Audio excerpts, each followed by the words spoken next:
phone. If for some reason they text you and say run Heidi her electronics import, everything electronic. Oh wow! Like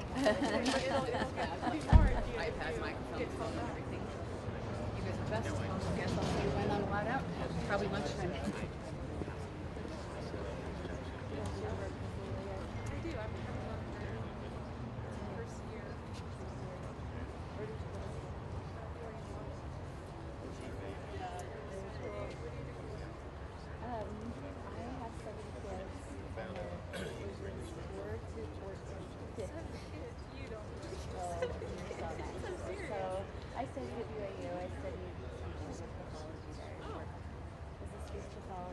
The last one? Yes.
Phone calls? We see.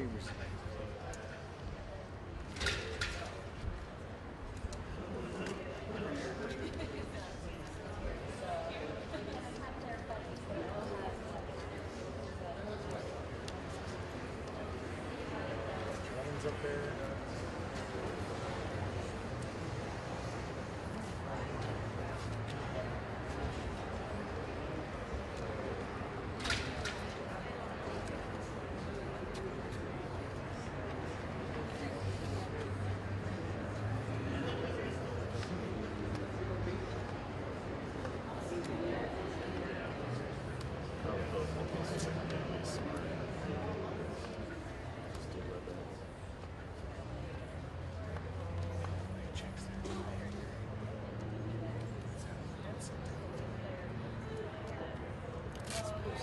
Attorney's job to get it done, so hopefully that would help.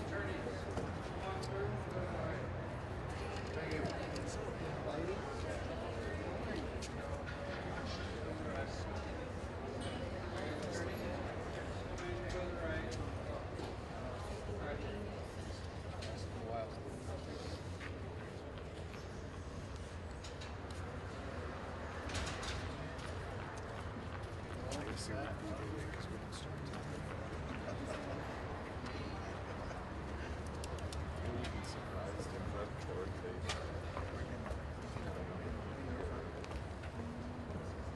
We usually do, but Although I was sitting there waiting for staffing. for yourself.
There's something.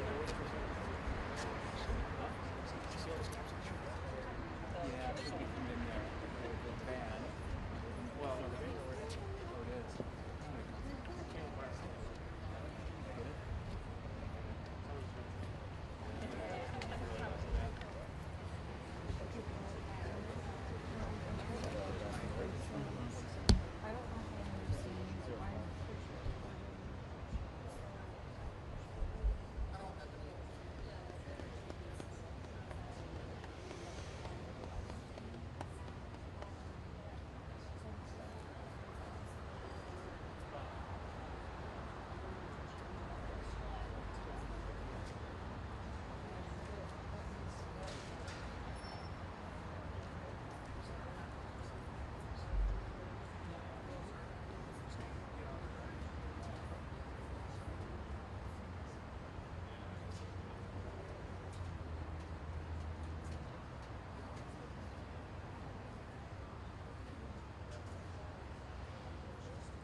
It's like, it's one of the oldest British newspapers with the same examples that you've done.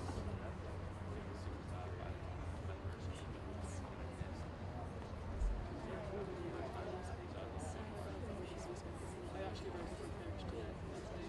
Well, Trump. Kind of agnostic. But I did write the current thing. So I am deeply disappointed not to get into management. I got up in 6, that's exactly the same as me. I got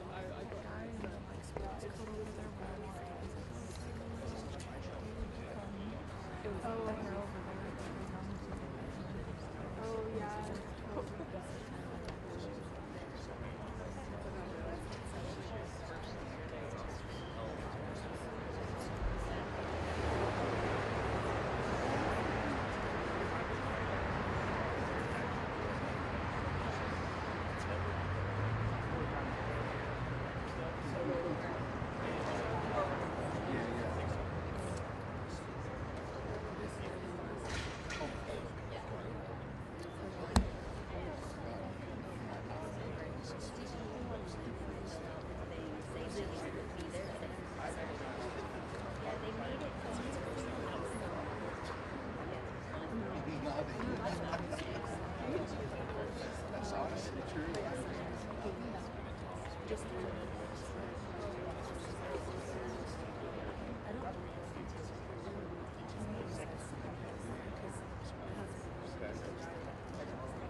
asked was, where do I get a wristband? Who can you give me the name? I told I asked for the name.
Oh yeah, okay. But I got it.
She's just like, she's kind of like brown. Yeah, you should look up what she looks like.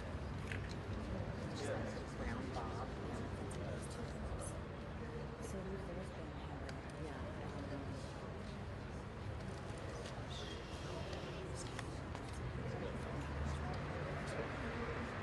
Plus, I didn't have time to move all this stuff over. So much I can't shoot. I've got Yeah, these last 3 days stuff on here. So I'm like, it's going to fit my stuff now.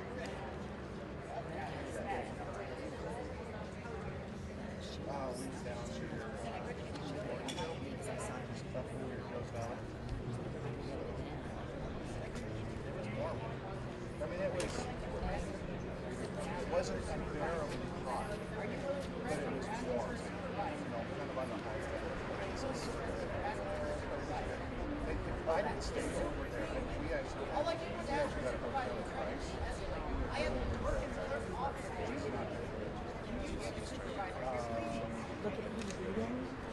But they were saying that at night we actually had a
Excuse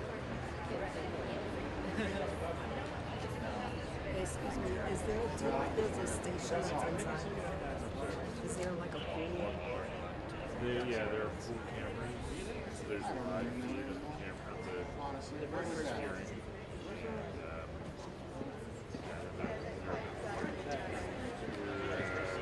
Oh, one camera. One camera. Yeah. Or like several cameras that are on.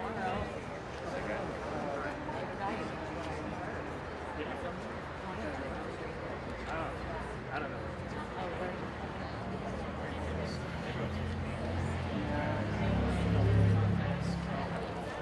Yeah.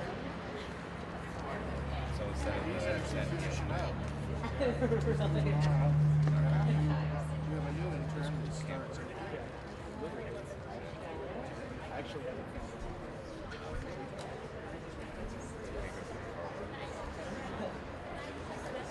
Is it true she's already inside?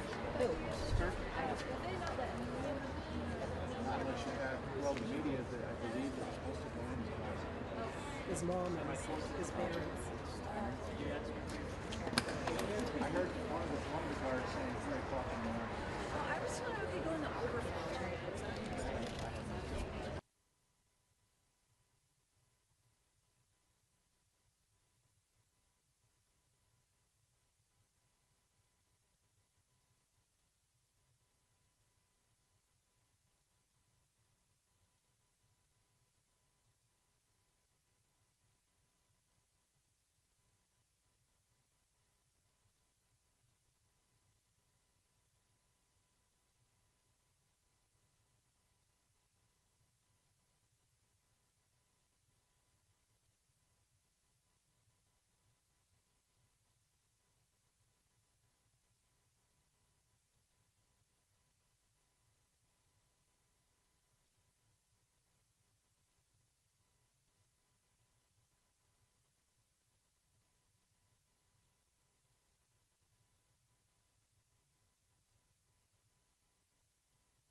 I also do not, and this is going to the camera operator, do not want them to be displayed on TV. I believe it is important that the parties know that the exhibits are being viewed by the judge in real time and in open court. However, what I will do is have the monitor placed against that wall to reduce the possibility of it being broadcast.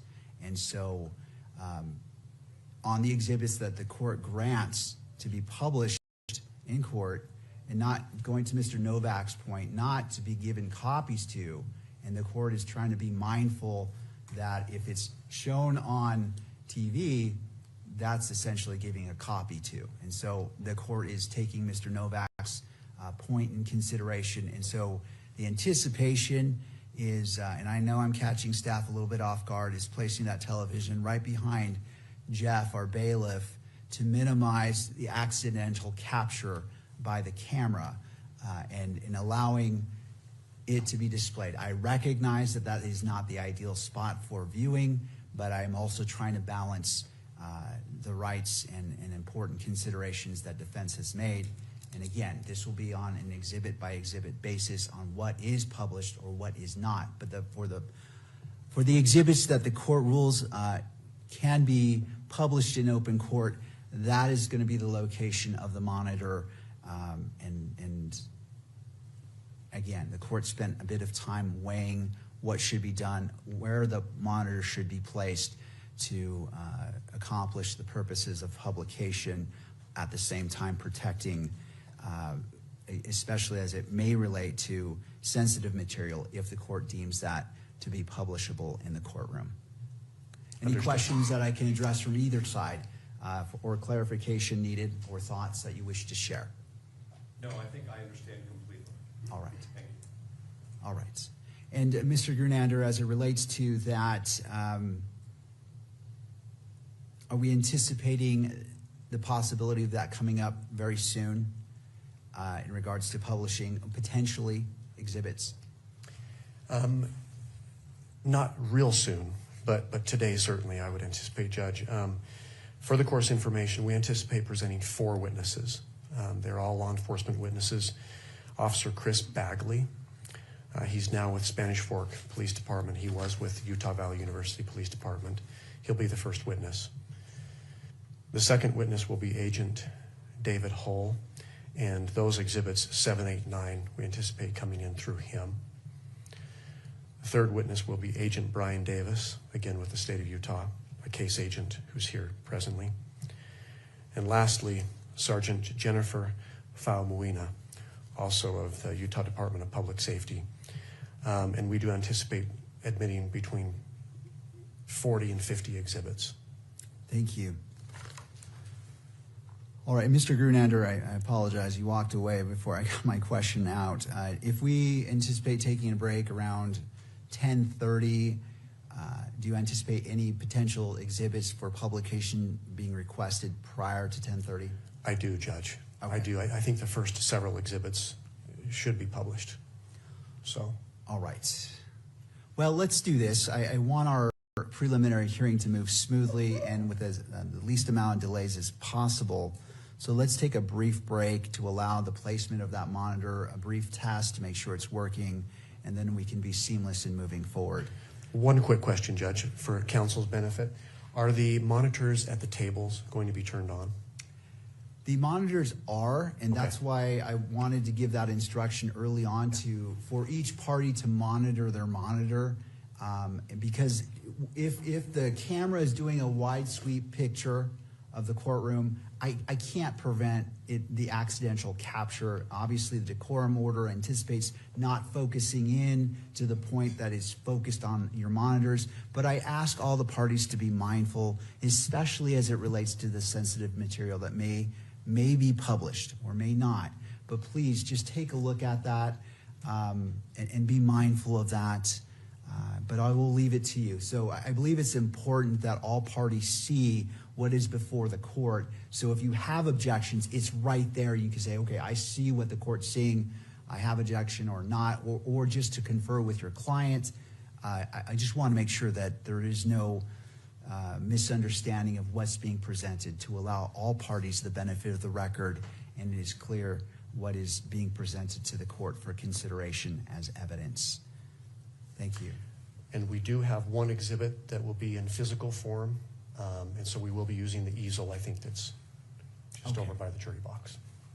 All right. Thank you, Mr. Gernander. Before we break, I do wish to remind the parties that this is a preliminary hearing. It is a probable cause standard. And if you could keep that in mind as you're presenting your evidence, this is not intended to chill what you present, but keep in mind that the standard is probable cause, and that is what the court as a magistrate will be looking to. All right, with that, let's, how much time do we need for the placement of the monitor? All right, well, let's break for 6 minutes. Let's make it easy on ourselves. Let's just come back at 9:35, and we'll resume court at that time. Thank you. All right.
Please be seated. Court is back in session. Noting the presence of counsel and the parties to the state, are you ready to proceed?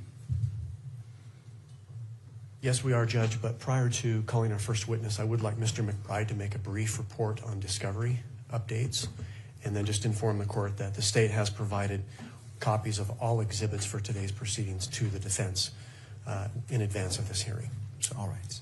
Mr. McBride. Yes, Your Honor. My report at the last hearing is the latest report. As of June 18th, we had provided approximately 100% of the material in our possession. Over the last week, we have received additional materials from SBI due to preparation for this hearing. Those materials have not yet been provided, but they will be as soon as this hearing is complete. Thank you. Defense require the benefit of the record? No, Your Honor. Thank you, Ms. Nestor. And in case the mic didn't pick that up, she declined. All right, turning to the state, you may call your first witness. Your Honor, the state calls Officer Chris Bagley. Officer Bagley, if you'd like to come forward. It looks like he's being brought into the courtroom.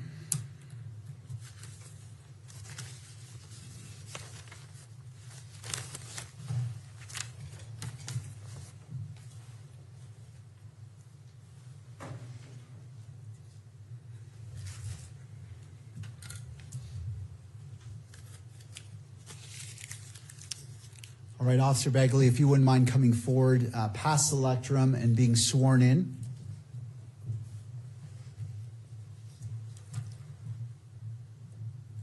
You do solemnly swear that the testimony you shall give in the case now pending before the court will be the truth, the whole truth, and nothing but the truth, so help you God.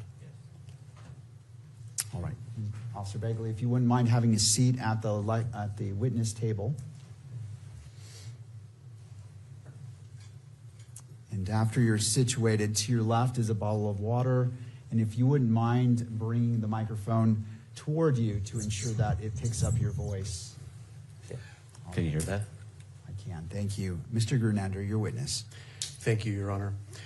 Good morning, sir. Good morning. Will you please state your name for the record and spell your last name?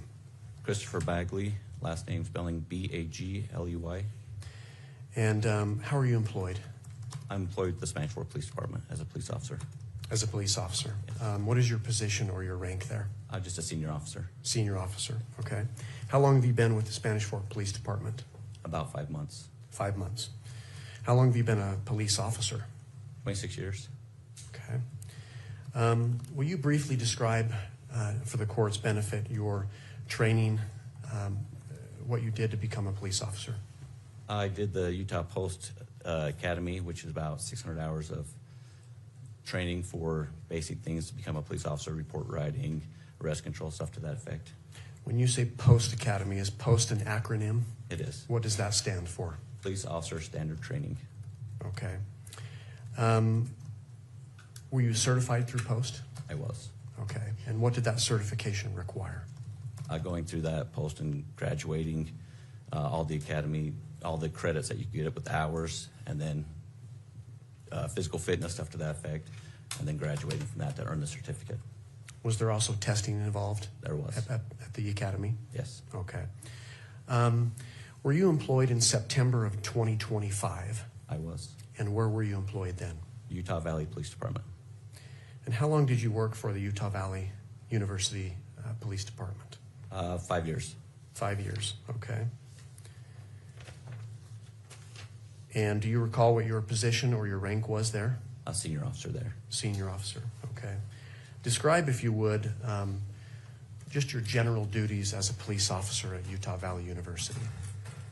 There at Utah Valley University, we'd patrol the campus, we'd walk around, we'd patrol, we would do investigations if there was crimes to that effect. We'd make sure that students or staff, if they needed something, we'd be there for them. So basic police, kind of like a school resource officer, community-oriented policing. Okay. Was this a full-time position? It was. Okay. Did you work in law enforcement prior to UVU? I did. And where did you work? I worked at Utah County Sheriff's Office for 13 years. Before that, I worked with the Springville City Police Department for 6 years, and also with the Salt Lake County Sheriff's Office for a year. What were your positions with those departments?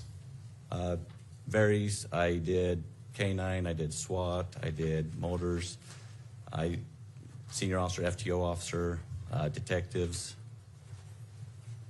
Okay. While you were at Utah Valley University, did you have access to the video surveillance system on campus? Yes, I did. And how so? It was at our desktop where our police station is.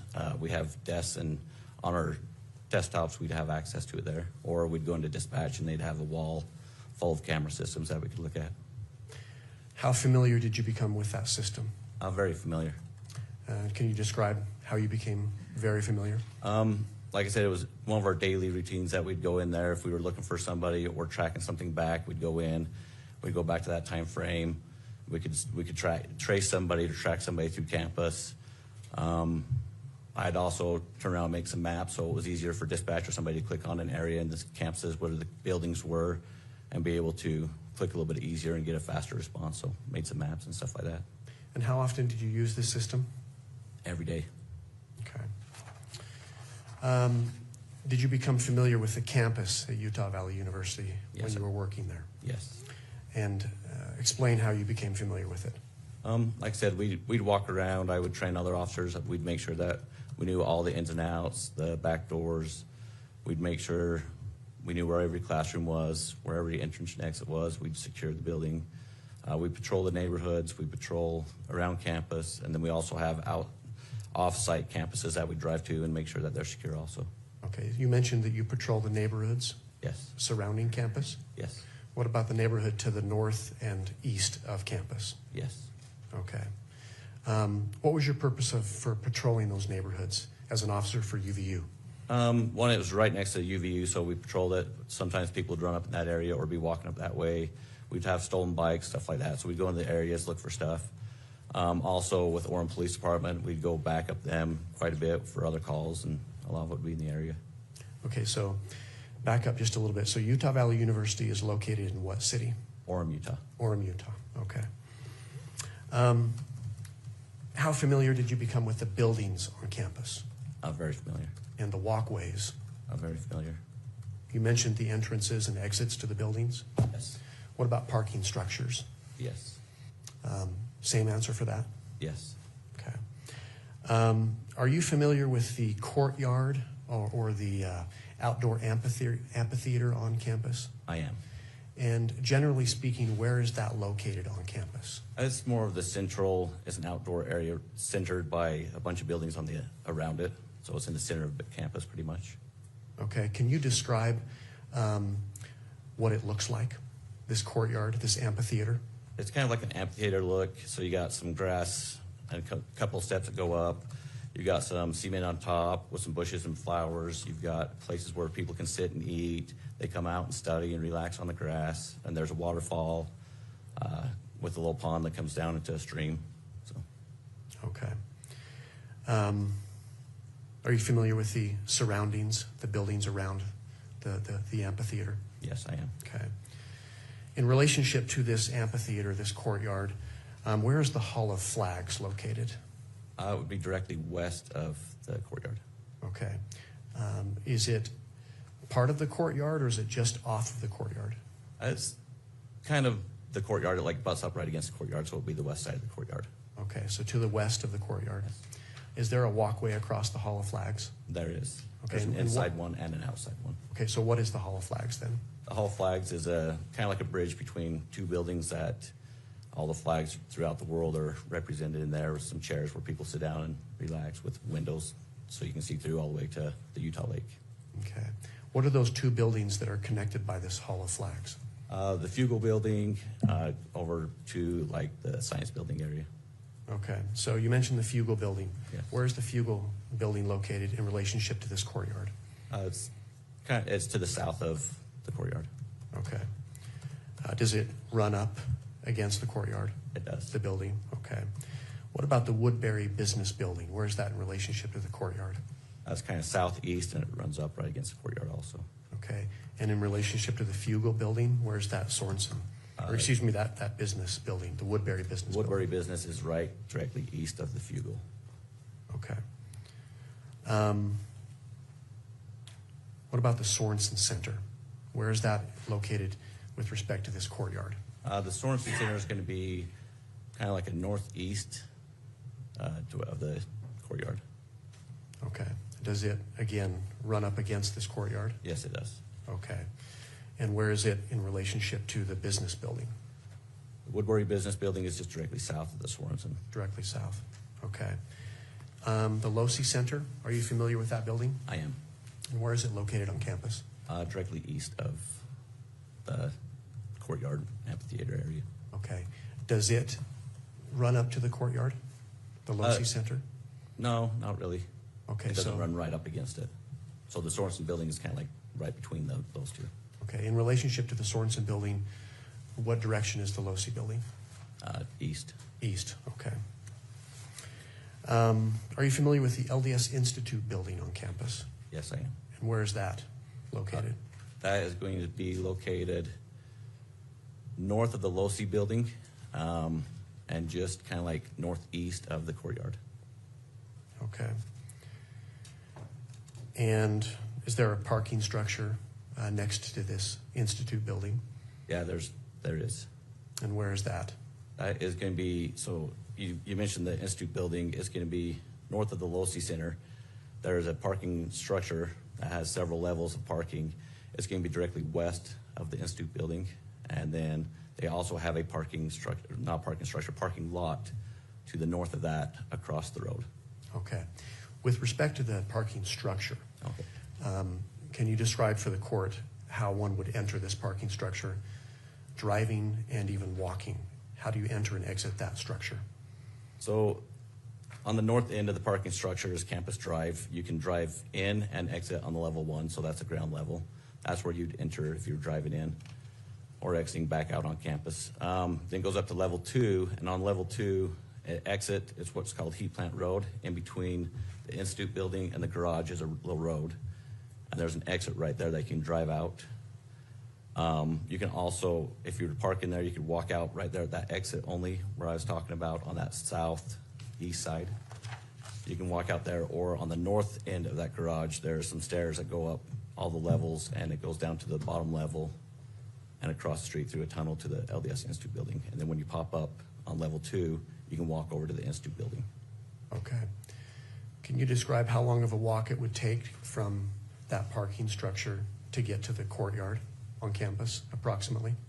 A couple of minutes, because when you go to that far southeast exit, you can walk directly almost to the courtyard. You can also walk along the south end of the LDS Institute Building up towards the Losi Building.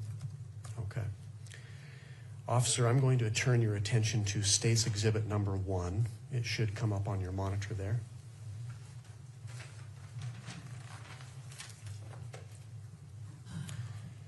Let me know when you can see that. I can see it.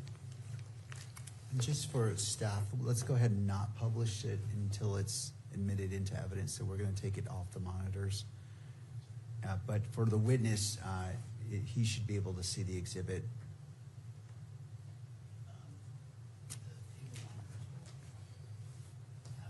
That's fine. So table monitors, witness, but not the main monitor. Thank you. All right, Mr. Grunander, thank you.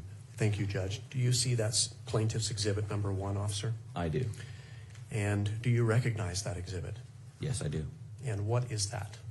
This is an area of the buildings plus the courtyard in the middle is all the grassy area.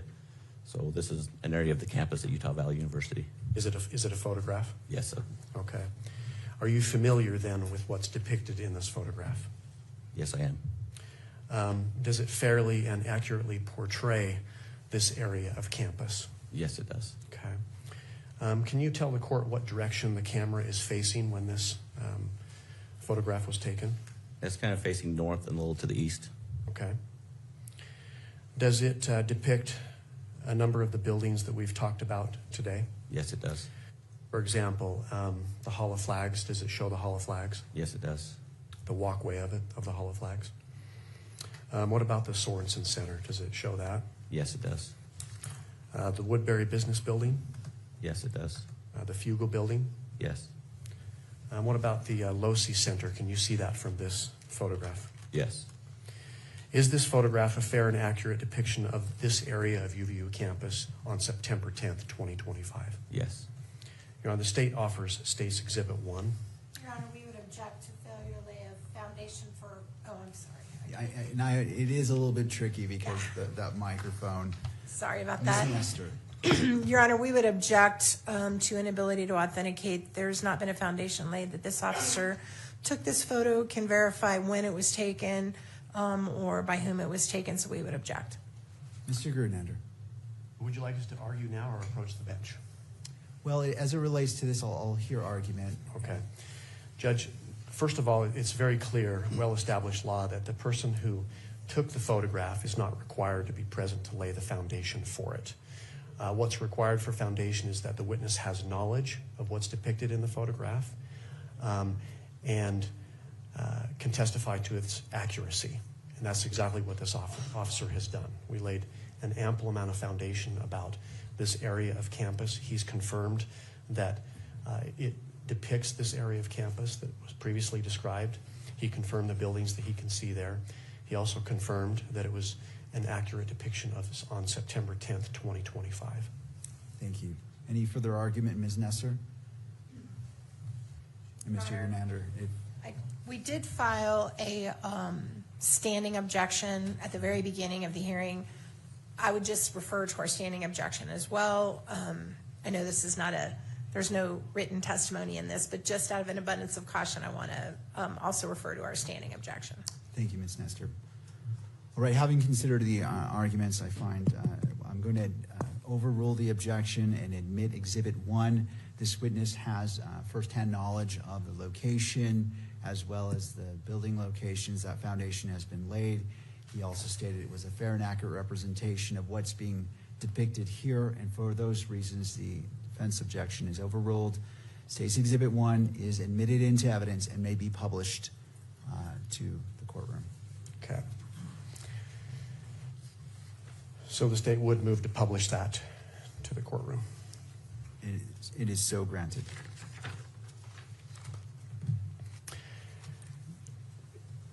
Officer Bagley, are you able to see the monitor that's here in the court that's pointed towards the gallery? Yes. From where you're seated, are you comfortable in describing where the courtyard is on that photograph, on that exhibit? Yes. And for the record, where is that located? So all the grass that looks like a triangle, the amphitheater look, that is going to be the courtyard amphitheater area. It's got the tent in it, the white tent that's at the bottom on the far left of the picture. That would be the courtyard area. That's surrounded by buildings, more of the grass area. I'm going to approach the photo. Well, I'm just going to. When you look at this exhibit to the left of the photograph, there's a walkway there. What is that walkway? So the red brick walkway that's going north to the top of the picture on the far left is going to be the Hall of Flags, the outside top of it. Okay. On the bottom of this photograph, there's a white roofed building. It's the largest building, at least as far as what's depicted on this exhibit. Yes. What building is that? That would be the Fugal building. Okay. And just to the right of that, so that would be to the east of the Fugal building. What building is that? The other red brick pathway area, that is the Woodbury business building. Okay. And if I were to walk north, so left on this photograph with respect to that red brick walkway area, there's another building, sort of triangular in shape, the rooftop. What building is that? With that white rooftop, that would be the Sorensen building. That's the Sorensen building. And what about the Losi building? You've described that. Where's that located on this photograph? If you go to that triangle white roof, if you go directly to the right, so the right side of the picture, that is going to be the Losi building. It's got several levels. Is it to the right and up a little bit? Yes. As well? Okay, and that would be east on this photograph, is that correct? It's got the gravel rooftop. Gravel rooftop, okay. I referred you to the LDS Institute building. Are you able to see that in this photograph? Yes, you are. And where is that located? That's going to just be directly north of the Losi building. It's going to be that other white roofed building on the far top of the picture. Okay. Thank you, officer. We can take that down, Your Honor, as far as the publication. Officer Bagley, I'm going to take you back to the date of September 10th, 2025. Do you recall that day generally? I do.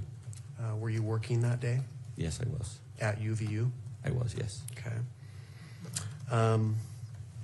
Do you remember what time your shift started approximately? Yes, it approximately started about 11 o'clock in the morning. 11 o'clock in the morning? Okay. Did you receive a specific assignment shortly after coming on to duty? Yes, I did. And what was that assignment? It was to secure the top of the Hall of Flags on the south end. So we had people that were gathering on top of that were looking down on top of the tent. So we wanted to secure that area. So I was put up on top of the Hall of Flags on the south end. Okay. My apologies, Your Honor. Could we have Exhibit 1 published again? Go ahead and republish State's Exhibit 1. Thank you. You mentioned that you were securing the south end of the walkway on top of the Hall of Flags? Yes. And so where do we find that in this exhibit, officer? So if you can see the tent, the white tent, there's that rooftop where the red brick is. I was on top of that, and there's some, actually looks like yellow crime scene tape. That was some of our barriers that we put up so people wouldn't go above that and walk. So I was sitting right by those flower plants that were by the Fugal on the south end. So is the south end on the bottom of this photograph? Yes. Where that walkway kind of begins from the bottom? Yes. And you've referred to a tent. Is that the white object we see inside the courtyard? Yeah, that square white object with the tent. Okay, thank you.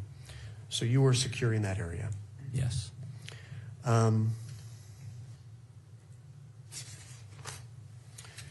Did you have the opportunity that morning, you mentioned you checked on about 11 o'clock, Yes. that morning and later to walk around campus that day? Yes. Did you walk along the Hall of Flags that day, I did. that walkway? Yes. Did you visit the courtyard that day as well? Down below, yes, on the south end. I was down there. Okay.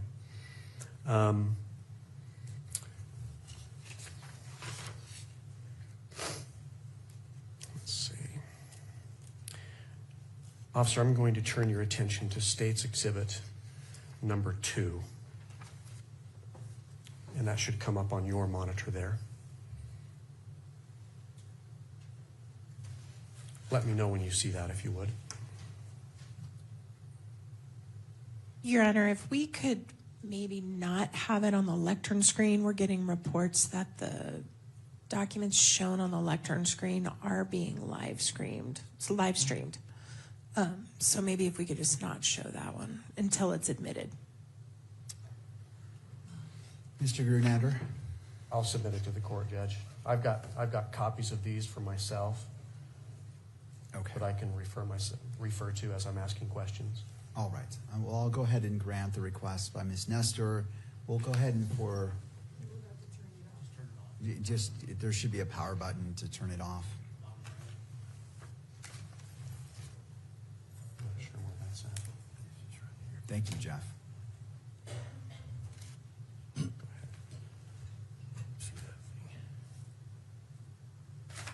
Sorry. You're good.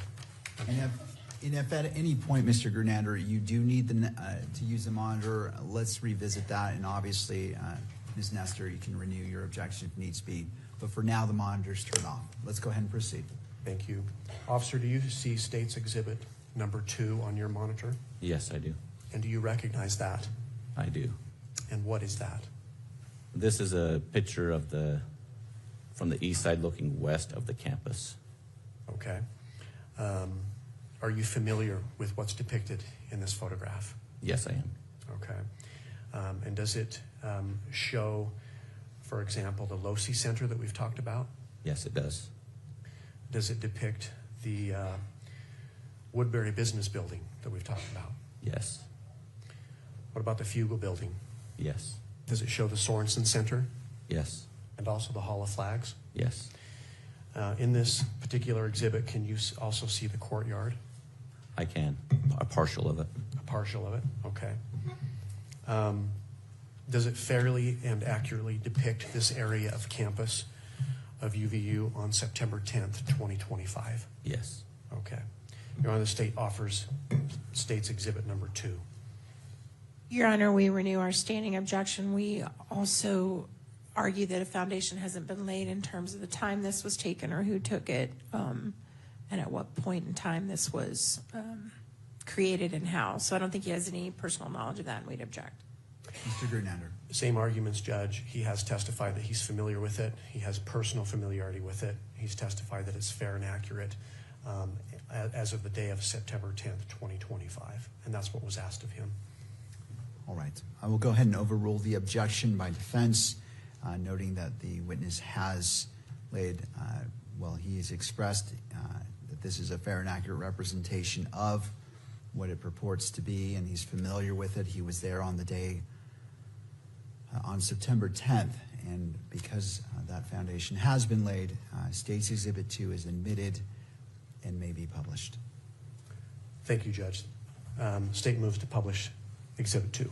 All right. Officer, I'm going to direct your attention to this exhibit on the monitor facing the gallery of the court today. Can you describe, there's a large building in the middle of that photograph, slightly above the middle, but what building are we looking at there? You're looking at the top of the rooftop of the low-C building. It's got two different grays, like a lighter gray and a darker gray, kind of. Are you familiar with that rooftop then? Yes, I am. And what's it made of? It's made of gravel. Gravel, okay. You mentioned two different grades, or did you say grays? Grays. Grays, okay. Yeah, grays. All right. Now you described that you could see the courtyard, but it wasn't easily visible in this photograph.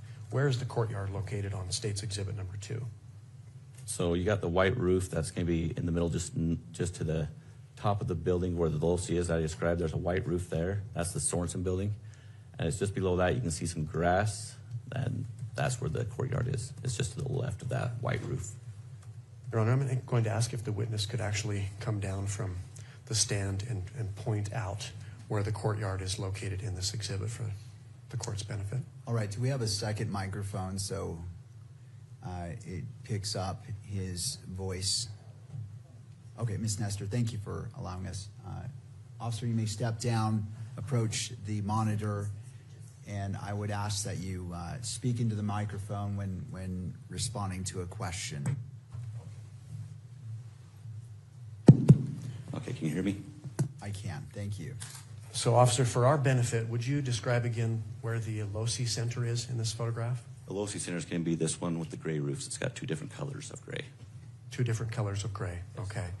I'm blind, I can't see those two different colors from here, but can you describe where the court, looks like we went blank. There we go. Can you point to where the courtyard is located on that exhibit? The courtyard is going to be here where this grass is in this area right here. Okay. And what about the Fugel building? Fugel building is going to be this building right here. And the Woodbury Business Building then? Woodbury is going to be this one right here with this red brick path. And the Sorensen Center? Sorensen Center is going to be this white roofed one that's right here. Okay. Now on this exhibit, can you see the LDS Institute building and the parking structure that we've talked about? No, not really. You got the back side of the Institute building, which is right here, and the parking structure's over there. So Okay. you can't see it in this. Mr. Gernander, let me stop you just for the benefit of the record, because the record is picking up the audio. When you're pointing it to, and I know it may be a little bit laborious to do this, but as you're identifying, indicate the general location on it, the left side, right side, middle, upper, lower, just so the record knows to some degree where you're pointing. In that way, because the video isn't being captured, so if you would do that, it just creates a more complete record. Yes. Thank you. Understood. That's fair. Thank you, Judge. So again, let's point to the courtyard, and if you'll describe as best you can where that is located on the photograph. On this photograph, the courtyard is going to be this grass area that's going to be towards the top of the picture. The baseball field's behind it. It's closer to the surrounding buildings. There's some grass in there. That would be the courtyard area. Okay, we've talked about the Hall of Flags and the walkway above that hall. Where is that located on this photograph? The Hall of Flags is going to be right by the courtyard, just to the west of it. There's a red brick towards the top of the picture. There's a red brick pathway that goes from the Fugel building, which is on the left of the picture, towards the right of the picture, which is the science building area. Okay, and then the Sorensen Center, is that the building in the middle with the large white roof? Yeah, it's going to be kind of towards the upper part of the picture, middle of it. It's going to be a white roof. That will be the Sorensen Center. And just to the north and east of the courtyard? Yes, north and east. Okay, and then finally, if you would describe the low-C building, the location of that on this exhibit. The low-C building can be pretty much in the middle on the right side, so middle to the right. It's going to have two different colors of gray, a darker gray and a lighter gray. There's a red pathway, and that will be the low-C center. Okay. You mentioned, officer, that there were different stories on the low-C building. How many stories does the low-C building have? There's 4. 4 stories? Okay. You mentioned that you were familiar with the rooftop. Do you know how to gain access to the rooftop of the low-C building? Yes, there's actually an outside stairway right here that comes up. It's going to be just to the south of low-C building. There's a red pathway right directly in the middle of the picture. Off to the south of that, on the left side of the picture, is an outdoor stairway. Is that open to the public? It is. And how would someone access the roof from that stairway?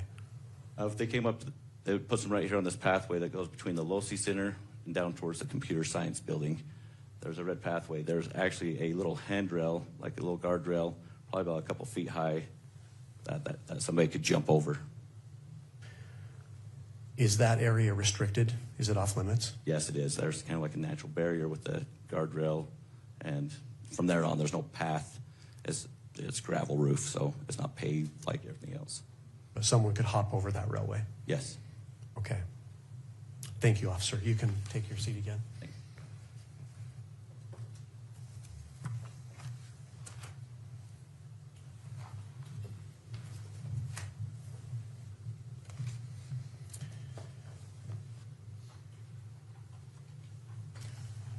Officer Bagley, I'm now going to refer you to your attention to State's Exhibit number 3. That's going to come up on your monitor as well. Let me know when you see that.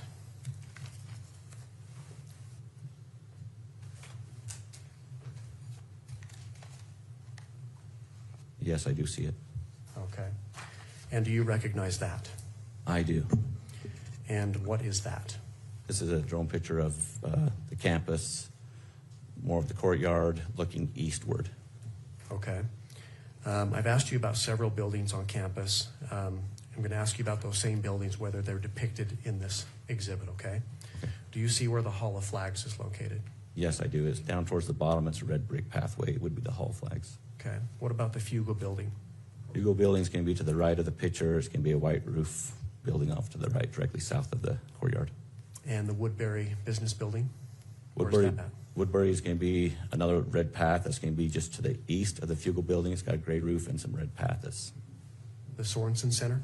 Sorensen Center is going to be on the left of the picture. It's going to have a white roof, different levels, and that would be the Sorensen Center. Okay. The Losi Center, where's that located in relationship to the Sorensen Center that you've described? Of the Sorensen Center, it's going to be just directly east of the Sorensen Center, towards the top of the picture. You can see the two different colors of gray of the gravel that's on the roof. Okay. And can you see the courtyard in this photograph? Yes, you can. Okay. Is this picture a fair and accurate depiction of this area of Utah Valley University's campus on September 10th, 2025? Yes. State offers Exhibit 3, Your Honor. Your Honor, we renew the standing objection. We also object again that this individual can't identify when the picture was made or how it was made or by whom. Mr. Gernander. Same response, Judge. And just for the record, I was also point the court to State v. Purcell, which is a Supreme Court case here in the state of Utah, 1985, which essentially stands for the proposition that if a competent witness with personal knowledge of the facts represented in a photograph can testify that that photograph accurately represents those facts, the exhibit's admissible. He's also spoke about the date being September 10th, 2025. The showing that's required here is essentially a prima facie showing. We're not required to show proof beyond a reasonable doubt, for example, that it was accurate that day or even a preponderance of the evidence. But we'll submit it on that, Judge. All right. I'm just taking a brief glance at the case you cited. I can give the citation if Your Honor would like. If you have that, I'd appreciate that. It's 711 Pacific 2nd, 243. And I'm looking at page number 245.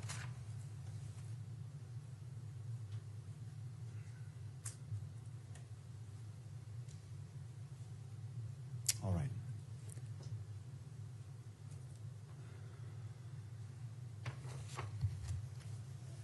The court finds that the witness is familiar with the scene. He testified that it is a fair and accurate representation of what State's Exhibit 3 purports to be, and the court finds that necessary foundation has been laid and overrules the objection. State's Exhibit 3 may be admitted, is admitted, and may be published. State would move to publish State's Exhibit 3. All right.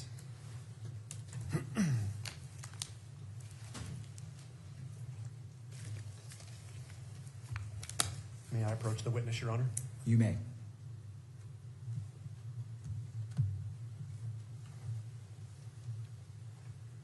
Officer, if you would come down into the well of the court, I'm going to ask you a few questions about this Exhibit 3 as well. Okay.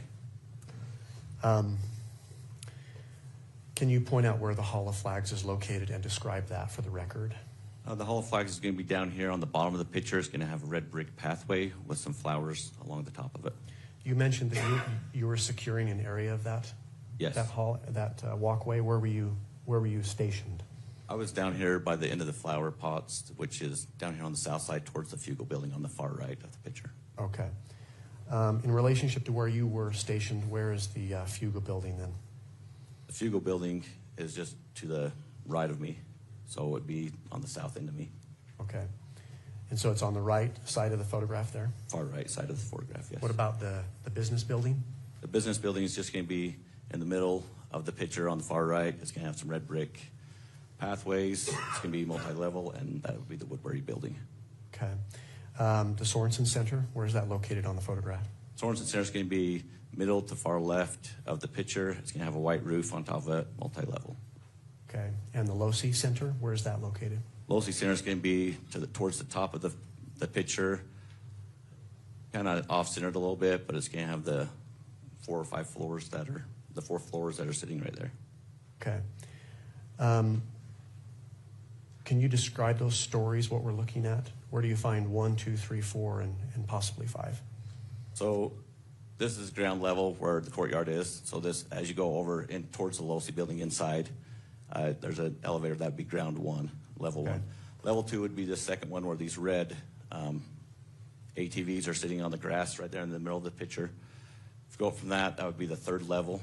And your 4th level, which is the actual top level of the building, is that very top one with the windows that you can see. Okay. Is there an atrium on the top of that? There is an atrium. It's got a little sphere on the top of it. It looks like a little square right on top of the Losi building. That would be an atrium.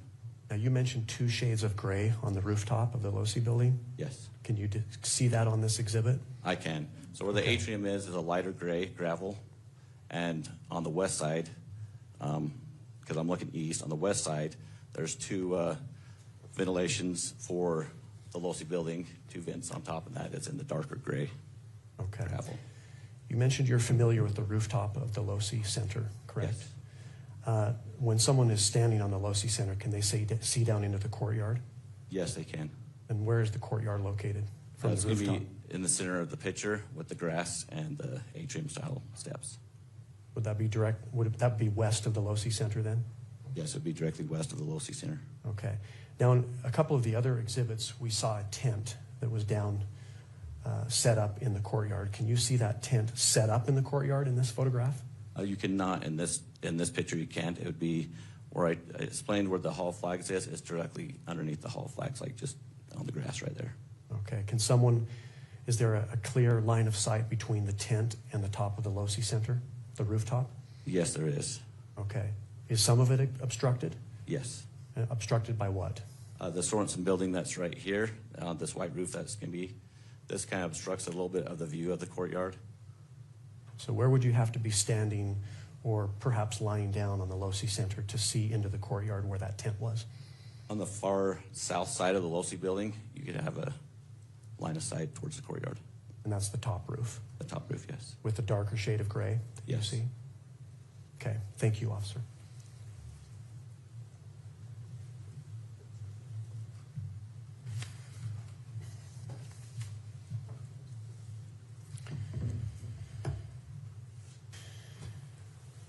I am going to refer the witness now to State's Exhibit number 35. And Officer Bagley, when you see that, go ahead and let me know.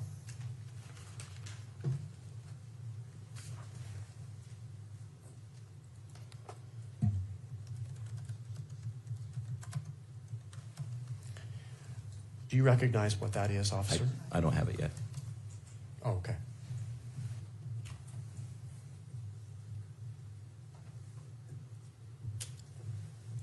So we don't have this in electronic form? We do, okay. Well, I'll refer you to the exhibit that's to your left and behind you. Do you see that? I do. And it's marked as State's Exhibit 35 with a yellow sticker, is that correct? Yes, I can see that on the top left of the photo. Well, for the record, if we can publish that on the witness's screen. Thank you, Mr. Grunander. I was just going to mention that we shouldn't display it until it's been admitted in, so.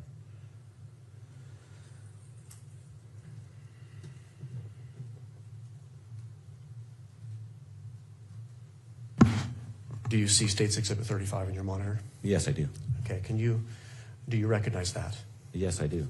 And what is that? This is an aerial view of the campus and the northeast area, just north of the campus neighborhoods of Utah Valley University in Orem. Okay. And how can you personally tell that this is a photograph of the campus and the neighborhood to the northeast of campus? I can tell because I recognize all the buildings, the roads that are around it, the streets, the roundabouts, the neighborhood to the north or towards the top of the building or picture also. Now, I've asked you about several buildings and landmarks on campus. Are you able to see the courtyard on this exhibit? Yes, you are. And just for the record, can you describe where this is located on the exhibit? So right in the center towards the bottom, there's a white triangle roof. That's white. That would be the Sorensen building. It's the patch of grass that's just directly south of towards the bottom of that on the picture. So it's kind of centered, but more towards the bottom, right in the middle. On this exhibit, are you able to see the Fugel building? Yes, I am. And in relationship to this courtyard, where is that located? That's going to be south of the courtyard with the white roof. What about the Woodbury Business Building? Woodbury Business Building is going to be to the east, and it's going to have a red brick path top. Okay. Can you see the Hall of Flags on this? Yes, you can. And where is that located in relationship to the courtyard again? It's directly west of the courtyard. And the Losi Center. Can you see the Losi Center? Yes, you can see the Losi Where's Center. that at? It's going to be kind of northeast of the courtyard. The two patches of gray that's almost in the center of the picture, just to the slight right of the center. Okay. I've asked you previously about the LDS Institute building. Can you see that on this exhibit? Yes, you can. And where is that located in relationship to the Losi Center? It's directly north of the Losi Center. It's got a white roof, and it's almost directly in the center of the photo. Okay. And as we've talked about a parking structure that's nearby the Institute building, do you see that? Yes, it's just to the west or left side of the picture of the Institute building. Okay. Is this a fair and accurate depiction of Utah Valley University's campus and the surrounding neighborhood to the north and east on September 10th, 2025? Yes. State offers State's Exhibit 35. Your Honor, renew the standing objection and object on the grounds that there's no indication on this photograph of when it was taken in terms of relation to the actual incident at issue here. Thank you, Ms. Nestor. Mr. Grunander. Same response, Judge, but I would just add one more case for the court's benefit. This is State v. Wager, or Wager, W-A-G-E-R. This is a Utah Court of Appeals case from 2016. The citation is 372 Pacific 3rd, 91. And the significance of this case, Your Honor, at issue there was a photograph of the defendant there who was smoking methamphetamine allegedly in his bathroom. The witness that was testifying that laying the foundation at trial was not present when the photograph was taken, could not tell the date on which it was taken, but he had been in the bathroom before, was familiar with the defendant's bathroom and familiar with the defendant. He testified to that personal knowledge, and the court found that was sufficient foundation. So that case, in addition to the other case, the Purcell case, and my previous arguments, and I'll submit it to the court. Ms. Nestor, anything else you wish to add? No, Your Honor. All right. Given the testimony of the witness who's testified he's familiar with this location, he went in detail describing the various neighborhoods and location. He mentioned the roundabout and identified the buildings in State's Exhibit 35. And it was noted that it is a fair and accurate representation of this campus as of September 10th, 2025. The court is going to overrule the objection, and State's Exhibit 35 is admitted into evidence and may be published. Thank you, Judge. The state moves to publish it, and if granted, may I approach the exhibit? You may.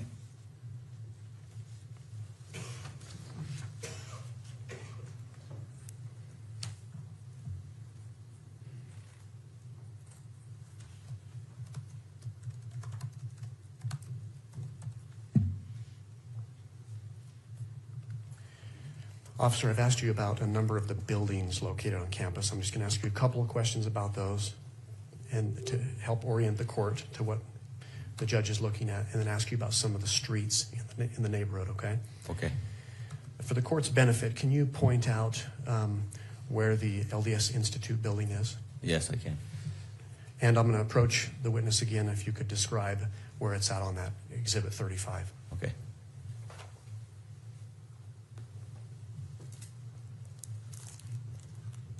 Okay, can you hear me? Yes. Okay. So you want the LDS Institute building? Is what you're Yes, asking? please. That is this white roof right here is the Institute building. Is that in basically the center of the exhibit? It's almost exactly in the center of the exhibit. Okay, and where is the LOSI Center located on that? If you were to go down towards the bottom of the photo, there's two different grades of gravel on this roof. This would be the LOSI building right here. So below the Institute building and to the right slightly. Slightly to the right. Can you point out for the court's benefit where the courtyard is? The courtyard is going to be to the west or left side of the picture. There's some grass in between two buildings that have a white roofs. There would be a grass area right there with some steps. That is going to be the courtyard area, and that's going to be down towards the center bottom of the photo. So that's to the left and down? Yes. Okay. You mentioned the parking structure. Where's the parking structure next to the Institute building? There's two Institute buildings right here in the center with the white roof. The parking structure is going to be just to the left of the Institute or west side. There's a road in between it called the Heat Plant Road, which is the road that goes between those two. And can you point out for the court's benefit how one would enter that or exit that parking structure by way of vehicle or walking? By entering, you can enter and exit right here on the north side of the parking structure. There's an entrance and exit right here. That's for into level 1. For a vehicle? For vehicles. And I guess someone could walk in there as well. Yes, if they were to park into this LDS Institute parking lot over here on the north side of that, there's a tunnel that goes underneath the road that still comes out into the parking structure itself. And then they can exit out here on the second level onto Heat Plant Road, which is that road between the LDS Institute building and the parking structure is the Heat Plant. They can exit there and go back towards Campus Drive. So you could walk out either up here on the northeast side of the parking structure and cross over to the LDS Institute, or you can come out here to the southeast side and you can exit there and walk down to the courtyard or behind the LDS Institute building towards the LOSI Center. Okay, thank you. You mentioned Campus Drive. Where's Campus Drive located on that? Campus Drive starts right up here towards the top left of the picture. It's almost like a T. And it's the curved road that comes all the way down in front of the Institute building and the parking structure. And it goes all the way around campus, comes back down to the bottom of the picture where the roundabout is, and that would be Campus Drive. Okay. Are you familiar with where 800 South is in Orem? Yes. Is that depicted on this exhibit? It is. Where's that at? It's at the top of this photo. It's going to be the long straight road. That's right here at the top of the photo. Okay. What about 850 South? Are you familiar with that street? I am. 850 South is going to be towards the right of the photo, top right of it. There's going to be a street that goes east to west. It looks like a horseshoe, kind of. It's going to be the road that goes east to west. In the middle of that horseshoe would be 850. Okay, so 850 is parallel to 800 South. Yes. And just below on this photograph. Yes. Okay. Are you familiar with 600 West? I am. And where's that street in relationship to 850 South? That would be on the far right side of the horseshoe, so towards the right side of the picture, and it's going to be the right side of that horseshoe. And that runs north and south? North and south. Okay. What about 720 West? Are you familiar with that street? Yes, I am. And where's that at? That's going to be to the left side of the horseshoe. That runs north and south, and it comes down towards the bottom. Okay. And finally, 925 South. 925 Is that south depicted? is going to be on the bottom of the horseshoe that connects those other two wests. Okay, so just in summary, will you describe the horseshoe and what streets make up that horseshoe? So the horseshoe comes up off of 800 South, and directly south of that, you'll have 850 South, which is going to be running east to west. On the left side is 725 West of the horseshoe, and it comes down into 925 South, which wraps back around to 600 West on the far right side of the horseshoe, on the right side of the picture. Okay, thank you, officer. You can be seated.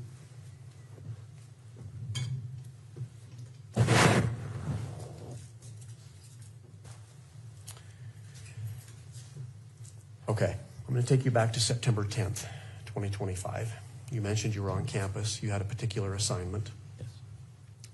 Mr. Gernander, I'm sorry. We're just going to pull down the exhibits. Okay. Thank you. You may continue. Would you like me to take this exhibit down, Judge? Are you referring to it in your line of questioning right now? Not right now, I'm not. Okay, let's go ahead and take it down.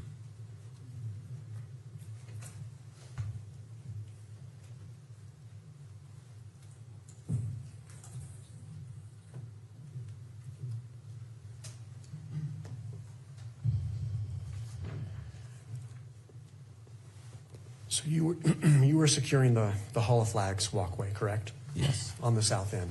Yes. What was happening that morning, that day at campus at UVU? I came in to do a shift for a special event where we had a guest speaker come in and was going to talk to the students and people around the neighborhood. Do you know who the guest speaker was? I do. And who was that? It was Charlie Kirk.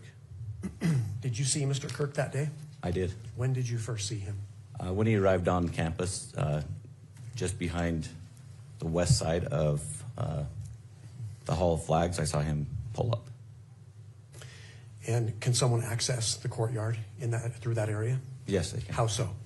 Where he pulled up underneath the Hall of Flags is a opening to where you could drive a car underneath. So there's access right there. You could walk or drive underneath the Hall of Flags. And you saw him arrive? Yes. Okay. Can you describe what you were seeing? What did you observe? On that day, I observed Charlie going back, doing some meet and greet with some people, getting some photos taken. He then came underneath the Hall of Flags and went to his tent, and he was there answering questions and talking to individuals that would ask him questions. The tent you're referring to, is that the tent that we see when it was set up in the courtyard? Yeah, that white square tent. The white top? Yes, he was under that. Fast forward to about 12:20 or so a little bit after noon, the noon hour. What happened? What did you see and what did you hear? I heard an individual talking to Charlie, and I happened to kind of glance over the edge of the railing about that time. I could see the right side of Charlie's shoulder, so not his whole body, because he was underneath the tent, so I could only see probably the right side of his body.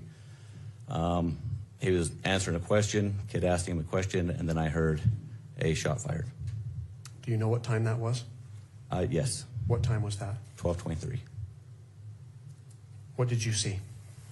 At that moment, I saw him lean to the left, so When you say him, you see Charlie. Charlie? Kirk. So I saw him go to the left because I could no longer see the right side of his body. So he went further underneath the tent to the north side of the tent, so left. Okay. Can you describe the reaction of others that were there? Yeah, so then everybody started getting up and starting to run in more of a chaos kind of situation. Before you continue, can you describe a little bit? So you mentioned Mr. Kirk was answering questions, talking to individuals. Yes. Were there others present? Yes. Any idea about approximately how many? How would you describe it in your terms? In my terms, I'd say when I was up there looking down, I'd say there were several thousand people because you had it on the grass that was jam-packed, in the amphitheater sitting on the grass. You had people standing on the back up along the cement. You had people that were on the second level, the Sorensen, and over by the Woodbury building. There's another level there where a lot of people were standing and watching. So it was pretty packed, several thousand people. You mentioned you heard something. What did you hear again? I heard a gunshot. Okay. And can you describe you described Mr. Kirk's reaction? Was that simultaneous to hearing the gunshot? Yes, it was. When he fell to the left? Yes. Did you see the reaction from the crowd? Yes. What was that? Everybody kind of got up. They all said, a lot of people were screaming, standing up, and starting to run in all different directions away from the center of the tent. Okay. You're a police officer helping to secure the area, correct? Yes. What did you do? At that moment, I recognized it as gunfire. I left my post, which was right there on the south end of the Hall of Flags. I proceeded to right where the Fugle and the Hall of Flags meet. There's some outside stairs that I was starting to run down. As I was trying to get down to the bottom of the stairs, people were running up, people were laying down on the steps. I'm trying to jump over people to get to the bottom of the stairs so I can help stop an individual that's probably shooting. What happened next? By the time I got to the bottom of the stairs, I was informed on the radio that we had a shooter in custody. So I thought, at that moment, I was like, oh, that was kind of fast. Obviously, it was close range probably because we had an individual in custody. Another officer came on and said we had an individual in custody. So I decided to, since the threat is gone, now I can assess for anybody that's injured and start looking for any medical needs that's needed at that moment. I started canvassing the area. As I canvassed the area, I was looking for anybody that was injured. I saw a kid on the ground that was on about the second or third tier in the grass next to a wheelchair, and he was almost convulsing. I thought he'd maybe been shot. Talked to the dad as I was running over there. He said that he was just having a seizure, that he was fine, he was not injured. So then at that moment, I observed that there was no other injuries that I could see at that moment. Okay. Was your attention drawn to anything else at that time? Yeah, so after we got some people kind of cleared away a little bit, I thought I needed to start preserving the scene because we had a crime scene. And with some of my experience and training to that effect I decided now we need to contain the scene and help preserve as much evidence as we can. So I started pushing people off the grass out of the courtyard area because I knew that's where the crime scene was. So as we started pushing those guys out, my Chief Long, that was right next to me, I looked down and saw an empty pistol holder that was sitting just on top of the grass. And at that moment, things had died down just a split second. I realized that the shot I heard was more of a rifle shot and not a pistol shot. And what causes you to say that? Just from being around firearms through all my trainings, the difference is, a handgun is more of a short bang pop sound. With a rifle, you have more of a longer, violent bang or crackle sound. It's more of a violent kind of sound. It's longer, so that's when I recognized it. Okay. Is a rifle sound louder typically? Yes. Okay. Going back to when you heard this gunshot, could you tell where it came from? As far as direction? Yes, I knew it came from the east of me. From the east of you. Yeah. Okay. So you see this realization comes to your mind. What did you do next? At that moment when I saw the holster, the empty holster, I turned to my chief and I said, that was a rifle shot. And he said, I agree. And I looked up at that moment, right in the line of sight, I could see the Losi building had a direct line of sight. So I proceeded to go look at that and see what was going on up there. Okay. Can you just briefly describe your route to the Losi Center? So from the courtyard, you can go into the Sorensen Center, and like I said there earlier, there was on level 1, there's some elevators or there's stairs. I ran up 4 flights of stairs, got to the 4th level of the LOSI building, and proceeded to the south of the LOSI building. There's some stairs, which is at breezeway between the computer science building and the LOSI building. There's some stairs that go up to the top of that, and so I went to the top of that. Is that the stairway that you previously described? Yes, on the outside of the LOSI building. Okay. And it's a public stairway? Yeah. Okay. Did you make it to the rooftop? I did. Do you know about what time you got there? I got it there at 12:44. Okay. What did you do when you got on top? When I got on top, I hopped over the guardrail. I noticed that there was an object which was sitting right about 10 or 15 feet in from the other side of the guardrail in the gravel. That looked out of place to me. And in relationship to where you hopped over the guardrail, what direction was that object? To the west of the guardrail. Okay. And did you recognize the object? I did. And what was it? It was a red and black screwdriver. Okay. Did you touch that object? I did not. Okay.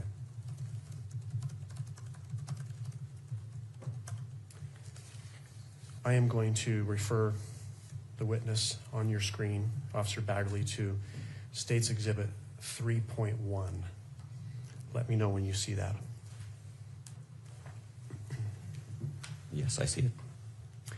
Do you recognize what that is? I do. And what is that? That's a picture of the screwdriver that I saw that day on top of the rooftop of the LOSI building. Okay. And that's how it appeared on the roof that day? Yes. Is that a fair and accurate portrayal of the screwdriver you observed and found that day? Yes.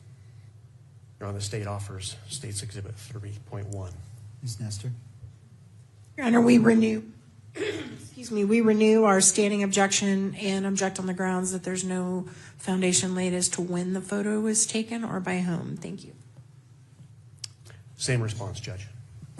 My previous arguments. And did you state that this was a fair and accurate representation as of September 10th, 2025? I had said that day. I'll ask it again. All right. To the officer. Officer Bagley, you saw this screwdriver you're describing on September 10th, 2025. Is that correct? Yes. Is State's Exhibit 3.1 a fair and accurate depiction of that screwdriver that day, September 10th, 2025? Yes. All right. State moves to admit. I will go ahead and admit State's Exhibit 3.1 is admitted based off of the first-hand knowledge of this, what this image purports to be, and it is a fair and accurate representation as this item on that date of September 10th, 2025, and this exhibit may be published.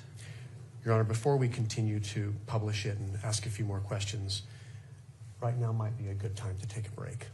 All right. If that's okay with the court. All right, let's come back at it. It's 10:43. Let's go ahead and come back. Well, 10:44. Let's come back at 11 o'clock, and then we'll resume direct examination. Court is in a brief recess. All right.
Okay, set up.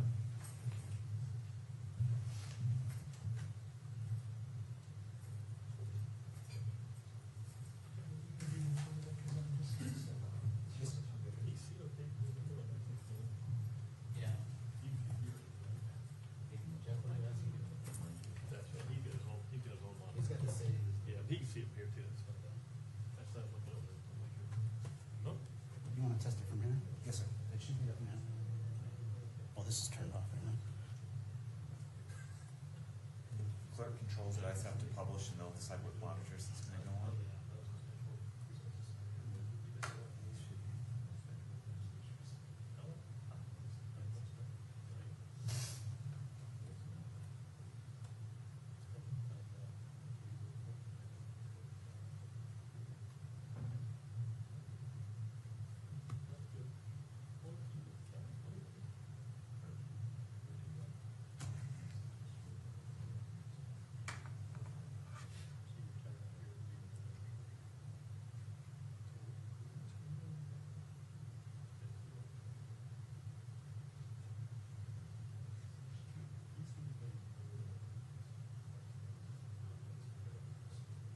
Yeah, I still am. Just set up now.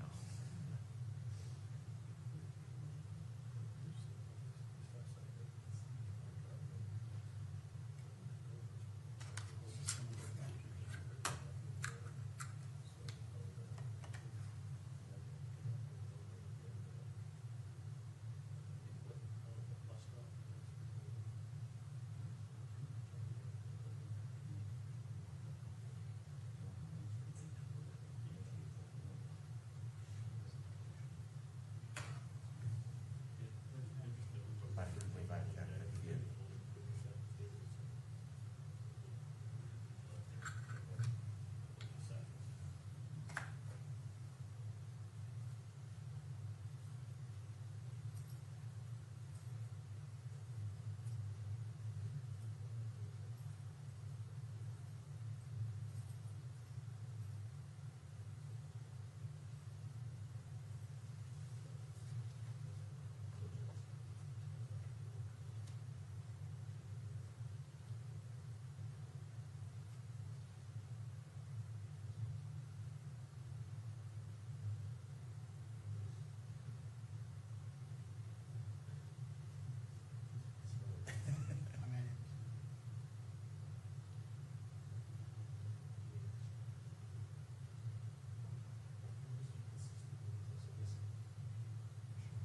I'm actually just going to be here for the rest of the day.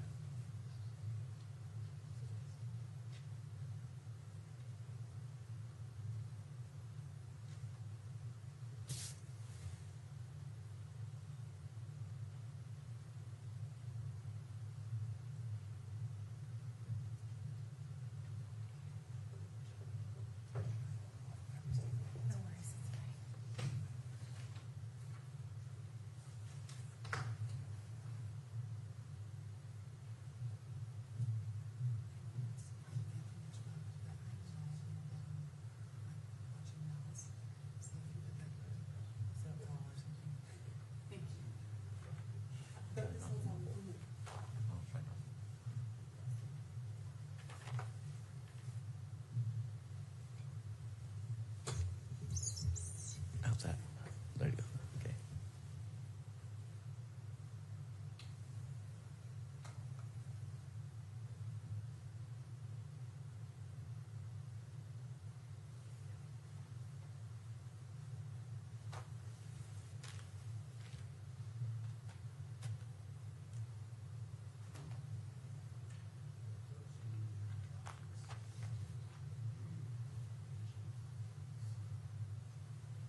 Please be seated.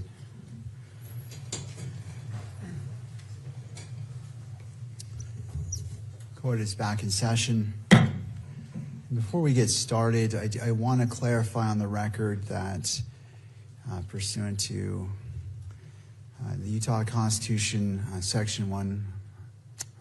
Article 1, Section 28, where victims and victims' representatives are entitled to be treated with dignity and respect, that if they choose to leave the courtroom, they can come back whenever they wish. They're not prohibited to coming back solely at the break. So I just wanted to clarify that in case there was any question about that. In addition, I want to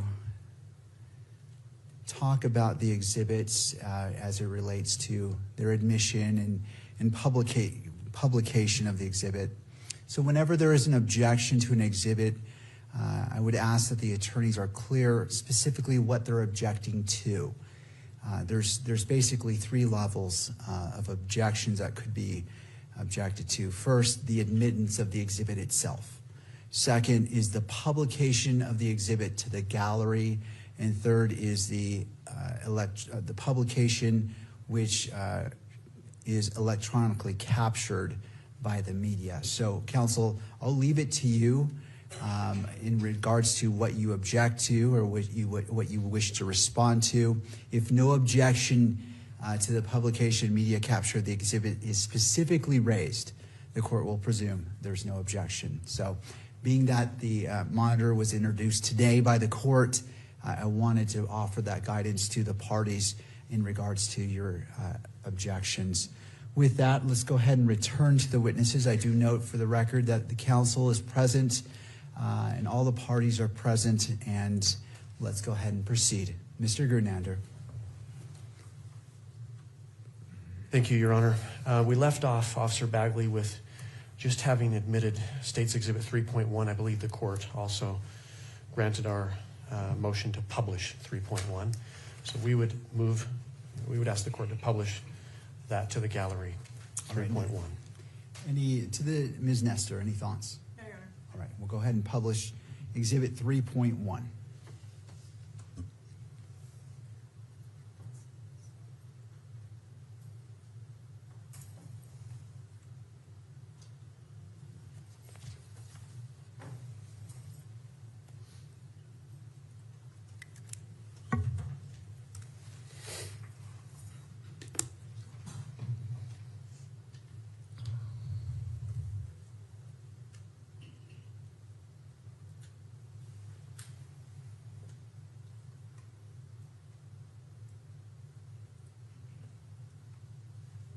Looks like it's just taking a second to come up on the screen.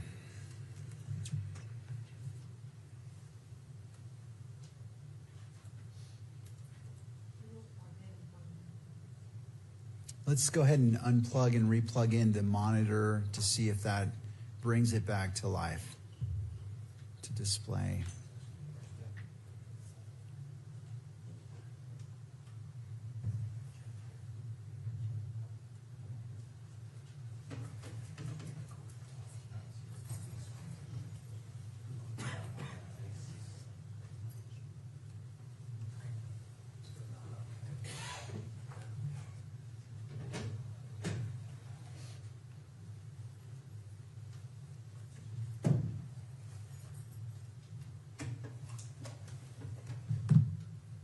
Looks like it's noticing a flicker on my screen here.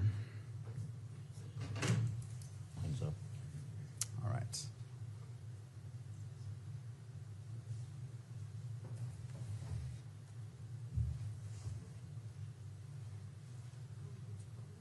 Yes.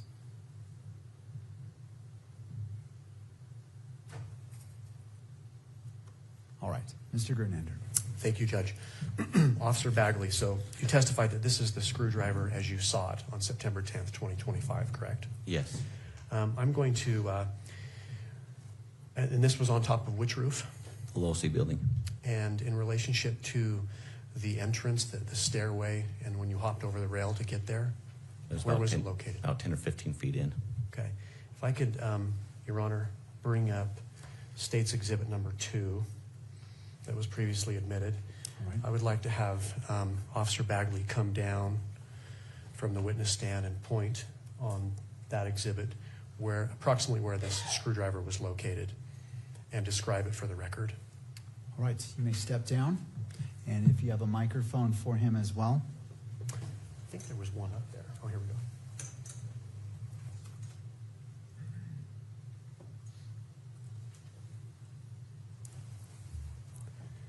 So if you can describe where you saw that screwdriver, point to that. Yeah, so this is the Losi building right here with the light gray. Here's the guardrail in the center of the picture with the red brick. Just over that, about 10, 15 feet in, about right there. About right there. Okay. Now on this exhibit, Exhibit 3.1, there's an evidence tag, yellow number 5. Was that present when you found the screwdriver? No. Okay. So that was left there by an evidence tech. Yes. Okay. Thank you. You can take your seat again.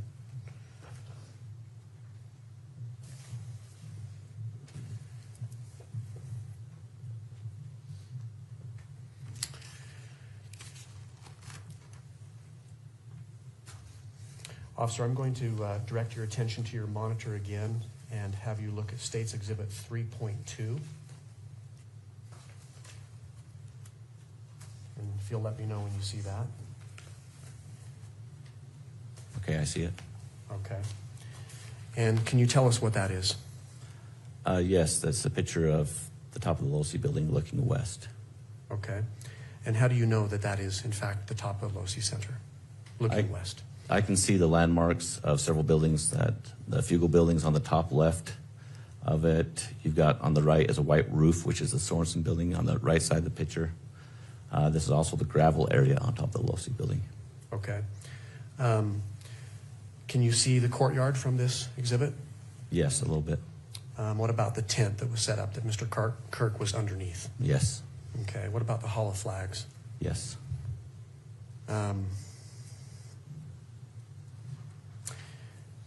Did you mention that this was facing west? What direction are we looking? We're looking west towards Utah Lake. Okay. Officer, is this a fair and accurate depiction of what you observed on September 10th, 2025 on top of the Losi building? Yes. State offers State's Exhibit 3.2, Judge. Ms. Nestor? Your Honor, I think that we renew our standing objection. There is an evidence tag here, which begs the question that it's not a fair and accurate representation of how he saw it. And we also don't have any indication about when this picture was taken or by whom. So we object to its admission. I see. Thank you. Mr. Grunander. Officer, one more question, Judge. Officer Bagley, apart from the evidence tag, do you see an evidence tag on that photograph? Yes, I do. Was that present when you were on top of the Losi Center and observed this? That was not. Okay. Otherwise, is it fair and accurate? Yes. State moves to admit. Anything further? No, Your Honor. All right, thank you. Given that follow-up question, noting that the evidence tag, it appears to be number 2 on State's Exhibit 3.2 was not present, but otherwise it is a fair and accurate representation, as stated by the witness to State's Exhibit 3.2. The court will admit it into evidence, and it may be published at the discretion of or the request of counsel. Your Honor, the state would move to publish it. All right.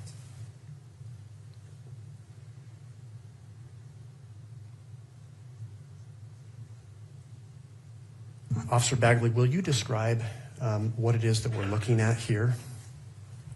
Yes, on the top of the photo, you got the mountain range on the back. That's going to be looking west. You also have Utah Lake, which is towards the top of it. As you come down towards the center, on the top, you've got a pond, which is the ponds over at Utah Valley University. I've come down from that, from where the water meets that red bricked part, more towards the center is the Hall of Flags. And just below that, where you can see the grass and the white tent, is where Charlie Kirk was sitting looking west. And we're on top of the Losi building. And is this depicting a particular corner of the Losi rooftop? Yes, it is. And this is the top rooftop? Yes. Is it the same level where we observed the atrium that's to the north? The atrium's up just a little bit higher. So this is the top level of 4. Level 4, okay. And what area of the rooftop are we looking at here? You're looking As far on as the gravel? southwest side of the Losi building. Southwest side, okay. Is there a line of sight down into the courtyard? Yes, there is. In that area? Okay. What else do you observe on this exhibit that's significant to you, officer? There was some disturbance in the gravel right where, and around the area where in the area where the yellow marker is there was some disturbance that caught my eye there.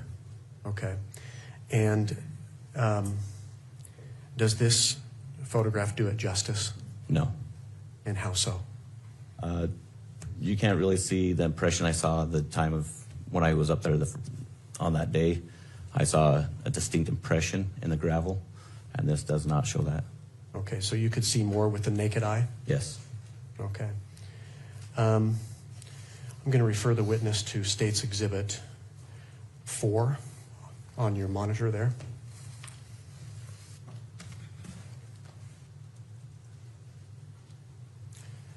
And let me know when you can see that. Okay, I can see it. And do you recognize that exhibit? I do. And what is that? This is a nighttime view of that same photo.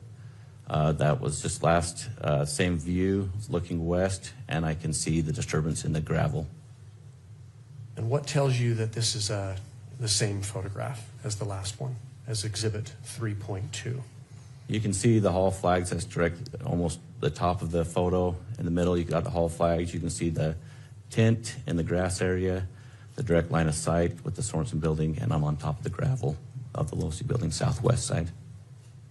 Is there also an LDS temple that's depicted in that photograph? There is. It's going to be on the top left of the photo. It's lit up. Okay. Do you know who took this photo? I do. And who took this photo? Melissa Richards. And who is Melissa Richards? She's the lead senior forensic for the state of Utah. Okay. Examiner. And how do you know that she took this photograph? I spoke to her. Okay. Let's renew the objection to hearsay that's in our standing objection. Thank you. Mr. Grunander, do you want to respond to the objection about hearsay? Yes, Judge. Under Rule 1102, hearsay is admissible to establish the foundation for or the authenticity of any exhibit. That's found in 1102 sub B sub 3. I would also point out for the court that under Rule 1101, which is the applicability of the rules, in subsection C1, the determination of questions of fact preliminary to admissibility of evidence when it's determined under Rule 104, which are preliminary questions, the rules of evidence do not apply. 104 speaks directly to laying foundation for an exhibit, so even at trial, hearsay is admissible to establish the foundation of an exhibit. I would also just point the court to State v. Griffin. This is a 2016 Utah Supreme Court case. The citation is 384 Pacific 3rd 186, which stands for hearsay evidence is admissible to establish the foundation of an exhibit, even at trial. And we're at a preliminary hearing today, Judge. All right. Anything further, Ms. Nestor, before I issue a ruling? No, Your Honor. All right. I'm going to overrule the objection to hearsay. I note the standing objection by defense. I also note Rule 1102, and I also look to Article 1, Section 12 of the Utah Constitution, which states nothing in this Constitution shall preclude the use of reliable hearsay evidence as defined by statute or rule in whole or in part at any preliminary examination to determine probable cause or at any pretrial proceeding with respect to release of defendant if appropriate discovery is allowed as defined by statute or rule. For those reasons, I'm going to overrule the objection, and as it relates to reliable hearsay, in this instance, you may proceed. Officer Bagley, did you ask Ms. Richards if this was a fair and accurate depiction of this scene on the Losi building on the night of September 10th, 2025? Yes. And what did she tell you? She said it was. Okay. Your Honor, the state offers State's Exhibit 4. Ms. Nestor? Just object to relying on what Ms. Richards told him in terms of creating the foundation and refer back to our standing objection. The state will submit it. All right. Well, as I look at State's Exhibit 4, and again, I'm just looking at it before me, it said it was a fair and accurate representation. There's a notation, I mean, in the previous exhibits, there's a marker, exhibit marker, and I see 2, but it also appears to be other artifacts on this image that I haven't heard any testimony about, and so. I will follow up, Judge. All right. Officer Bagley, do you see an evidence tag in that exhibit? Yes, I do, a number 2. A number 2, and that's yellow and black? Yes. Do you see other evidence markers that are red in color? Yes, they are, to me, they're orange, but they're triangular shaped. Okay.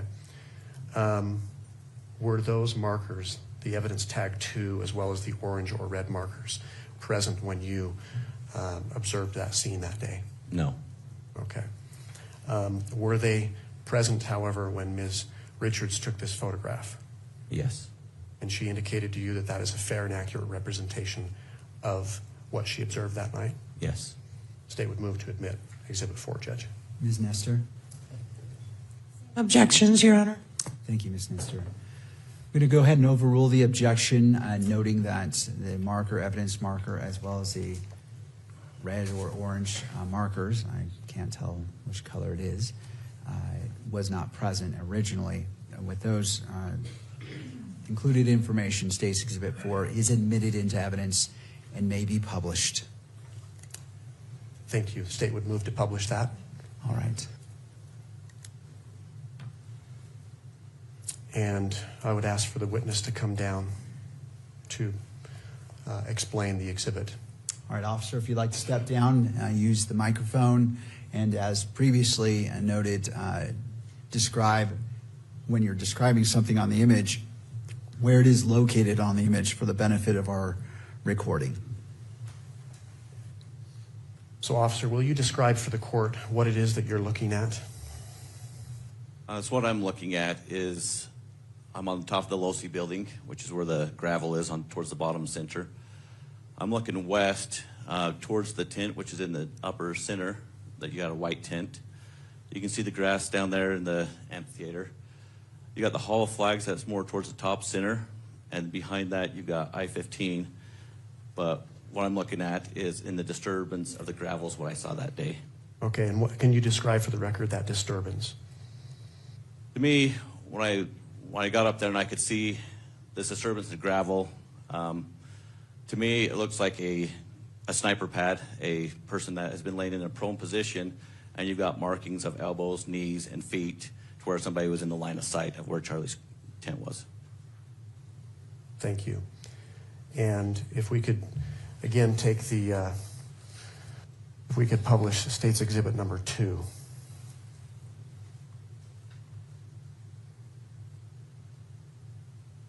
You recognize that, right, officer? Yes, I do. Where on the Losi rooftop did you observe this disturbance in the gravel?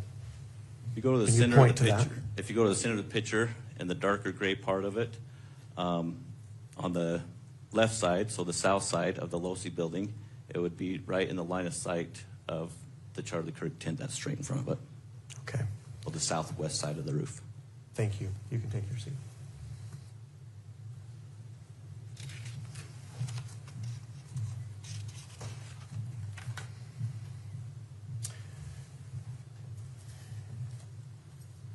And finally, I would direct the witness's attention to State's Exhibit number 5 on the monitor.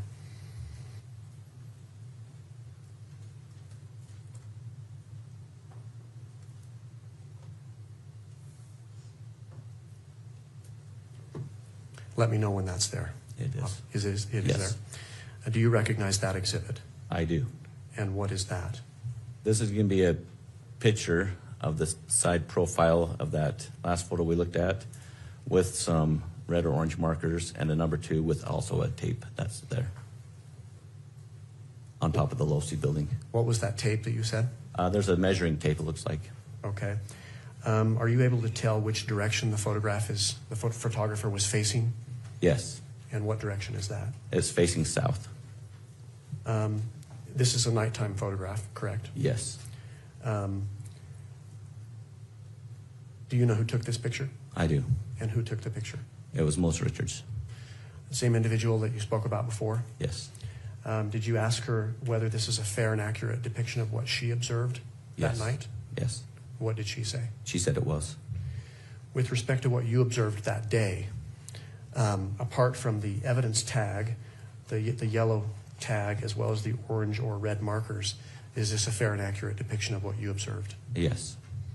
What's different about what you observed as far as what's on the photograph, the previous exhibit, compared to this?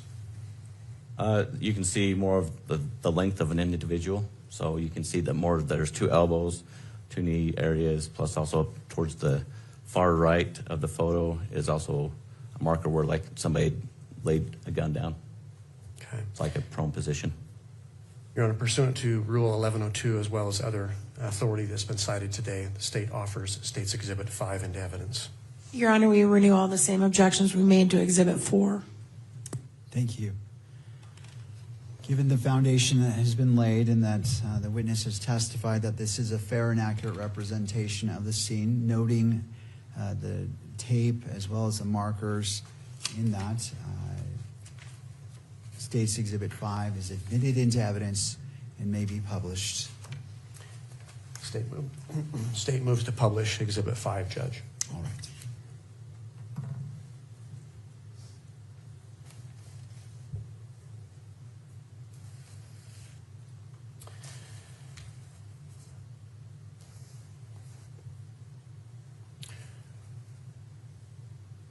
Before turning to what you did next on that day, taking you back to the daytime of September 10th, 2025, did you secure the rooftop of the Losi building that day? Yes, I did. And how did you do that? I put yellow police crime scene tape around the portion where so nobody else would disturb that area. And when you say that area, what areas are you talking about? I'm talking about the roof where it was the southwest side of the roof where I found the disturbed gravel, where it looked like somebody had been proned out in the line of sight of the tent. So right there. Did you secure the area as far as any of the entrance area up onto the rooftop with police tape? Yes, so then where that natural guardrail is, that was the other barrier where they were advised not to go any further from there other than police officers. Okay. If we could go back to State's Exhibit number 2.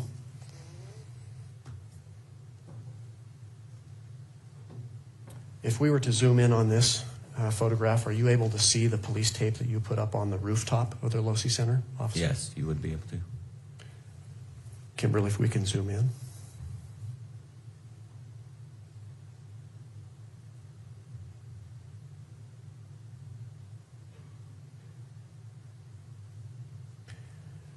Officer, I'm going to have you come down and describe for the court where you put that police tape up to secure that scene, the rooftop area. On the southwest corner of the rooftop.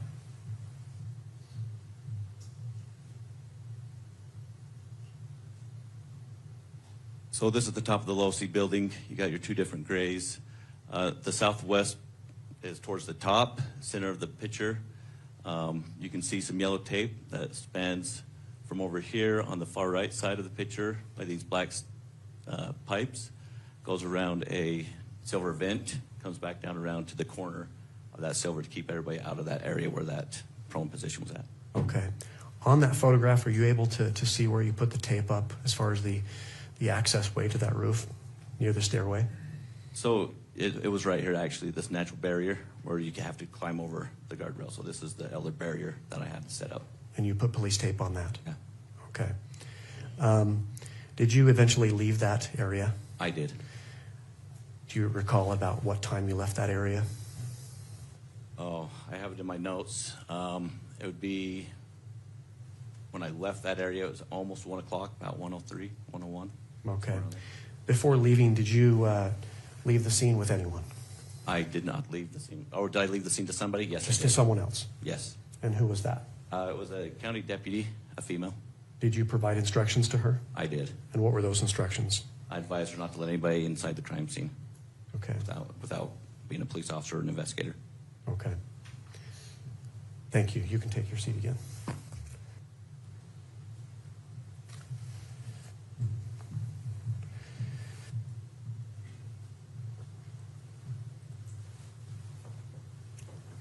Officer, upon seeing this disturbance in the gravel, you've described what it looked like to you.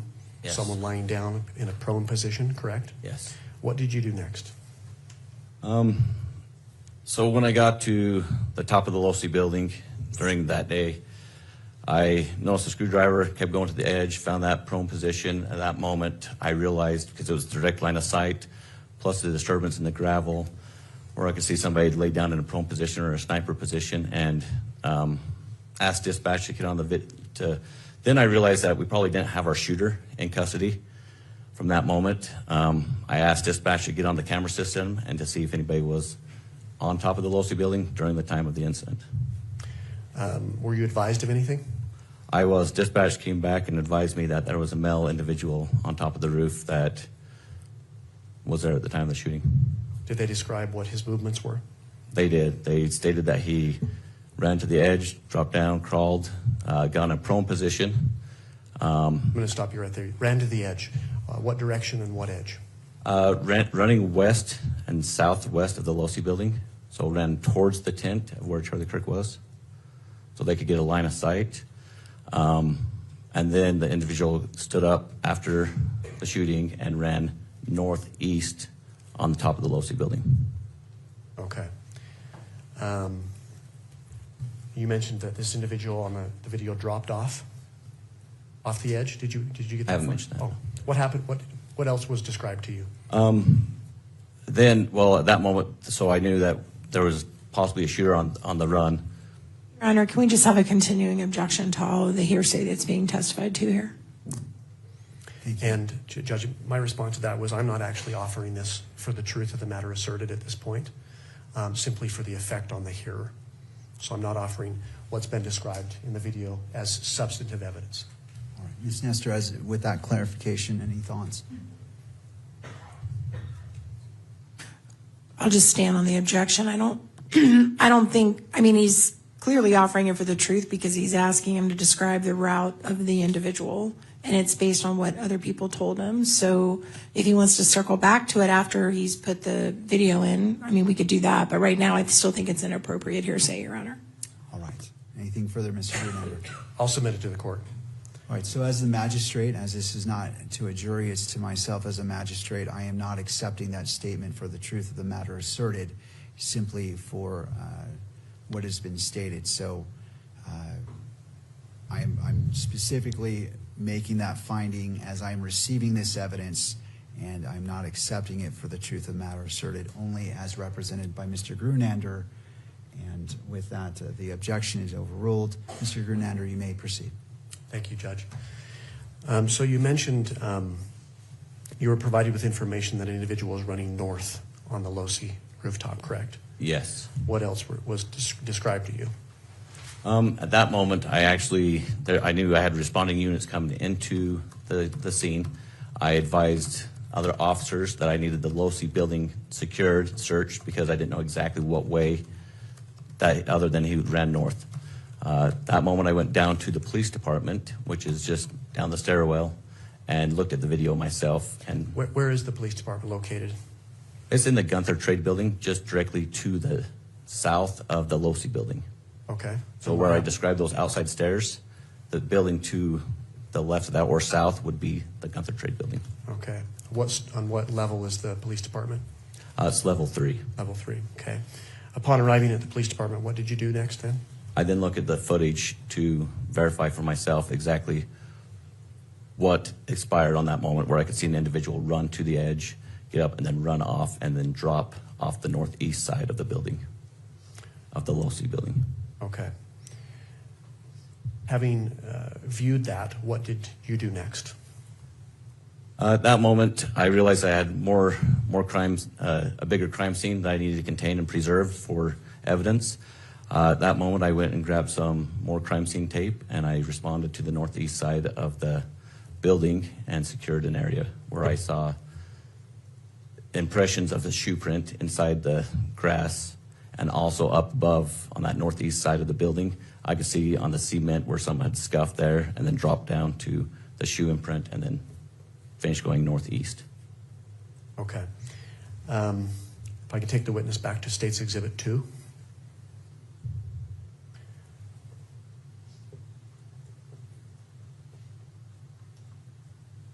You mentioned seeing an individual drop down. Could you come down and point that area out to the court? Yes.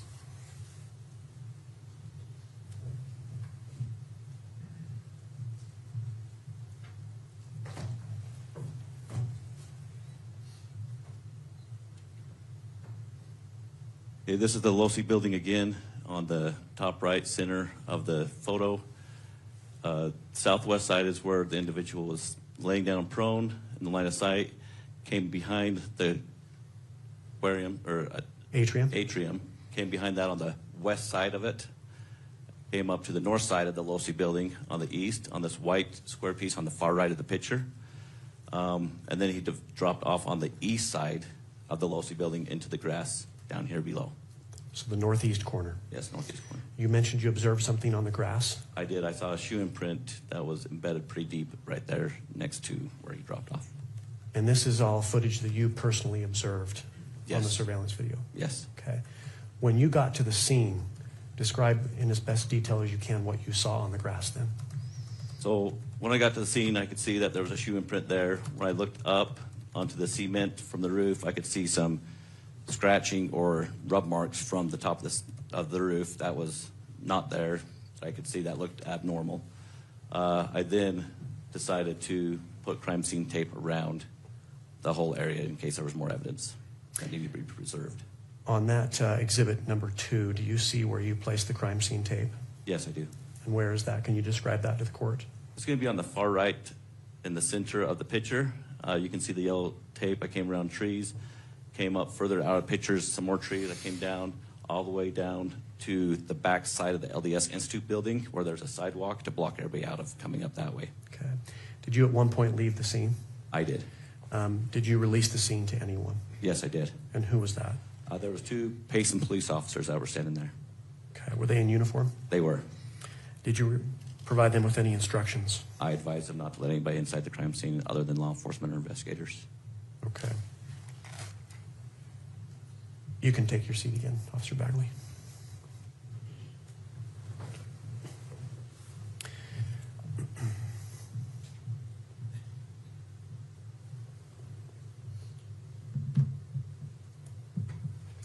You've talked about the disturbance in the gravel that was observed on the Losi building. Yes. Did you walk through that disturbance in the gravel? I did not. Did you otherwise touch it in any way? No. With respect to the shoe print that you observed on the grass on the northeast lawn area below the Losi building, did you walk through that? I did not. Did you otherwise disturb that? No.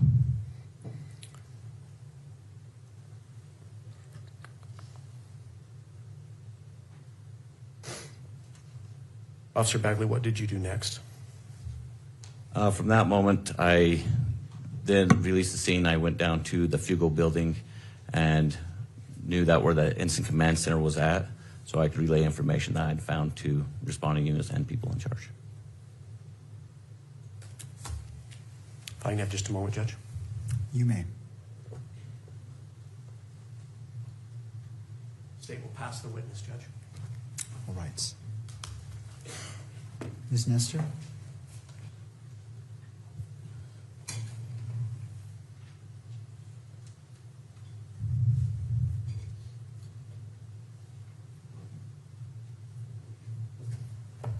Ms. Nestor, before you begin, what time would you like to break for lunch?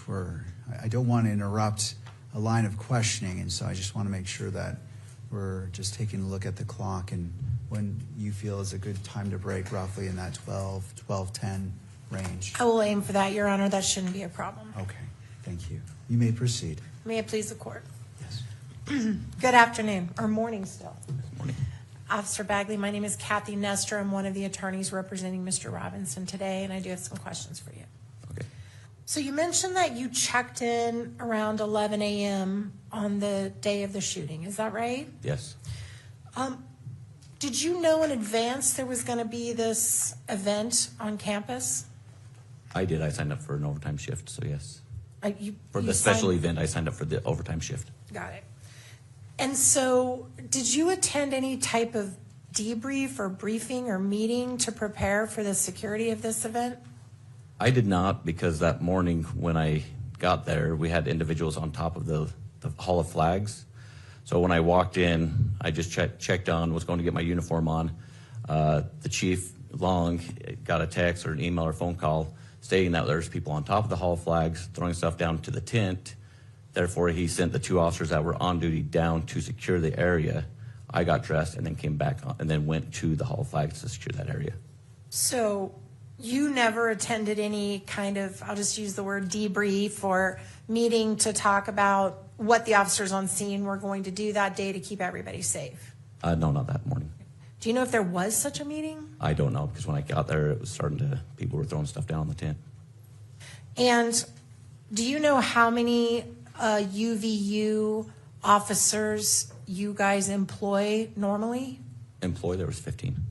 And do you know how many were assigned to cover that event that day? That were assigned to cover it. There was 6 of us that were, there was patrol 1 and then 5 others that were there with the chief. Did you all have an idea there were going to be thousands and thousands of people there? Or was that a surprise to you? Had an idea. And you only had 5 officers? 6, yes. 6, I'm sorry, counting you, I was Yes. thinking. And of those 6 officers, are you all armed? Do you carry weapons? Yes. What type of weapons do you carry? Glock, pistols. And was there any use on campus of, I think they're called magnetometers, but the machines you walk through at TSA in the airport where it checks to see if you're carrying anything metal, what we all had to go through to get in the courtroom. Were there any machines like that set up or being used on campus that day? No. And as far as you know, were there any drones that were flying above campus that day? Not that I know of. And did anyone ever talk to you about covering anything near or on top of or in the Low C building? Were you ever assigned that area before the shooting? No, Do you know who was? I don't. And when you got up to the roof that afternoon, was anybody around that was law enforcement? No. Nobody on the roof? No. Nobody on the stairway? No. Nobody on the walkway? No. Okay. And in the state of Utah, is a campus a gun-free zone? Are students allowed to have guns on campus? It's an open carry state, so yes. And did you see anybody that was armed that day other than law enforcement? I did not see.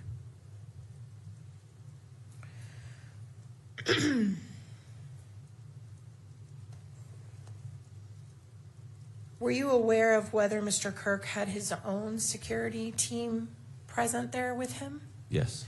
Did you communicate with any of those people?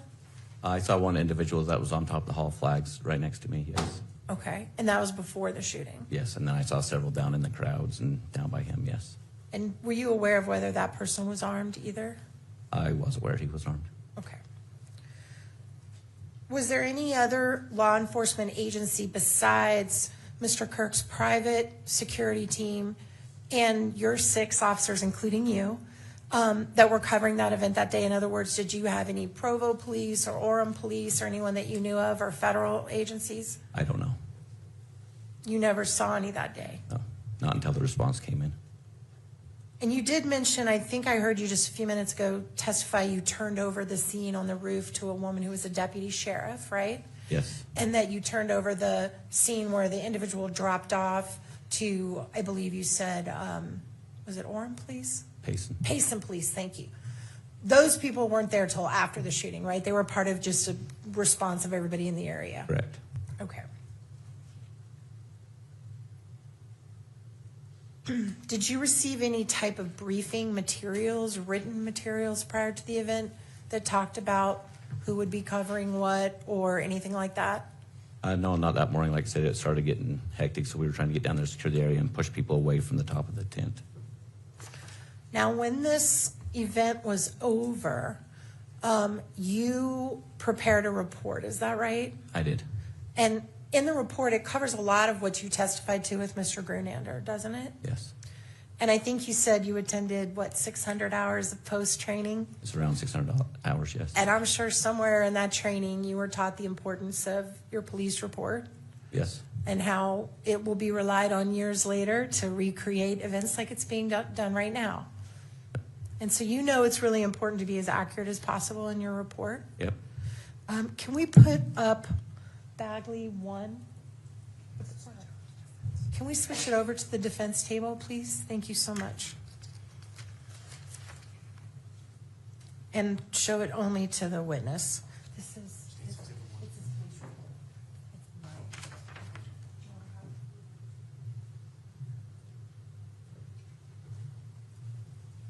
All right. Do you see that report in front of you? I do. And is that the report that you prepared, or did you prepare this report? I didn't. I did a supplement on it, but I didn't prepare the report. So, like, because the incident was a big agency assist, so obviously it says it has all the responding officers to that effect. Oh, we need to go to the page. Thank you for pointing that out. Can we please move to page 3 or 5, maybe? Let me look and see.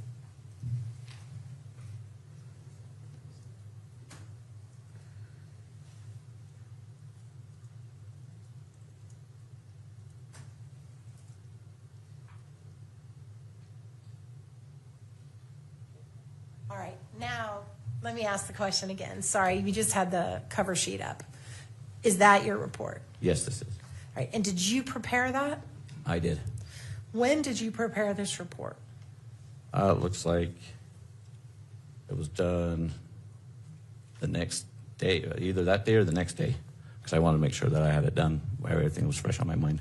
And do you have a copy of it in front of you? I do, as a matter of fact. May I just step in and just make sure that it's the same one? May I approach, Your Honor? You may. Oh, you're good.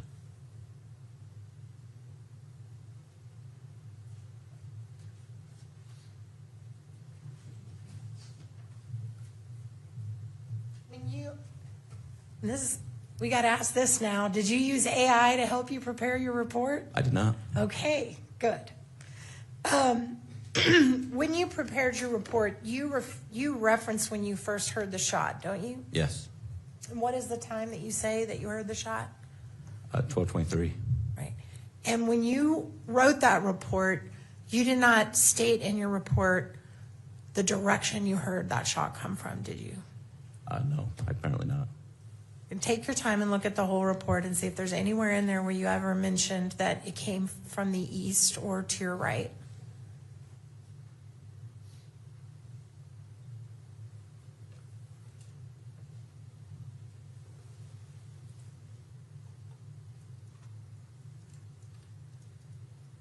I don't see his direction. Okay. And you also, I believe, in your report, you also don't state whether or not, you don't mention anything about thinking it came from the Low C building or anything like that, right? Later on, when I recognized when I saw the empty holsters, I think I actually said that in there, where I see the empty holster, that I realized the line of sight. Okay. So let's talk about that holster for a minute. So you heard the shot, and you only heard one shot, correct? Yes. And then you came down from the walkway above the tent, right? Yes. And you came down to really the grassy area that we've all been looking at, the courtyard. Yes. And there was kind of chaos, people running around. Yep. Yes. And while you were down there, you saw what you said was an empty holster.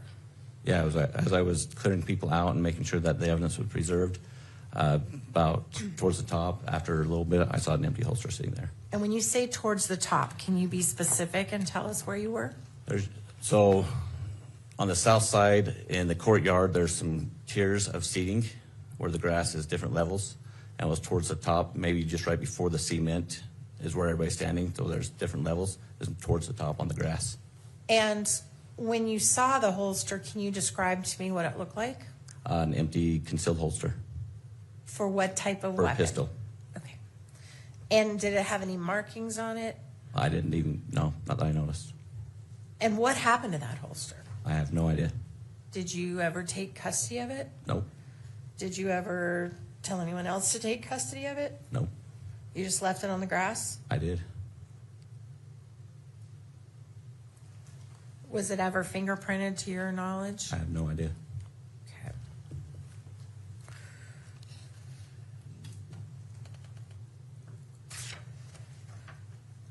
At some point, there were drones in the air. Is that right? Did you become aware of that? Yes, I was made aware of that.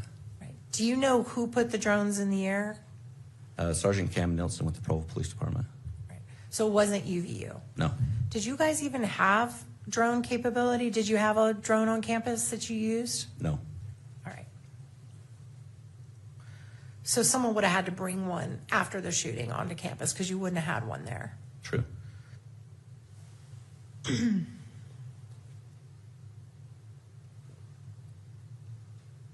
Right. You mentioned that as you were coming down into the grassy area from the top above the tent, you come down the Hall of Flags, you come into the grassy area. You mentioned that you heard, I guess on your radio, that they had a suspect in custody. Yes. And so how long do you think between the shot being fired did you hear that? I was in, like I said, trying to get down the stairs, jumping over people, trying not to step on people as people were fighting up. Within 30 seconds, maybe. Right. So they pretty much instantly had someone in custody. Yes, and that's why I was quite surprised. Were you aware of where the person was taken into custody? Right down by where Charlie Kirk was sitting by his tent, somewhere down there. So in the courtyard area, the person would have been in the courtyard area at the time of the shooting. Yes. Was that person in or near or around the holster in any way? No. You don't know? No, what he wasn't. Where the holster was up on the top level up there, and it was where when the incident happened, when Charlie got shot. Within seconds, the other officer that was down by him said that he was in custody with a prisoner of the shooter. So they had been within right there. You didn't, at that time, it was your understanding the person they took into custody was close by Mr. Kirk, is that right? Yep. But it didn't occur to you that, well, that's not where I heard the shot come from. They must have the wrong person. I should talk to somebody. During the chaos moment, no. They said they had a person in custody. I figured those guys saw something I didn't see. They took the person in custody, and I thought that was him. Okay.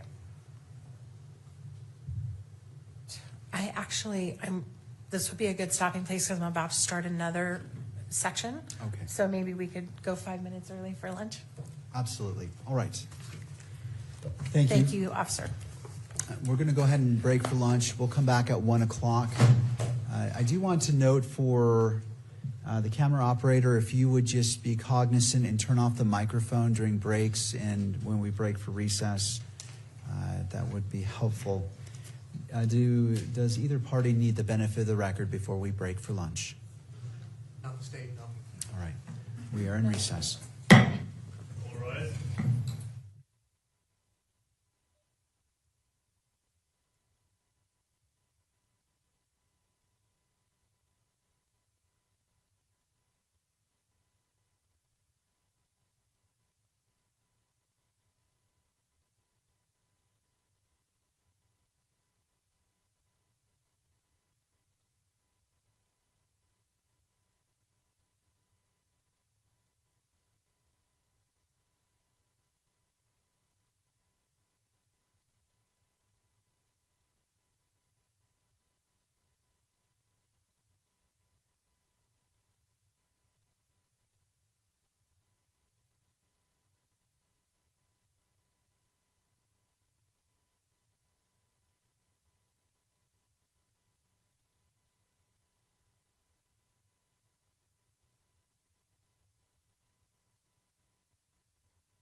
Ms. Nestor, are you ready to proceed? Yes, may it please the court. I do want to circle back before I start my new section on. We talked about that you had had no briefing or no material event. Did you ever have any operational or tactical? Okay. And you also mentioned that you've done SWAT.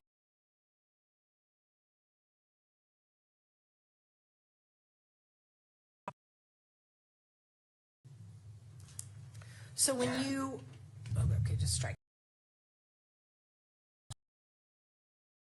The holster that was found, are you aware if there were any?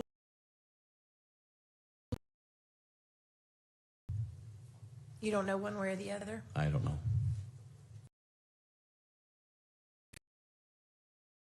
Through with you. And then I went right down to where the tent was. And that's where you found the holster. No, the holster was up higher. So I went down by the tent, so it's lower level. So as I came down towards where Charlie Kirk was shot, I went down towards the tent to assess to see what was going on down there, because I didn't know exactly what. I heard the gunshot, didn't know exactly what was going on.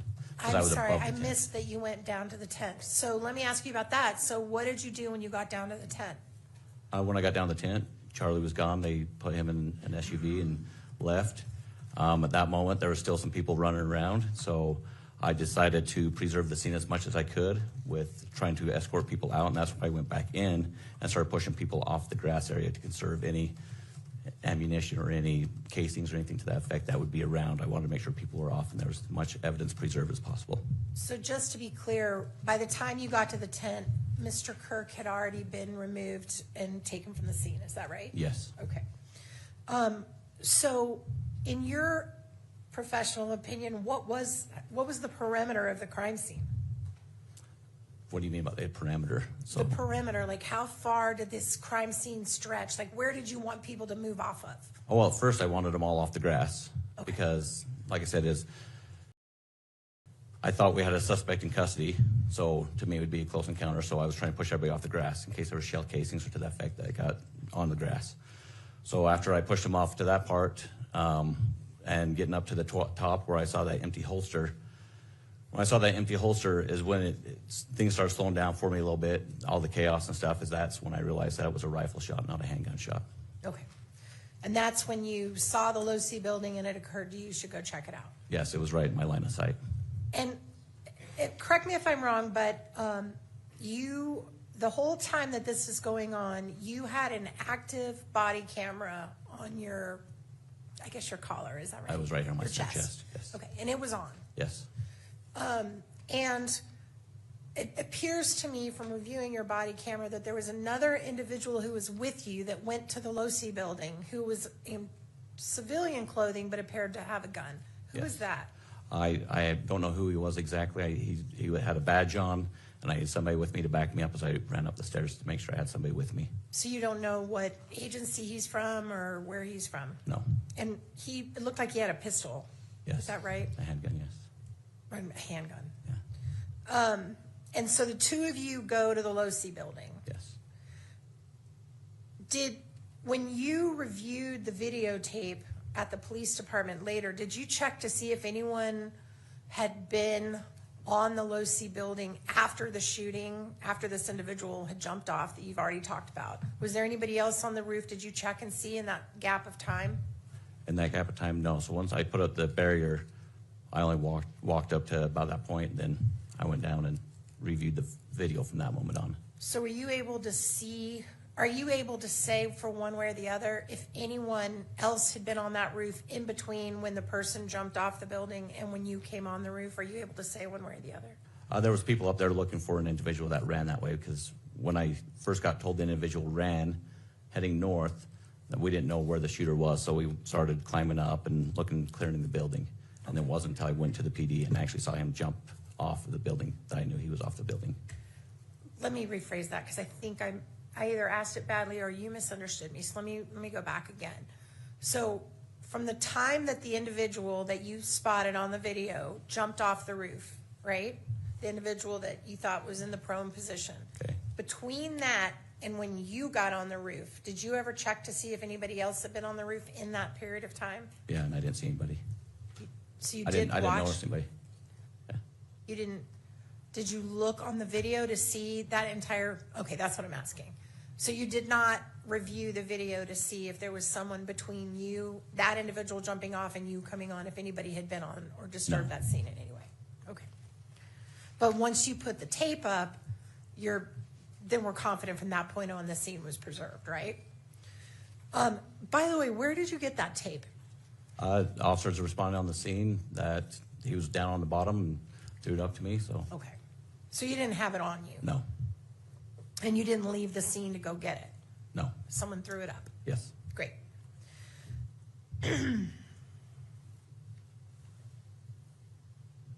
All right. While you were on the roof, did you encounter any spent casings? As a matter of fact, no, that's why when I saw the prone position where a person would be laying down as a sniper, being around guns and snipers all the time, I was looking for a spent shell casing. I couldn't see one. I was looking over the edge, looking all over the place, making sure the gravel wasn't disturbed, and I couldn't find a shell casing at that moment. And that would be, the reason you would be looking for that was because some types of guns, when they shoot, eject a casing automatically, right? Some Yes. do, some don't. Yes. All right. And then you also didn't find any unshot bullets? No. Okay. Are you aware of there being a bullet found on another roof? I'm not aware. Vicinity? Were you aware of another bullet being found on the scene, not on the roof of the Losi building? No. All right, your body cam footage that I reviewed appears to end while you're still on the roof. Do you know why that is?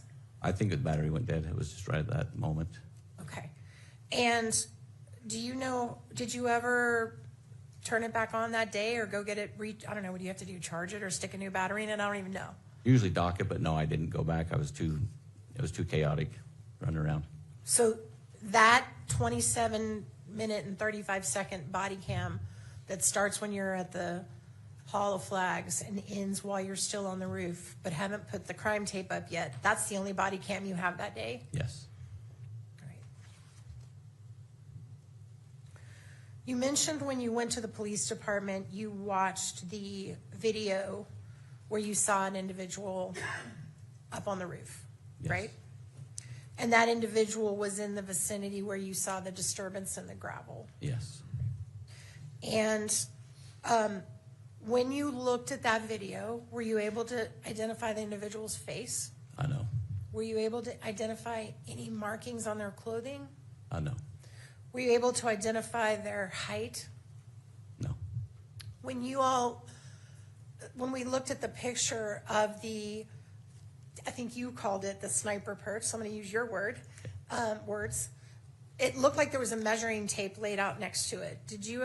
Were you present when they measured like the distance, like how tall that person would have been? I was not. So you don't know what that is? I don't. Were you able to tell the person's weight from the video that you saw? I can tell he wasn't a heavy set. So Okay. More of a skinnier person. Could you identify what shoes they were wearing? I could not. Could you identify anything about a hat or what was on their head? At the moment, no, I couldn't. Okay. And did you see a gun in the video? I saw a long black object in the left hand as he was running across the roof. And in fact, did you describe that in your report as a bag? I don't know. I have no idea. I don't know why. All right, let's pull that report back up, please.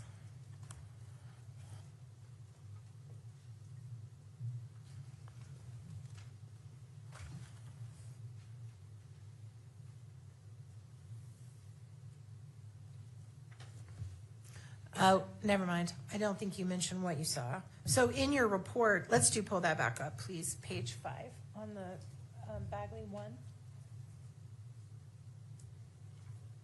So looking at the second page, you're actually going to have to go to page 6, I think. You talk about what you saw on the video where they jumped off the roof.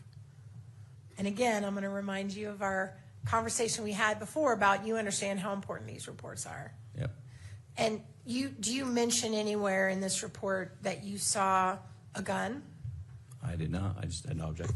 Did you mention that you saw that object? Is that on here? Nope. Okay, so you left that out. Now, have you looked at that over and over again?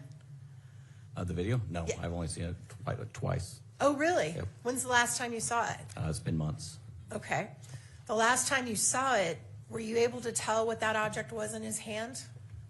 Yes. Now- Well, not tell what it is. I could see there's an object in that left hand, yes. And could you, knowing what you know about the case today, do you have an idea about what that object was? It looks like a rifle or something to that effect, a long object. It looks like a rifle? Like a long object, like skinny and long. You can see it's like almost like it's covered over something. So you saw the cover, which was the towel, right? Yes, and the shape of it is long. Okay. You know. So you can see a towel, but you can't see an actual I don't know gun. if it was a towel or a blanket. I don't know what it was. But you can't see an actual gun. No, video. like an object, like a form of a gun, like a long object. Okay. All right.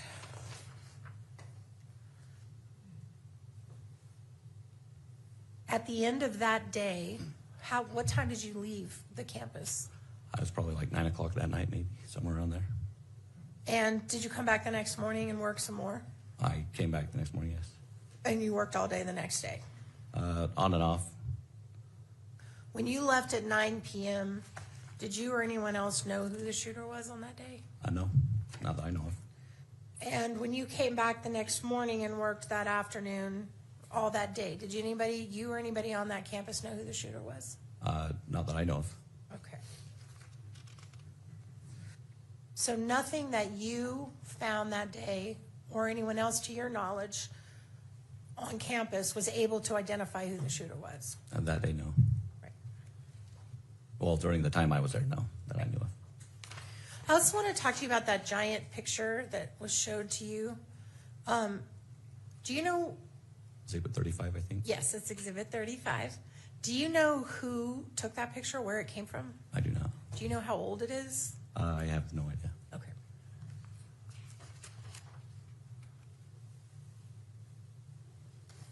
And the pictures you were shown, Exhibits 1, 2, and 3, that you got up and kind of talked about and showed all the buildings and everything. Do you have any knowledge about where those pictures came from? Or who Yes, took they them? were drone footages taken from a drone. Do you know who was operating the drone? Sergeant Cam Nielsen from Provo Police Department. Provo Police Department. Had you seen those pictures before today? Before today, yes. When did you see them? A couple weeks ago. And that was just in preparation for testifying? Yes. Prior to that, had you ever seen those pictures?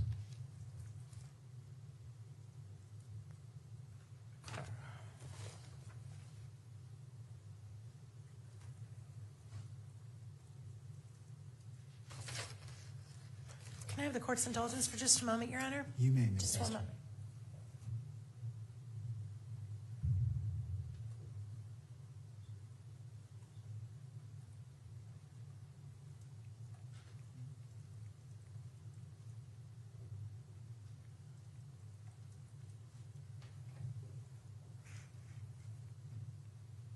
One last thing I want to clarify.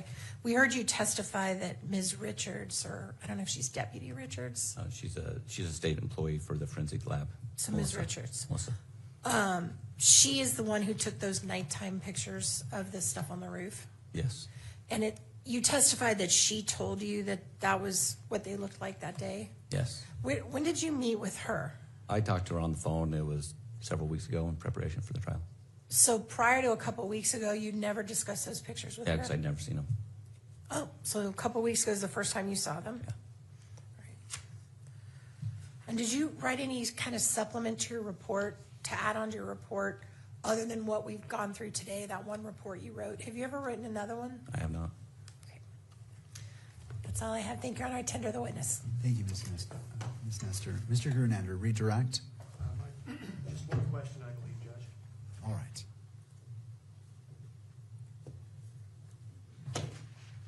Officer Bagley, if we could pull up State's Exhibit 1. All right, let's do that.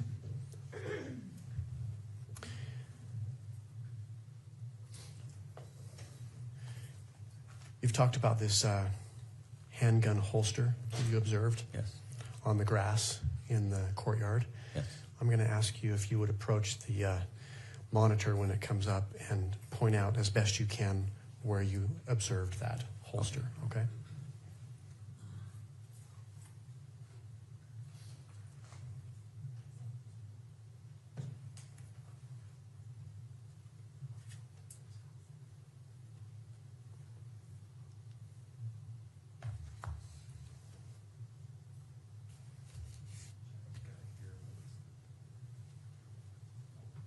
Oh, here we are.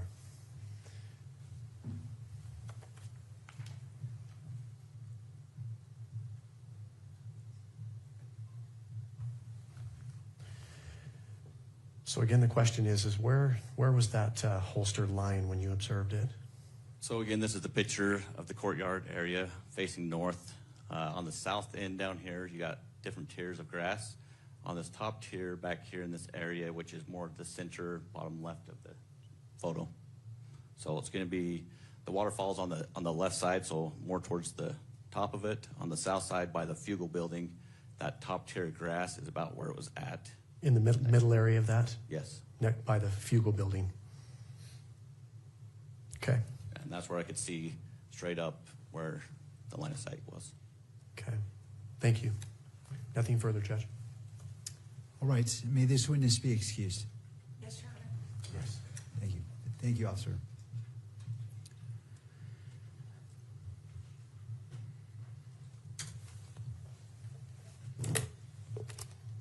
Just for the benefit of those in attendance, you may have noticed that I drink some water. Please, if you have water and what's been previously approved, don't hesitate. You can drink, just don't spill it. And let's go to the state.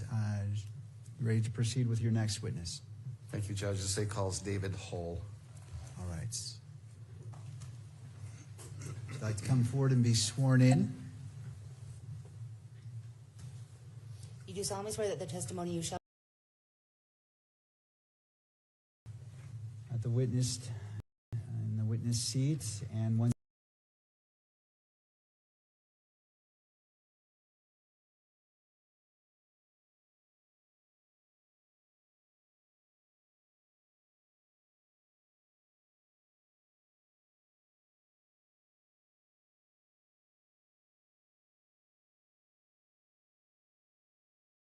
And are you employed?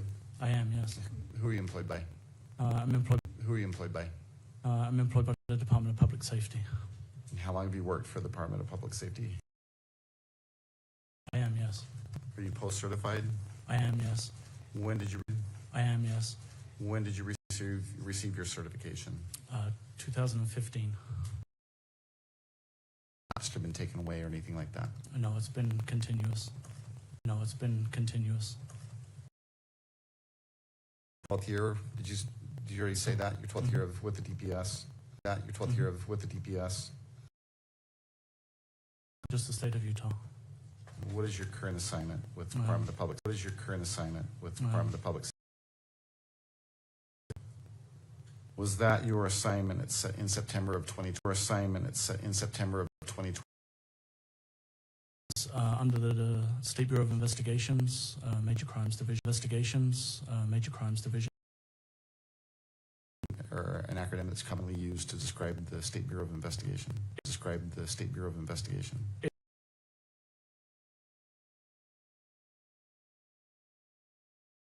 A little over 7 years. And what? Under a year in the Alcohol Bureau, and the undercover, and the undercover. What did that entail? Predominantly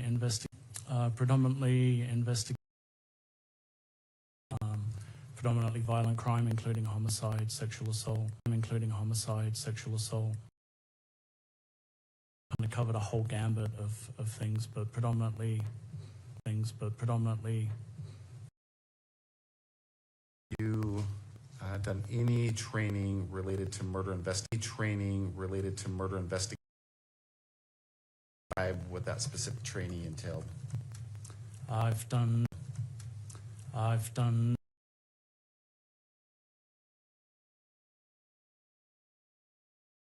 critical incidents, child deaths and unexplained deaths in children, aquatic homicide, homicide itself. And throughout your career with DPS, led a homicide investigation. I have, yes. I have, yes. Indirectly, I've probably been involved in approximately 40 or so. And is that?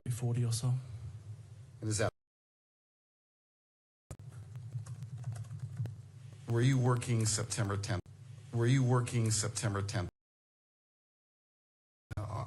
Did you work shifts? Did you work a certain shift that day, or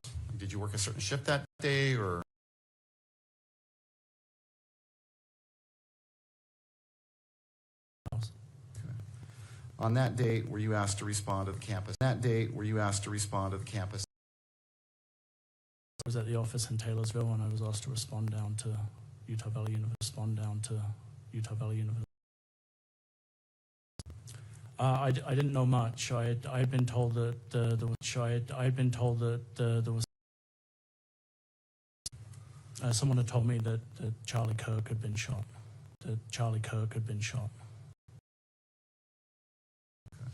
Did you end up responding? So when you found out that there was an event,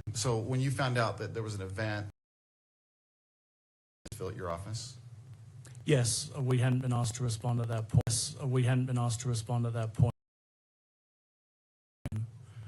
I went back to work because we hadn't been asked to respond at that point. Yes, yes, we were. We were asked to make our way down to the university to provide. To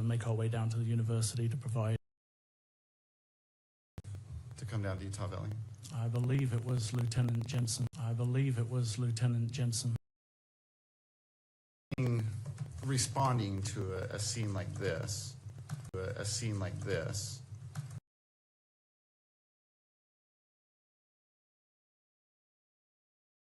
As a supplementary investigative division for this needs additional resources. We often respond with the crime lab to help. Out to assist another agency. Okay, so we understand correctly when you were down to give whatever help you could provide. Correct. Okay. You could provide. Correct. Okay. We were responding to assist process a crime scene essentially.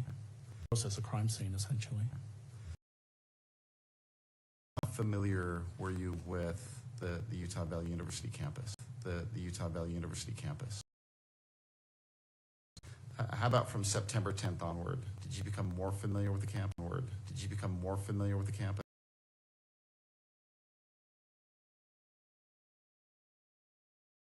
Looking at the incident scene, in viewing, and just my general involvement in the investigation, I became a lot more familiar with the building. And the campus itself. All right, and we'll come back to that here in a moment.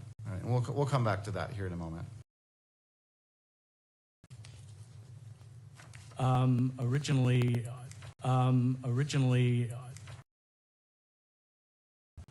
Sergeant Falmina, Sergeant Bricker, Sergeant Elshol, Ryan Davis, and a number of other agents were. Do you recall if other law enforcement agents?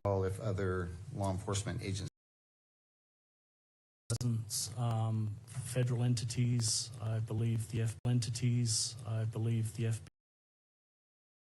I think some U.S. Marshals. There was obviously our state presence, and then there was So had all these folks responded by the time you got here, or Were arriving while I was arriving. Others arrived later. I know those arrived later. I know there were entities, including the State Crime Lab and other agencies. Yeah. And other agencies. Yeah. Throughout the course of the following few days. Originally, the SBI was directed to come down just The office was that go down and see what services, what can you. said it did. Mm-hmm. So let's talk about that. How did your role change? Having been on scene for a little while, there were some conversations and discussions that took place.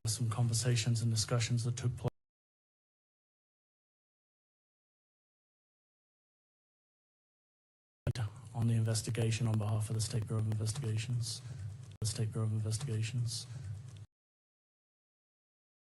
Correct. And you were going to be the lead case agent. Yes, sir. Along with lead case agent. Yes, sir. Along with.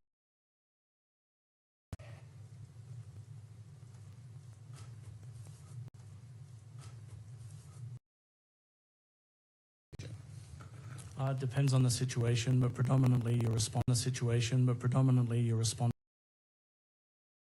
investigation, coordinating information that is coming in,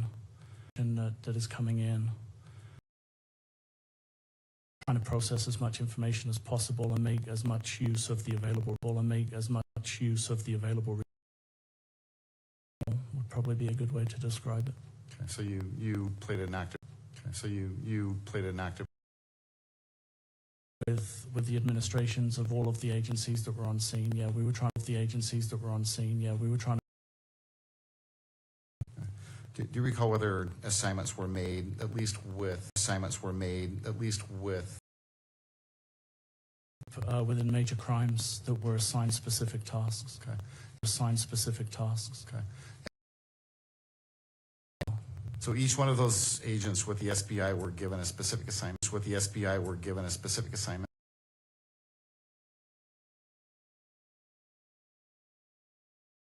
Were given to who? Yes, Sergeant Falmino. Text to manage and process any identity. Put in touch with UVU's surveillance footage or information that we had that had been recorded.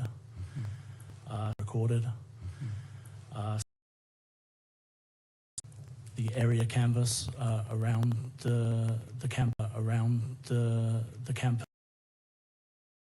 from the immediate area around campus, and other administration to try and manage the flow of Initially, when you showed up, things were a bit chaotic. Yes. Were a bit chaotic. Yes.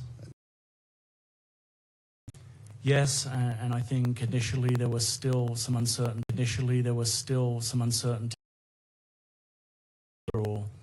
Or an active crime scene. The campus is spread over a large area.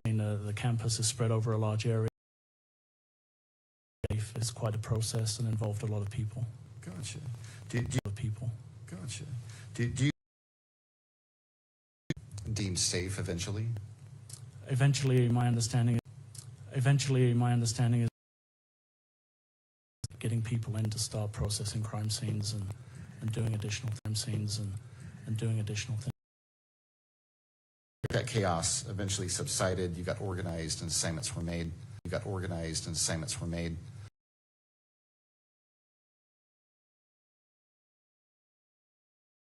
A plan, and our priority was determining whether we had an ability. That was our primary focus. Yes, we were getting a large volume of information from the general.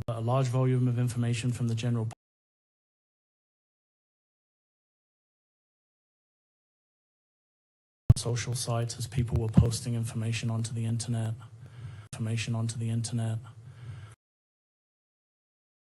A lot of things that needed to be processed through and worked. Okay, were videos Processed through and worked. Okay, were videos If you imagine there's 3,000 people at an event, and if you imagine there's 3,000 people at an event, and everybody. Do you know whether you or someone else with the SB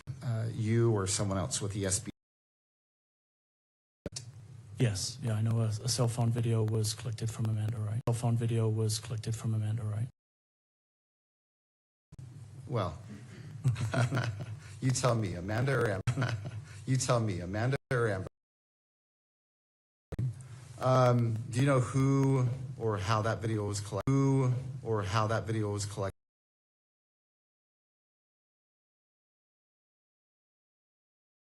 That day, but Agent Davis was able to go meet with her directly.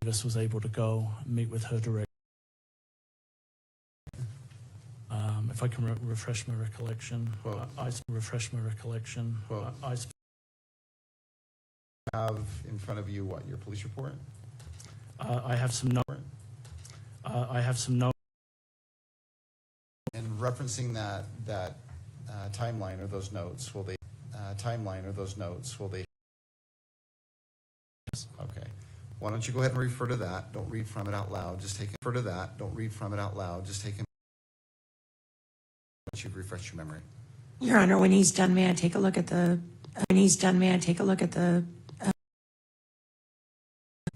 Ms. Wright was contacted on April 7th. If you'd like to come forward, May you I may. approach, Your Honor?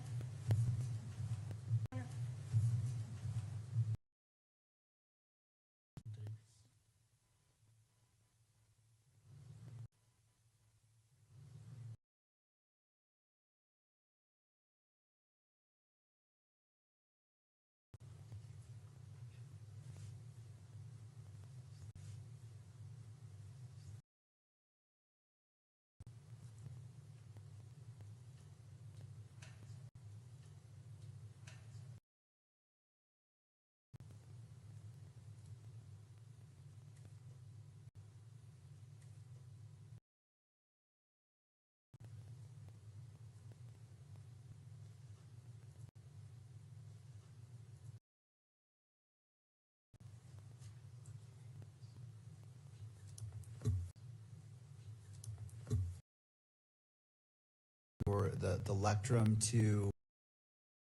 All right, let's make sure that Mr. Searle is picked up. Okay. All right, you may proceed. Thank you. And if I could make a correction to that, I think. Well, let me ask you this first. So he needs to ask you a question. okay. So, Mr. Sergel. So you've had a moment to look at your Yes, notes. sir.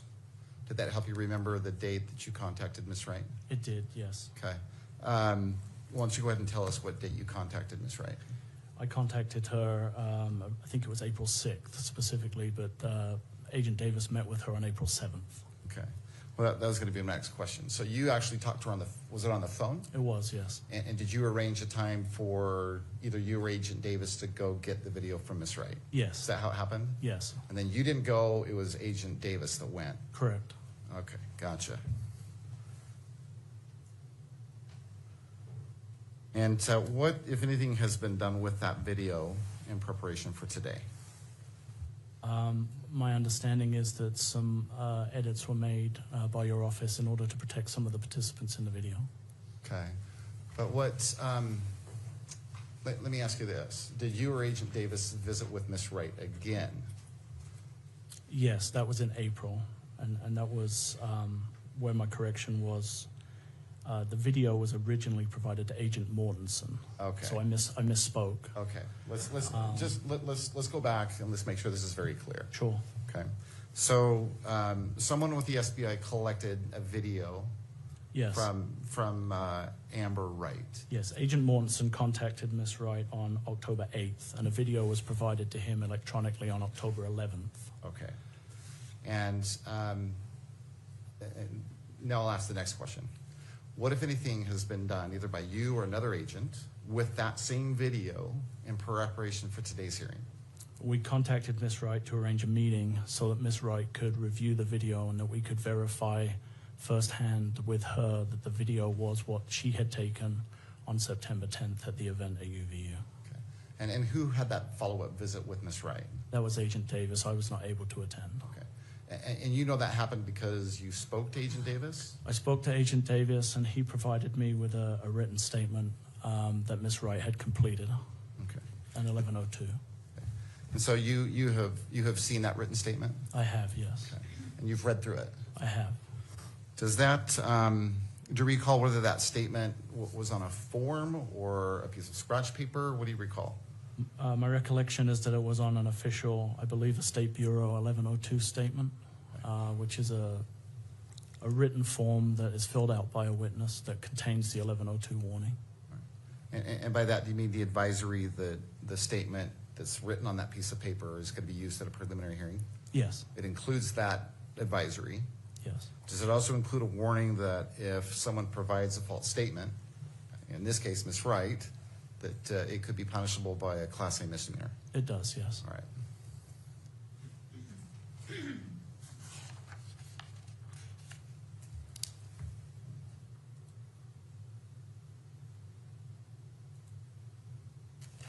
And what do you recall is the essence of that written statement from Ms. Wright? I mean, what does it basically say? Object, Your Honor. At this point, we want to assert our standing objection to the constitutionality of allowing in Ms. Wright's statement when she is not here present in court to be cross-examined.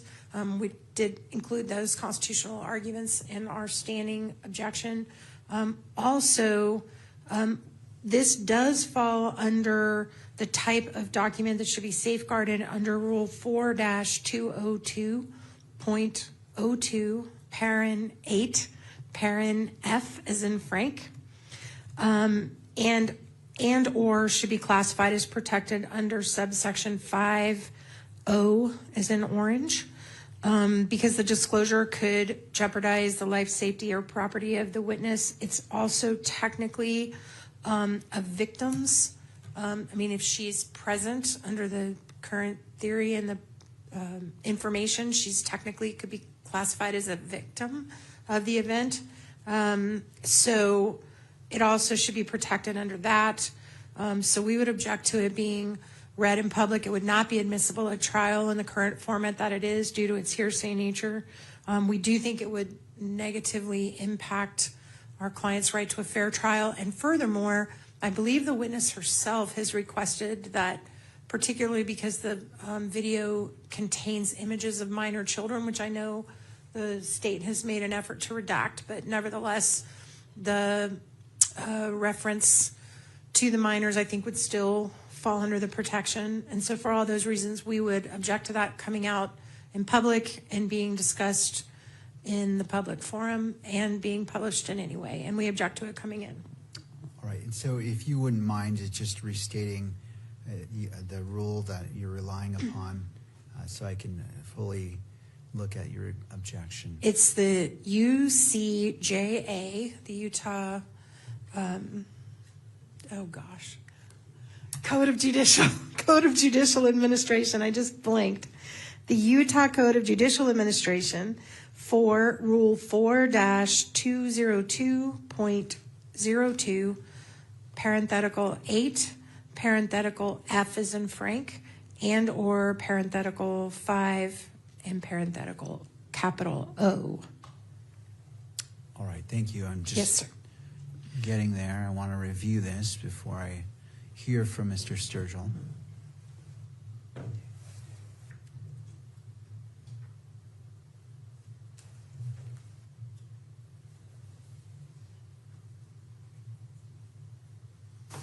All right, I've reviewed that, Mr. Sturgill. Well, Judge, let me address, I guess, a couple of things. Ms. Nestor actually brought up, I think, both the 1102 statement that we intend to introduce and sort of referred to the video. So let me address each of those one at a time. With regards to the 1102 statement that was prepared by Ms. Wright, Judge, it was gathered in compliance with the Utah Rules of Evidence 1102, specifically subsection B8. It's a statement that was gathered by an SBI agent. It was prepared with knowledge of the advisory that it was going to be used at the preliminary hearing, and it also included the warning that if a false statement is given, it's going to be a Class A misdemeanor. Judge, I don't know what additional foundation you'd like. Well, that's kind of where I was going, Judge, is I was trying to lay a little bit more foundation just to introduce that statement alone. I haven't got yet to the video. But with regards to the 1102 statement, it has been collected in compliance with Rule 1102. As I stated, B3 or B8. As we all know, Rule 1102 allows reliable hearsay, as does the state constitution, Article 1, Section 12. So what exhibit will this be? I want to look at it not for the purposes of, as a magistrate, taking it into evidence, but see if it comports with Rule 1102 as stated, because I haven't seen it. Sure. And I haven't done the analysis to see if that objection is... Judge, it is State's Exhibit 6.1.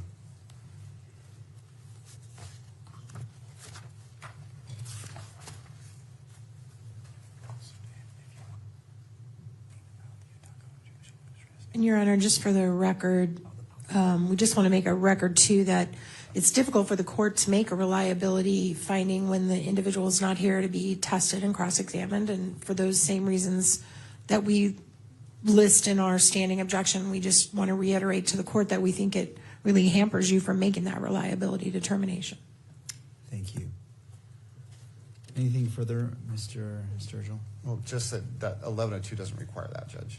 It doesn't require that the witness be here to corroborate the statement that they've already prepared. All right.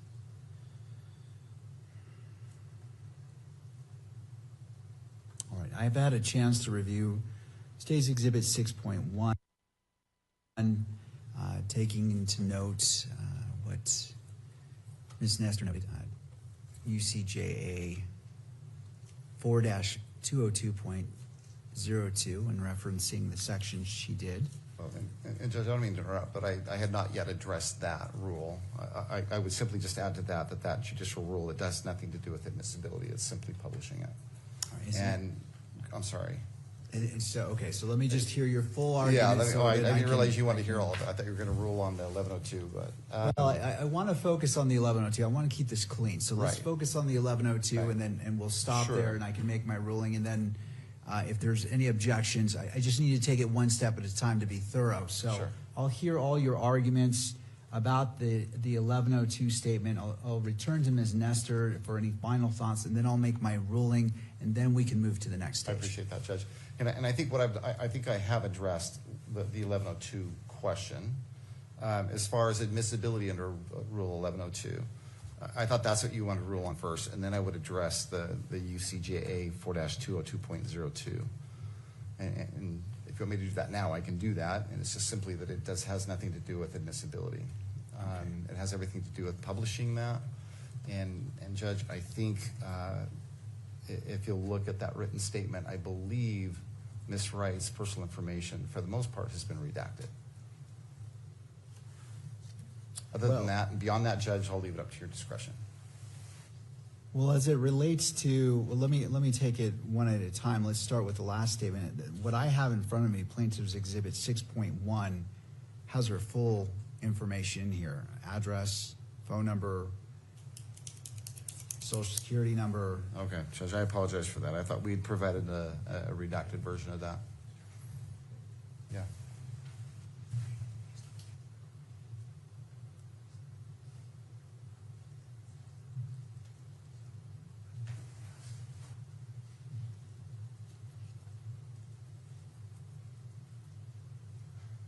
I think I've clarified what's going on here. I think we provided you with an unredacted version some time ago. The version that we have and are prepared to present today is a redacted version. Could I have a copy of what you're intending to admit into evidence so I can consider what's before me?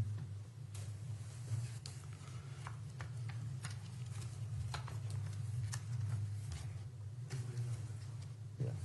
Judge, we can bring it up electronically. We don't have a hard copy of that. All right, now want to make sure that's not coming on screen. It's just coming Yeah. on my screen to review it. All right. Okay. No, and that's fine. It's not. It's just for my. That I can look it on my screen because I'm trying to evaluate. So if you just want to put it back on my screen. It's on all the screens now. All right. Well. So what I'm doing is I'm looking at this, and just for clarity, moving forward, if there is a particular exhibit, I'll ask that you provide it instead of me relying upon it here, just so there's no misunderstanding, and I can see exactly what is being moved into evidence. I don't want to assume, Right. and I want to do the proper analysis. All right. So And I appreciate that, Judge, and I apologize. I understood that we were presenting redacted copies today, and Okay. I think there's No, just that's been a little bit of a glitch, so I apologize for that, Judge. all right. And Ms. Nestor, I just want to make sure that you're looking at this exhibit as opposed to what I was just looking at in regards to your arguments. With this clarification in mind, any update to your argument or anything that you would like the court to consider?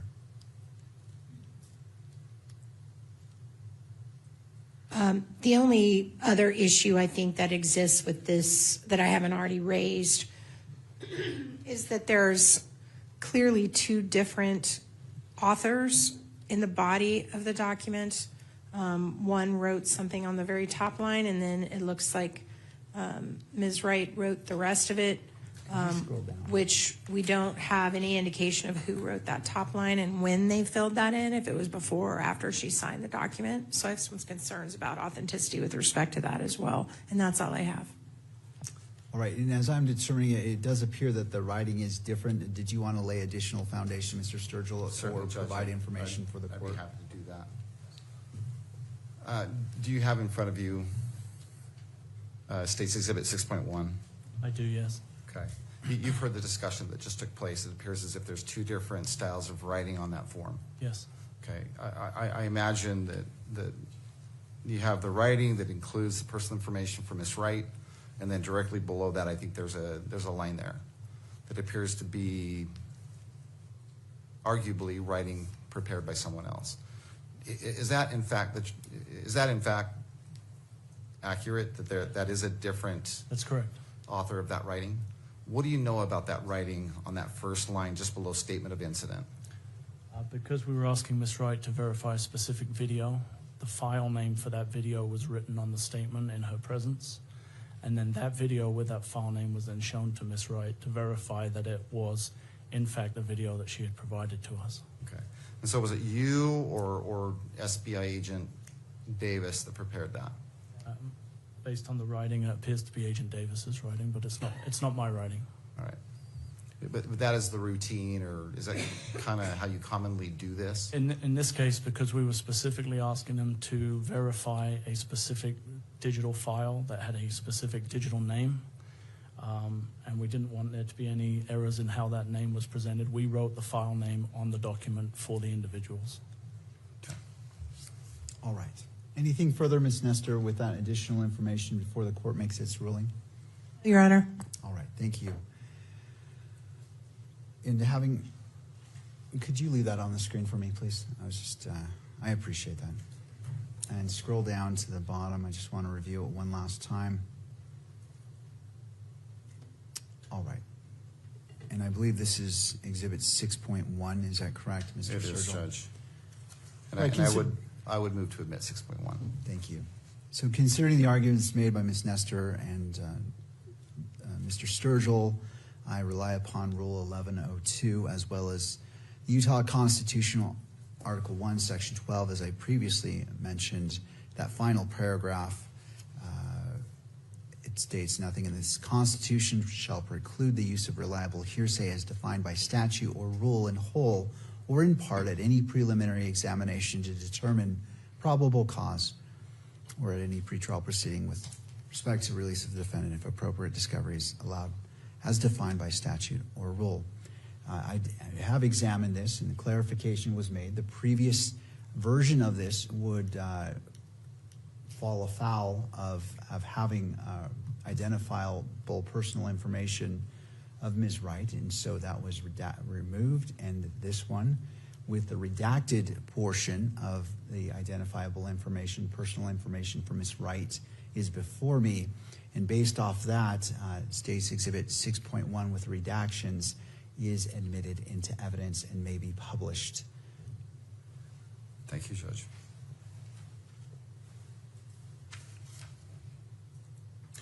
Agent Hold, that statement that was prepared by Ms. Wright, what does it state with regards to the video that you showed her that day, or I guess Agent Davis showed her that day? It states that she's confirmed that she did review the video and that it was a true reflection of the video that she took on September 10th, 2025. And did she identify who's in that video in her statement? Herself and her 2 young children.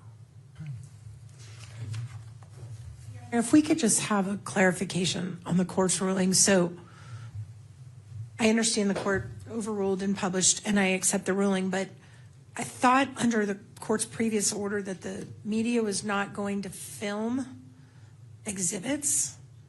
And they are filming the ones that are on that screen. So I guess I just need to clarify that, Your Honor. I'm sorry. No, and I appreciate the clarification. It's important. What my ruling when we came back from break was if you're objecting specifically to the exhibit and then to the exhibit being published in the courtroom and then the exhibit being published which can be captured by media, if that's not specifically addressed, I am going to allow it. So I didn't hear a specific objection to that. So I appreciate you bringing that up, but that's how I'm looking at every single objection, just for clarity of the record. Thank you, Your Honor. So just to make sure I correct the record, we are objecting to the publication of this under the UCGAA rules for the reasons I said, but I respect that you've ruled on that. And in the future, I guess we'll just make particularly clear we're objecting to publication because I do think anything that's getting on that screen is getting filmed. Okay. So thank you, Your Honor. Thank you, Ms. Nestor. And Mr. Sturgill, did you want to respond? I mean, it's the genie's a little bit out of the bottle on this particular issue, but any record you wish to make?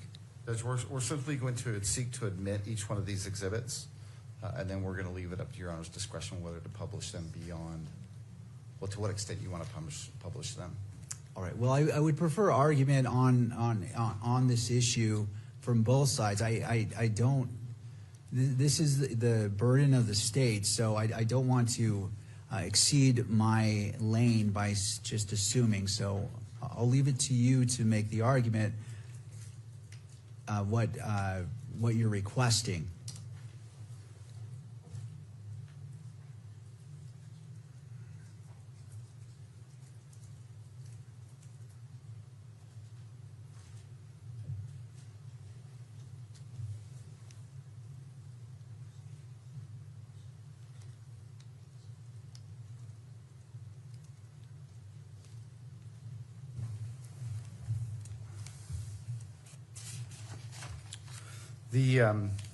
Sorry about that.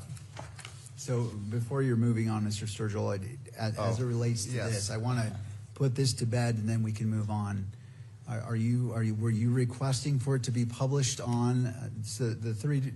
You moved it into evidence, which I approved. It isn't moved into evidence, but I didn't hear anything in regards to publishing to the courtroom, and then lastly publishing, which it would be captured by the camera in the background, in the back. Judge, we believe these are public documents, and so we would ask that they be published both to the audience and to the public at large. All right. Well, given that we've gone past the gate on this one, it's been published. Right. But I think we're all on the same page in regards to how objections may be made and how the court is going to consider it, so we can move forward. All right. Thank you, Mr. Sturgill. Thank you.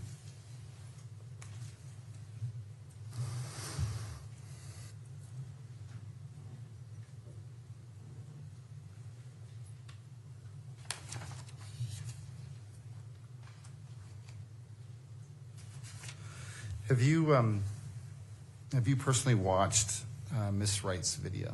I have, yes. Okay. And what is depicted in that video? It's a view of Ms. Wright's position in the crowd at the event on September 10th. Okay. And absent the written statement from Ms. Wright, can you at least recognize the location that's displayed or depicted in this particular video? Yes, it's the amphitheater at the Utah Valley University where Mr. Kirk was doing his event. Okay. On your screen, Exhibit 6.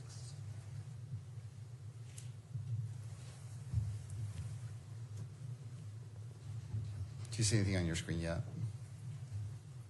Just the very beginning. It's there now. It's there now. Do you recognize what's depicted on your screen right now? I do, yes. And what is that? In the background is the Hall of Flags, and then you have the gazebo under which Mr. Kirk was presenting his event from, and then the crowd between where Miss Wright was and the stage. Okay. But do you recognize what this is the beginning of? Yes, this is the beginning of Miss Wright's video. Okay. Judge, the state would move to admit what's been marked State's Exhibit 6.1.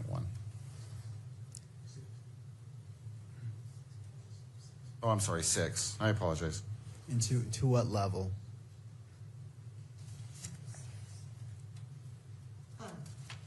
Hold on, Ms. Nestor. I just want to get the clarification, and then I'll certainly turn to you. So the levels of admitting into evidence, then the next level is publishing it to the courtroom, and then the next level is publishing it in a way that is captured by the media. What is your full request? Judge, we'd ask that, first of all, it be admitted, that it be published here within the courtroom, and then that it also be published to the public at large. All right, and I'm not quite sure what this particular video is showing. Could you lay a little bit more foundation or proffer that what this is? Sure. You've seen this video, Agent Hall? Correct. What's depicted in this video? The crowd and the beginning of Mr. Kirk's presentation to the audience in the amphitheater at UVU on September 10th, 2025. Okay. Does it depict Miss Wright? I believe towards the end of the video it scrolls back and Miss Wright shows the people that she's with at the event and herself, yes. All right, is there any act of alleged violence in this particular No, there is clip? not, Judge, but there is not. Okay, I just needed that clarification. Ms. Nestor, I'll turn to you. I just wanted to make sure I understand the full scope of this exhibit and then hear from your objection, if any. Your Honor, with respect to admission, we object to its admission on the grounds that it's not properly authenticated, as Ms. Wright herself is not present in. For all the constitutional reasons we raised in our standing objection, we object to that. As far as its publication, we object to its publication. It definitely is something that in its current form without her here would not be admissible in any place other than a preliminary hearing. And we feel like this would really impinge on Mr. Robinson's right to a fair trial. And so we're asking it not be published, and certainly if the court does publish it, that it certainly not be filmed. Thank you. Mr. Sturgill, any response?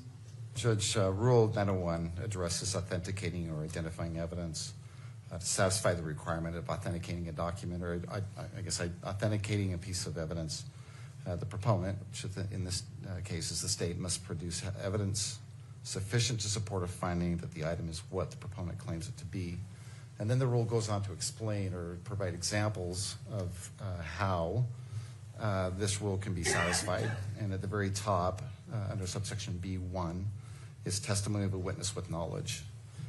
That goes on to say that testimony that an item is what it is claimed to be satisfies this authentication rule. Judge, you have an 1102 statement prepared by the person who actually caught these images on her camera or on her phone, and so, Judge, I think that alone sufficiently authenticates the document. And then even further than that, you have Agent Hull, who has reviewed the video himself and authenticates it, at least with regards to location. Thank you. As it relates to admissibility of this exhibit, I believe this is State's Exhibit 6, is that? It is, Judge. All right. Honor, I'm sorry to interrupt. Can I add one more thing just for the record? For purposes of publication question, under UCJA 4-202.02, parent 4, parent R is in Richard, photograph, film, or video of a crime victim are designated as private court records. And I do think that based on what the state has previously referenced, they are perceiving that everyone in the audience is a potential victim, and so we think it shouldn't be published under that rule. Thank you. Mr. Sturgill, on that final point. Judge, I appreciate that argument from Ms. Nestor. And we don't necessarily disagree, but to that end, to protect who we believe is a victims in this video, I believe their faces have been blurred out. Oh, I see. Ms. Nestor, have you? I think it's only the minor children whose faces are blurred out, not Ms. Wright, if I'm not mistaken, unless it's been subsequently altered. My recollection is they've all been blurred out.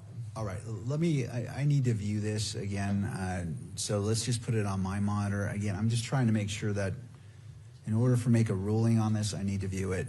So let's put it on my monitor, play it without any sound. Okay, my understanding is the prosecution has control of this exhibit, so what I'm asking is that the sound be turned off, if there is any, and just go ahead and play it, and it's only on, well, it's on all the parties' monitors, because I want you all to view it, because that can go directly to, as you've mentioned, Ms. Nestor, whether it's possibly admissible. So let's go ahead and play that.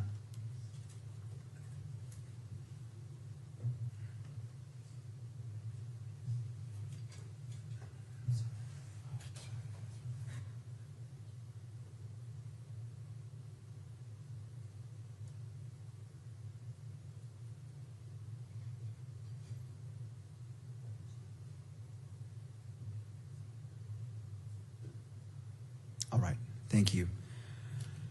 Based off what I've watched, there was some blurring of faces, but not of all the faces, and so I'm going to rule that it is admissible.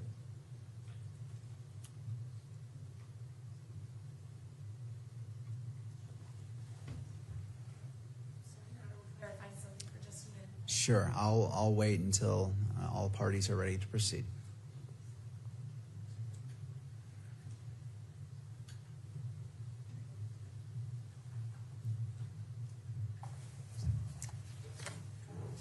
So anything further? I just want to make sure. No, Judge, you've had a chance to watch that.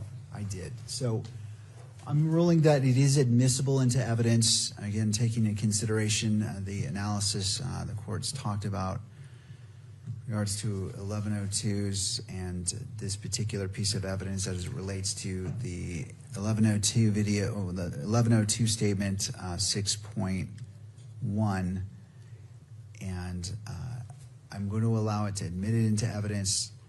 And because the faces of the alleged victims are not all obscured, there are some that are visible, it's not going to be published to in-court monitor, and obviously not to be filmed by the media. So the court will receive it into evidence. The court will watch it again right now, and then we can continue to proceed. Very good. Thank you, Judge. So if to the state, if you would like to play it again for me, I'm viewing it as it relates to consideration as the magistrate. Your Honor, this sounds like an issue that's going to come up again. I represent the news media. Can I be heard on this issue? Yes. I just wanted to address it. I've tried to be quiet. I just wanted to address it now because it's going to keep coming up, it sounds like. The classification rule that Ms. Nestor is citing and that Your Honor was just reading is not about in-court exhibits. That is classification for records in the court file. So it is a fundamentally different thing when we are in a public proceeding and the state is presenting an exhibit that you are relying on, and the public is being denied the chance to see it. That is a fundamental violation of the right of access, and it's a qualified right, and I recognize that. But that's not the ruling that you just made. You're just ruling based on the Code of Judicial Administration, which doesn't have anything to do with when something is presented in a public proceeding. So while I recognize there are certain things where I understand that you were going to make an exhibit-by-exhibit evaluation based on certain exhibits that may, be somewhat, may cross the heavy threshold of being so prejudicial that they cannot be shown in public. That is not this.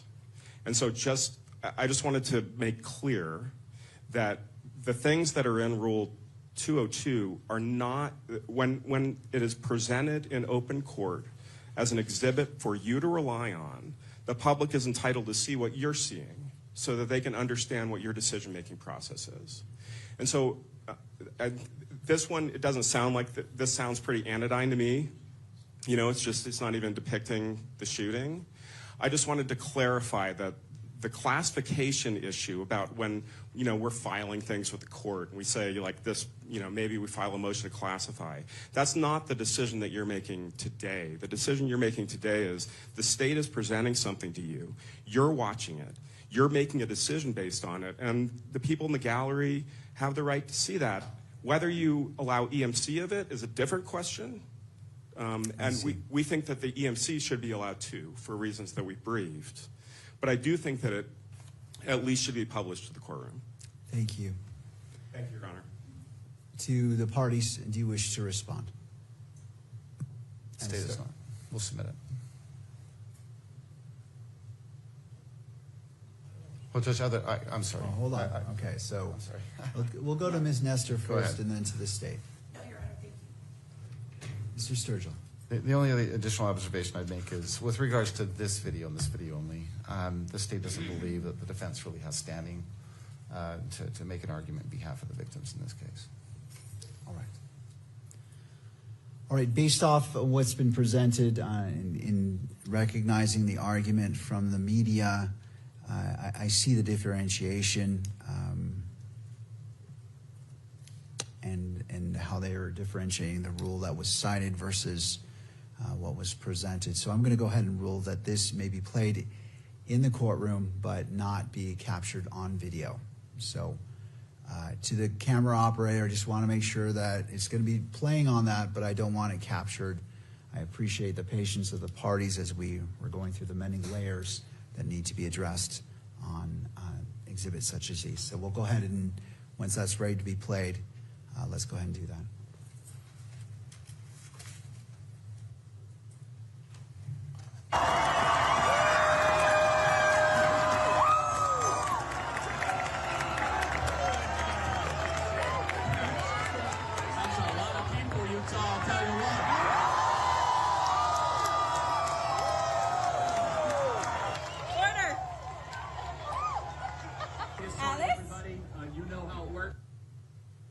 Thank you. And that concludes Exhibit 6. Correct. Right. Thank you. Mr. Sturgill, you may continue. Agent Hull, did you or any other SBI agent collect additional video? Yes, there were other videos collected. Okay. What additional video did you collect? A cell phone video from Mr. Phillips was collected. Okay. And do you know who or how that video was collected? Yes, Agent Schultz made contact with Mr. Phillips September 29th of 2025, and that video was provided to him. Subsequently, in preparation for the proceedings today, myself and Agent Davis met with Mr. Phillips on April 6th, and he completed an 1102 and went through the same process as Ms. Wright. The only difference being on this occasion that because he is a minor, his mother witnessed it and also signed a statement. Okay. So you personally reviewed Mr. Phillips's video with Mr. Phillips? Correct. Okay. And you had him prepare a written statement? Yes, correct. Okay. Again, on this written statement, are there two different authors? Yes, I believe in this instance it was myself that wrote the file name on the form. Okay, and so you wrote, what part of the statement did you write? Just the name of the file that we were asking Mr. Phillips to verify. Okay.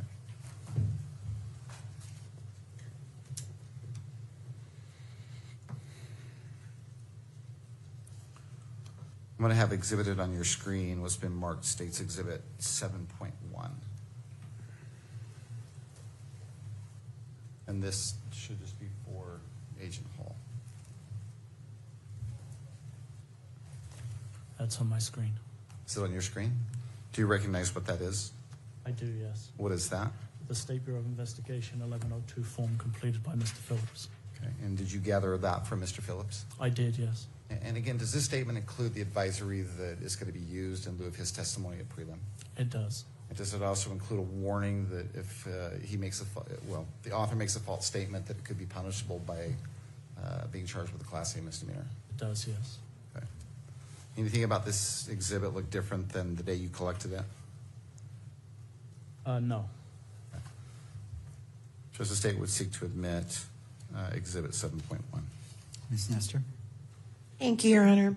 We would object to the admission on the grounds that this video does in fact show a close-up view of the shooting of Mr. Kirk and grievous injuries in very stark relief.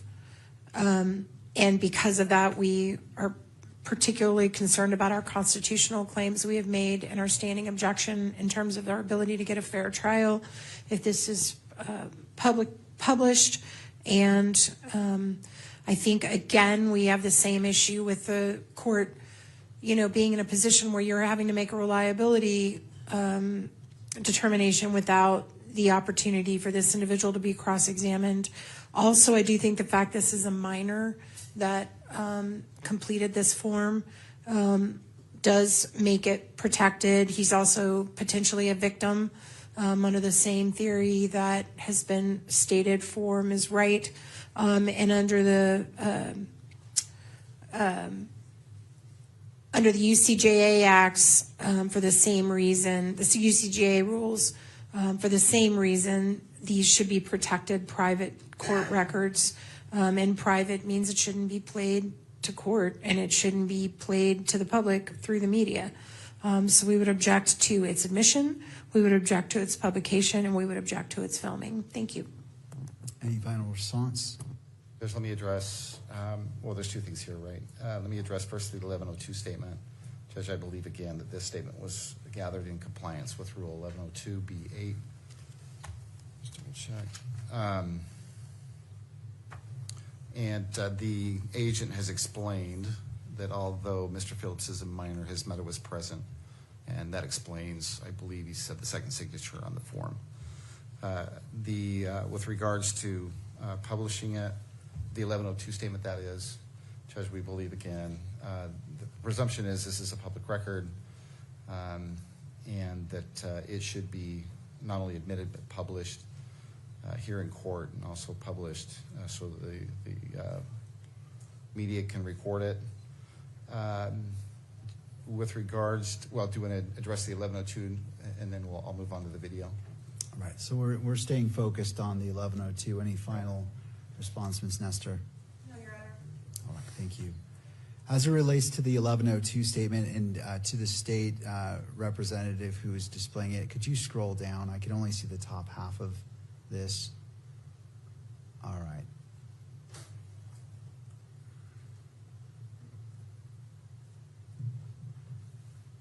And just go to the very bottom so I can look at the totality of it. This is 7.1.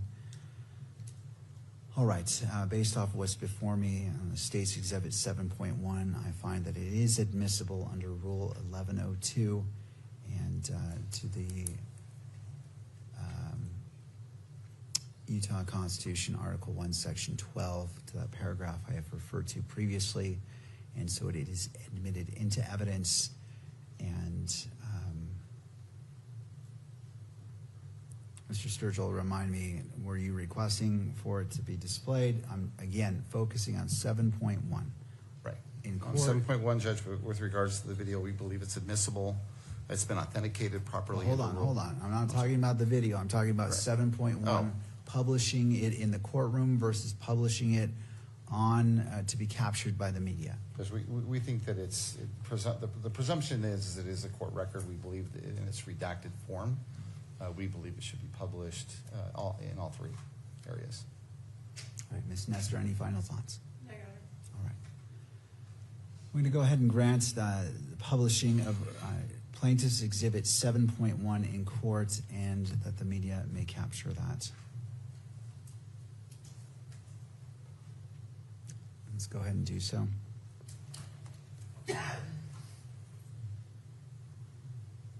Scroll up. Slowly scroll down.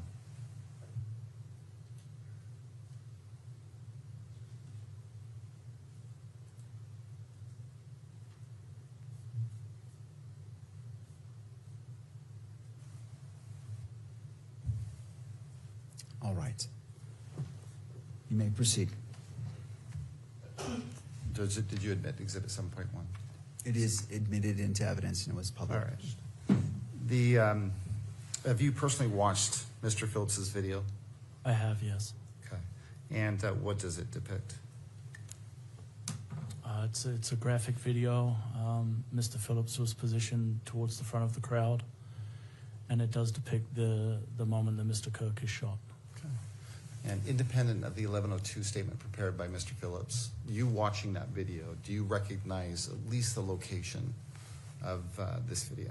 I do. It's consistent with the event that Mr. Kirk was presenting at UVU on September 10th, 2025. Okay. Just at this point, the state would move to introduce or would move to admit what's been marked State's Exhibit number 7. We would simply ask that it be admitted. We would ask, however, that it not be published beyond that. Ms. Nestor. Due to the graphic nature and the sensitive nature of the video. All right. So as to the admission, the same issues that we raised as to the 1102, we would raise as to the difficulty of authenticating when the individual is not here present, and all the same concerns that we raised about the 1102 itself, Your Honor. Thank you. All right. Considering the... I'm sorry. May I add one more? I apologize. And also under Rule 403, we think it's more prejudicial than probative, and we would raise it for that reason as well. Any final response, Mr. Sturgill? No, Your Honor. All right. And this is Exhibit 7, is that correct? Correct. Exhibit 7, Judge. All right. I will admit Exhibit 7 into evidence based off the foundation that's laid. The 1102 is tied directly to this, and so for admission purposes, it is admitted. I am not going to authorize publication in the courtroom or obviously through media, but I will have it played on my screen. And so I view it, and I just want to make sure, and please, counsel, given the graphic nature of it, please guard your screens because I believe we all should be viewing this. This is evidence, and I want to make sure that you all are seeing what I see to ensure that that is accurate and it's a fair representation of the exhibit that you are familiar with. So whatever you need to do, I'll give you a moment, and if you could just give me a thumbs up if you're ready to proceed. Again, I want to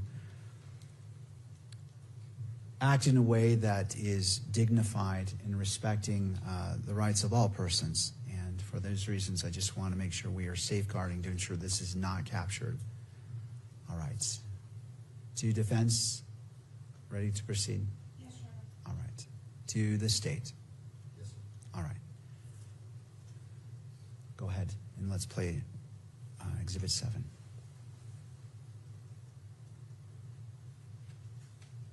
Is there sound? There is, Judge. All right, let's make sure that, thank you. Gender and marriage.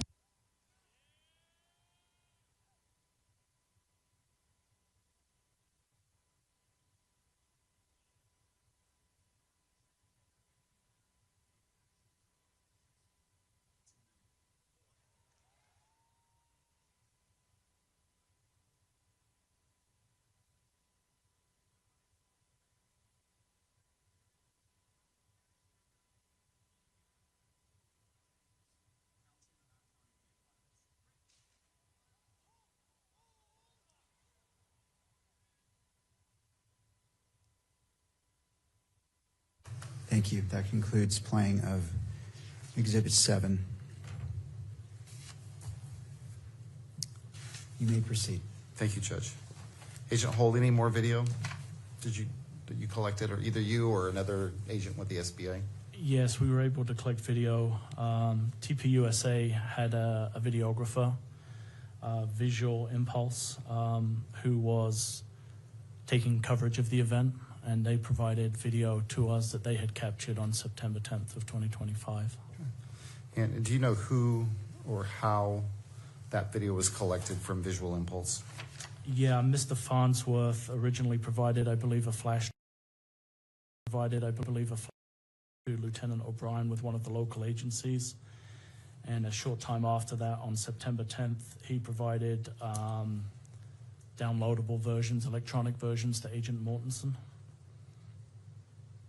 And an 1102 was collected from him on May 6th of 2026.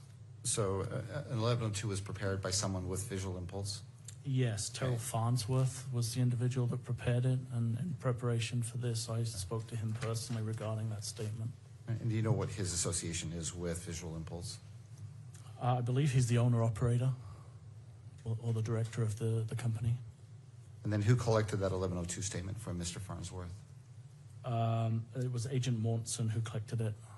Okay, and you know that because Agent Mortensen told you, or? He provided it to me, and then, as I mentioned, I subsequently spoke to Terrell Farnsworth personally regarding his statement.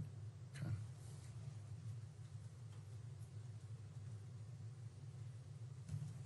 You got a chance to look at Mr. Farnsworth's 1102 statement? I have, yes. Okay.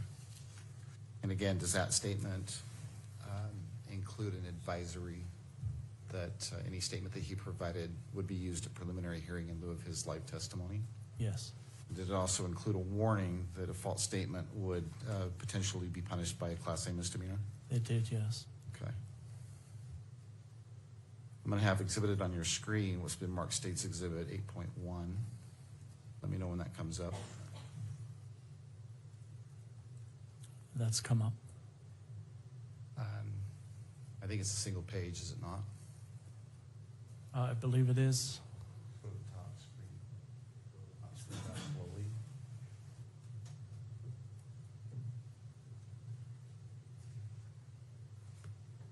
Can you see that, Agent Hall? Yes.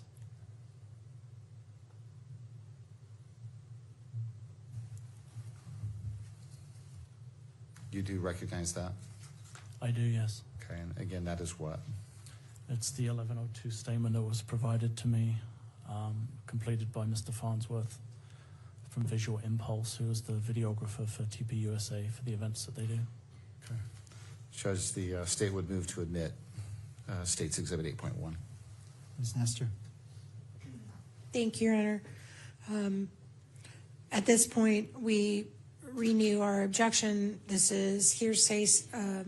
This statement is hearsay. We have constitutional concerns for the reasons we raised in our standing objection.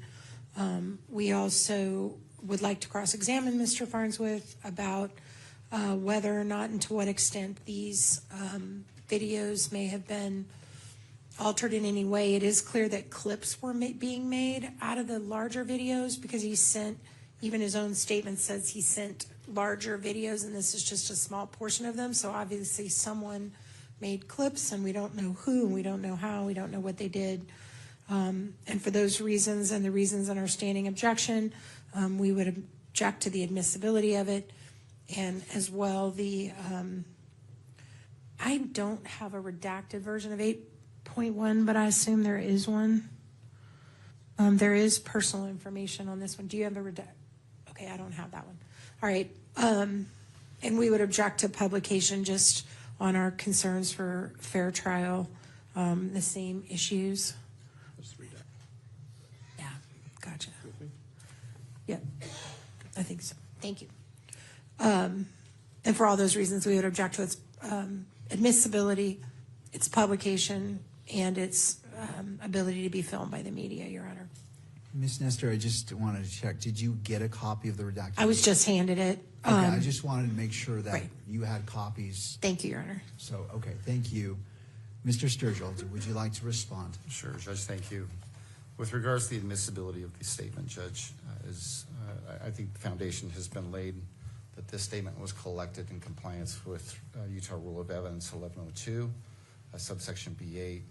It constitutes reliable hearsay. It's a statement that's been made by a declarant that's written and is under oath, or not under oath, but pursuant to a notification of the declarant that a false statement made is punishable.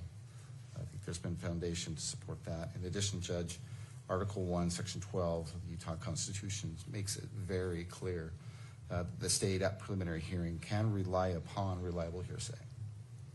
All right. Anything further before I make my ruling? Thank you.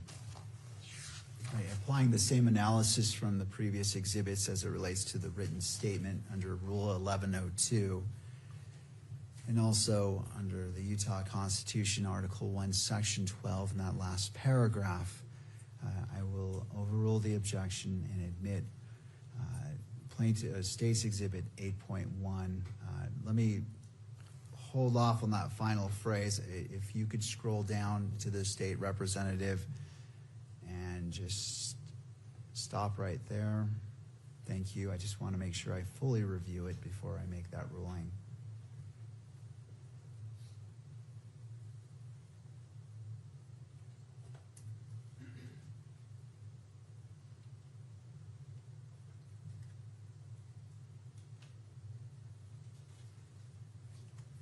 And if you could continue scrolling down.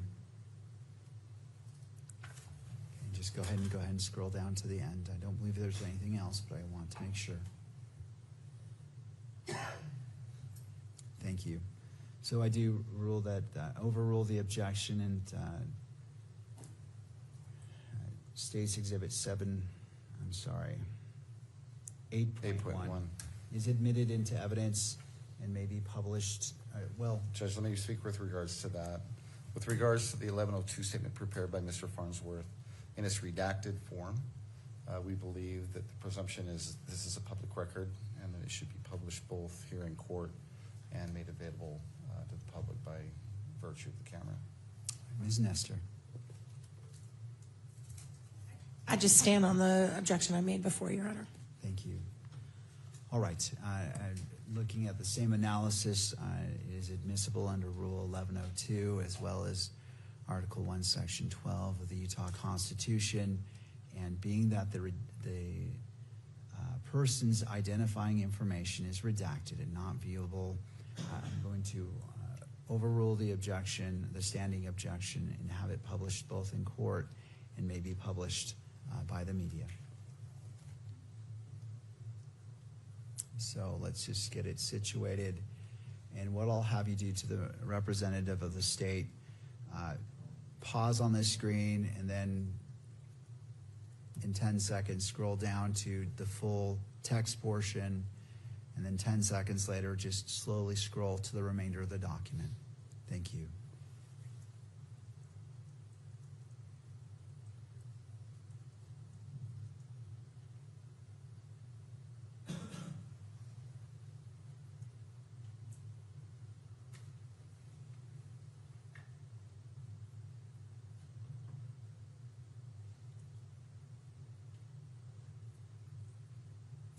You can continue. Thank you, Judge. Well, hold on. She's still going through it. She's going to show you the were whole talking to me. document. Well, I should have clarified. Thank you. All right, and that concludes State's Exhibit 8.1, the publication of that document. Mr. Sturgill. Judge, thank you. I appreciate that.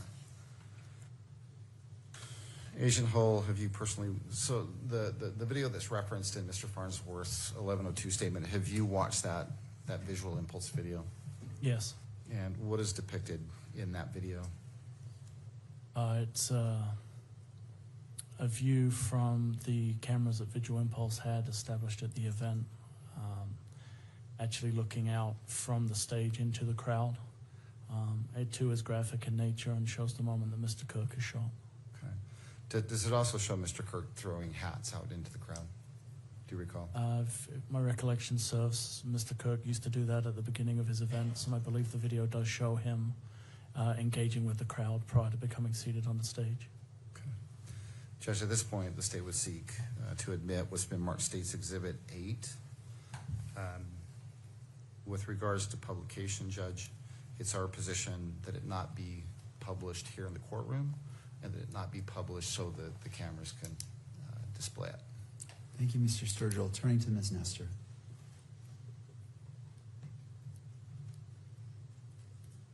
Your Honor, we would just renew our objections to authentication for admissibility purposes under 901 for the reason that I mentioned in the 1102, which is, someone prepared these clips. We don't know who. We don't have that person here to cross-examine in terms of what, if anything, was edited. And for that reason, we think it can't be authenticated, and we object to its admissibility and our standing objection for constitutional grounds. Thank you. Just one moment here. Judge, would you like me to respond? Yes, please. Just with regards to authentication, again, the state must produce evidence sufficient to support a finding the item is what the proponent claims it to be. And again, under subsection B1, it's sufficient to provide testimony from someone that has firsthand knowledge or observed, has firsthand knowledge regarding the authenticity of that video. You heard Agent Holt testify that he spoke to the owner of and the director of Visual Impulse, I believe it was testified to, that they contract with TPUSA to film their events. This particular video, the state is going to, or seeks to introduce as Exhibit 8, was shown to Mr. Farnsworth. And that is the video that Mr. Farnsworth authenticates and says that this is video that was captured by Visual Impulse cameras. And so with regards to authentication, I think the state has sufficiently provided the court with evidence to authenticate it. And this is State's Exhibit 8. All right. I'm going to overrule the objection and admit State's Exhibit 8 as it relates to publication, citing to Article 1, Section 28, 1A, that this is Declaration of Rights of Crime Victims, and it states to be treated with fairness, respect, and dignity. And to those 2 points of respect and dignity, the court is not publishing this in the courtroom, nor is it being published, obviously, online. But the court will watch it in court. And again, to the parties, if you could protect your screens however you choose to, and then I'll check to see when we're ready, and then we'll have it played. So turning to defense, is more time needed to? Okay, thank you. Turning to the state, to your screens. All right, I see a head nod, yes. And let's go ahead and play this video only on the monitors, and if there's sound associated with it, the sound to be played as well. You may proceed.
And that concludes State's Exhibit 8. Mr. Sturgill, you may proceed. Thank you, Judge. Is there any additional video that was collected by either you or another member of the SBA? Yes, the campus itself, UVU, is very well equipped with cameras throughout, and they were willing to work with us to provide video from those cameras, and so that was collected as part of the investigation also. With regards to the UVU surveillance video, do you know if video was collected from there behind where Mr. Kirk was seated at the time that he was shot? Yes, I'm aware that under the Hall of Flags there is I'll refer to it as a breezeway, but a way for people to move from one side into the amphitheater, walking underneath the Hall of Flags, and I know there was a camera situated in that location. Okay. And do you know, with regards to that camera view, well, let me ask you this. So that particular camera view, there was surveillance that was provided to you or another agent from UVU? Correct. Okay. And do you recall who provided that video to you initially and who collected it? Initially, I don't know specifically for that video, but I know that whole process was overseen by Mr. Olson, who's responsible for that system. Okay. Do you have a first name for Mr. Olson? Curtis Olson. I'm sorry? Curtis Olson. Okay. And do you know what Mr. Olson or Curtis Olson's position is at UVU? I believe he's a director. Right. Is it his job to basically gather and forward any video that's captured by UVU? He has a long title, but I think it's Director of Infrastructure, but he is responsible for that system. Okay. With regards to this particular video, the video from underneath the Hall of Flags, what, if anything, have you done with that video in preparation for today's hearing? I went specifically to meet Mr. Olson, have him review the video that we had, and again, like with the others, I had him complete an 1102 statement for us describing his role and verifying the videos. I did that actually on July 2nd of this year. July 2nd of this year? Correct. Okay. Give me just one moment. Actually, I'm going to correct myself on that if I can refer back to my notes. Okay, please, yes. Your notes, you have there with you again? Yes. And referencing them will help you refresh your memory? It will, yes. Okay, so don't read from it out loud, just look at it and let us know when you've refreshed your memory. Apologies, July 2nd seemed a little bit too soon. It was June 24th when I met with Mr. Olson. Okay, and you personally met with Mr. Olson? I did, yes. Okay, and did you personally review this particular video, or I guess the Hall of Flags video with Mr. Olson? Yes. Okay. And he prepared a written statement? He did, yes. And on that statement, was that a bureau provided statement form? It was, yes. Okay, and on that statement, do you recall whether it includes an advisory that his written statement would be used in lieu of his live testimony? It did, yes. Did it also include a warning that if he provided a false statement on that form, that he could be punished with a Class A misdemeanor? It did, yes. Okay.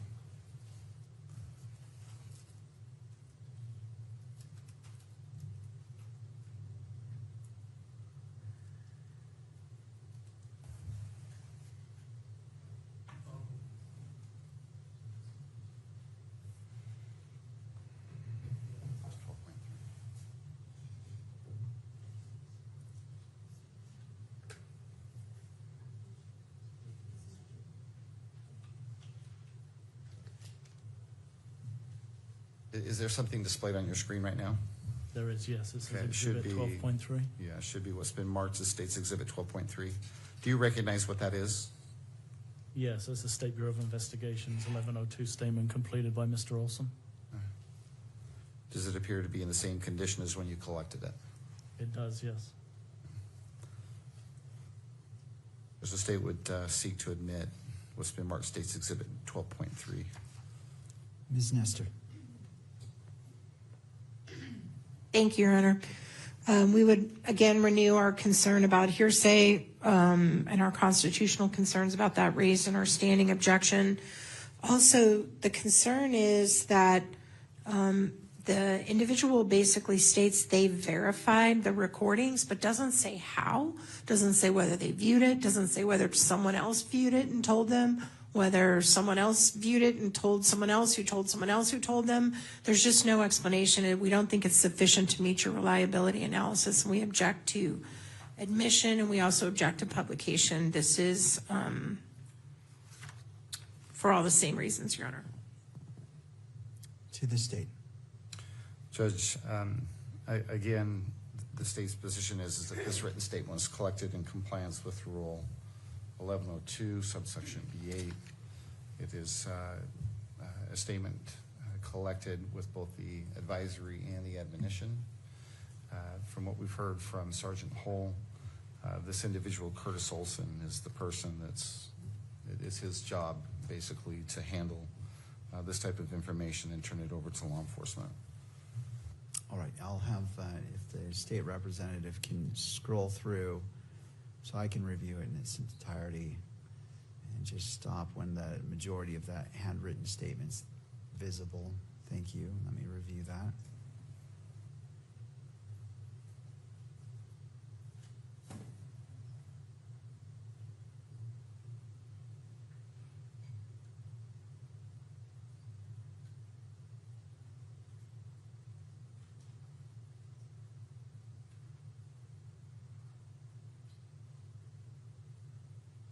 And if you could scroll down to the bottom of the page. Thank you. All right, under the same analysis for 1102, under Rule 1102, as well as Article 1, Section 28 of the Utah Constitution, I'm sorry, that's the wrong one. Under Article 1, Section 12 of the Utah Constitution, that final paragraph, the court overrules the objection and admits State's Exhibit 12.3 as it relates to publication. Mr. Sturgill. Judge, with regards to publication, in this particular exhibit, it's the state's position that the presumption is that it's a public record, and we would ask that it be published both here in the courtroom and that the cameras be allowed to capture it and publish it as well. All right, Ms. Nestor. Nothing additional, Your Honor. I note the standing objection from defense, and given in the court's previous analysis for other 1102s, the court is going to publish it both in the courtroom and so it can be captured by the media. What we'll do is the same thing. We'll start at the top, pause for 10 seconds, and go to this middle section, and we'll pause about 20 seconds because there is a little bit, it is more dense. And then we'll scroll down to the very bottom for about 10 seconds, and then that will conclude that. So it's now on screen, and let's go from there.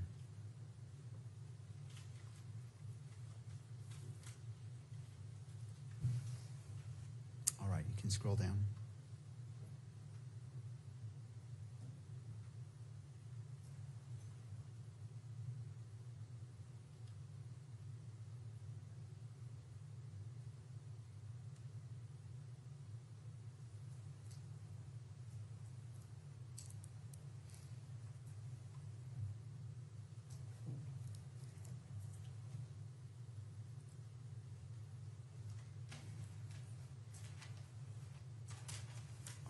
If you'd like to scroll to the very bottom.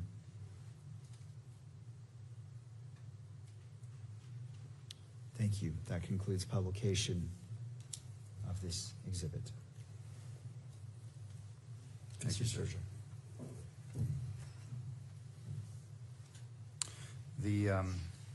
Well, in Mr. Olson's 1102 statement, he references more than one video, does he not? He does, yes. Okay. So you, with regards to the Hall of Flags video, have you seen that particular video? I have, yes. Okay. And that video, what does it depict?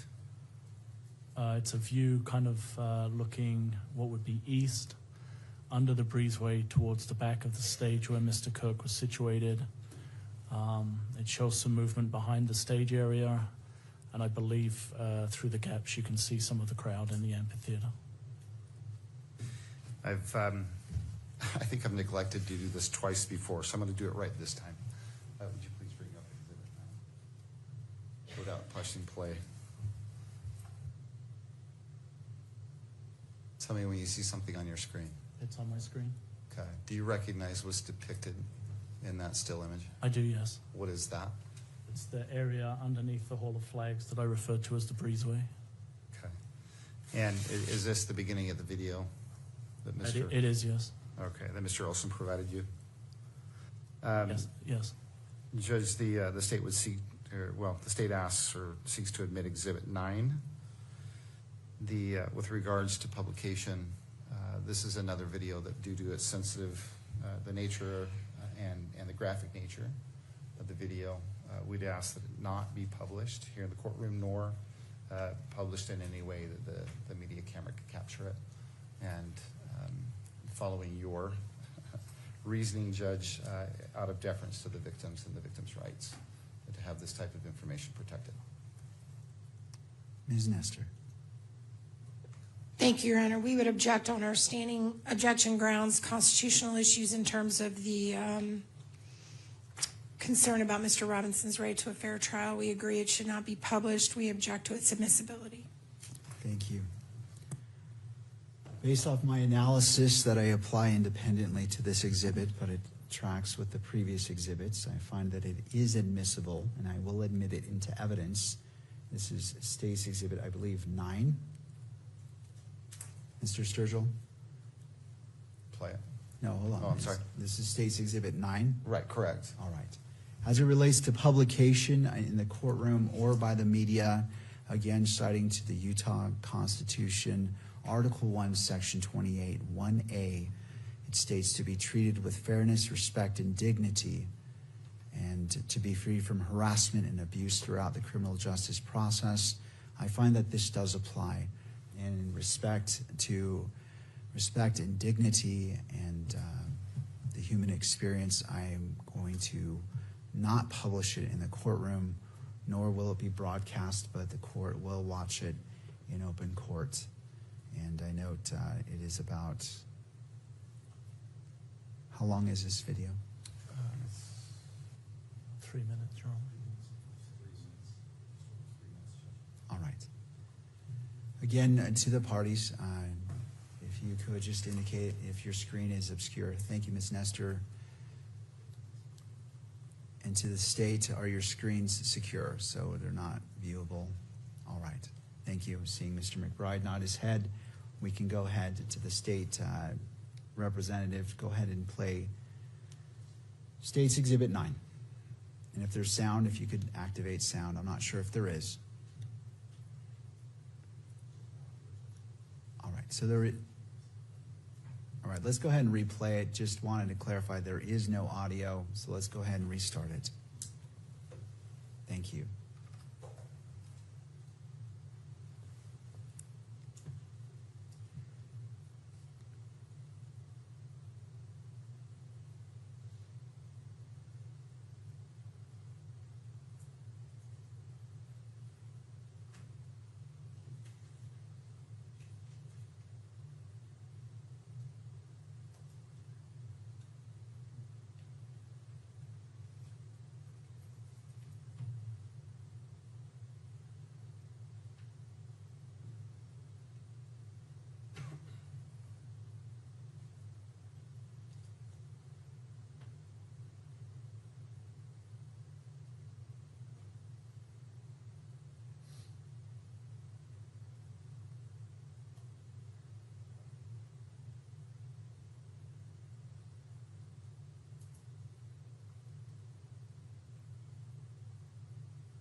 State's Exhibit 9 has concluded.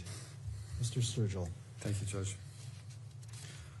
I'm going to ask you just a few questions with respect to that video and the very end of that video, which is State's Exhibit number 9.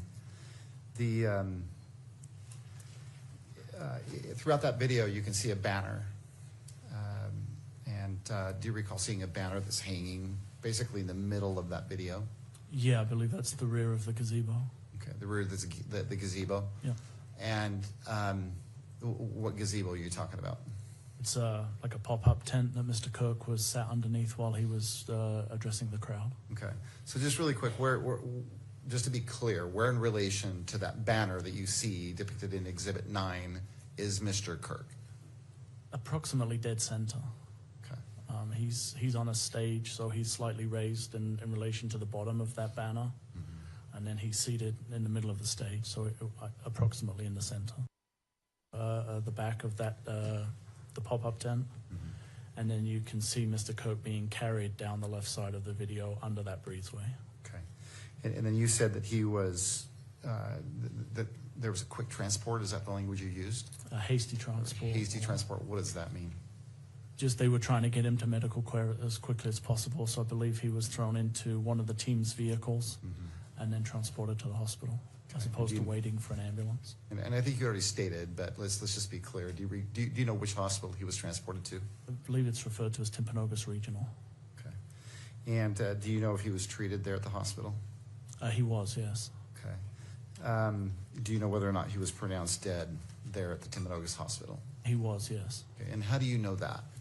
The medical examiner had an investigator that responded to the scene, and I spoke with him, and he informed me that he was at the hospital when Mr. Kirk was pronounced deceased. Okay. And that the medical investigator that you spoke to, do you know the name of that person? Bullock, I believe, Officer Bullock, but if I can refresh my recollection specifically. If it'll help, if you have it in your notes, it will help you refresh your memory. Go ahead and look at that. Again, don't read from it out loud. It is Officer Bullock, yes. Okay. And he is a peace officer?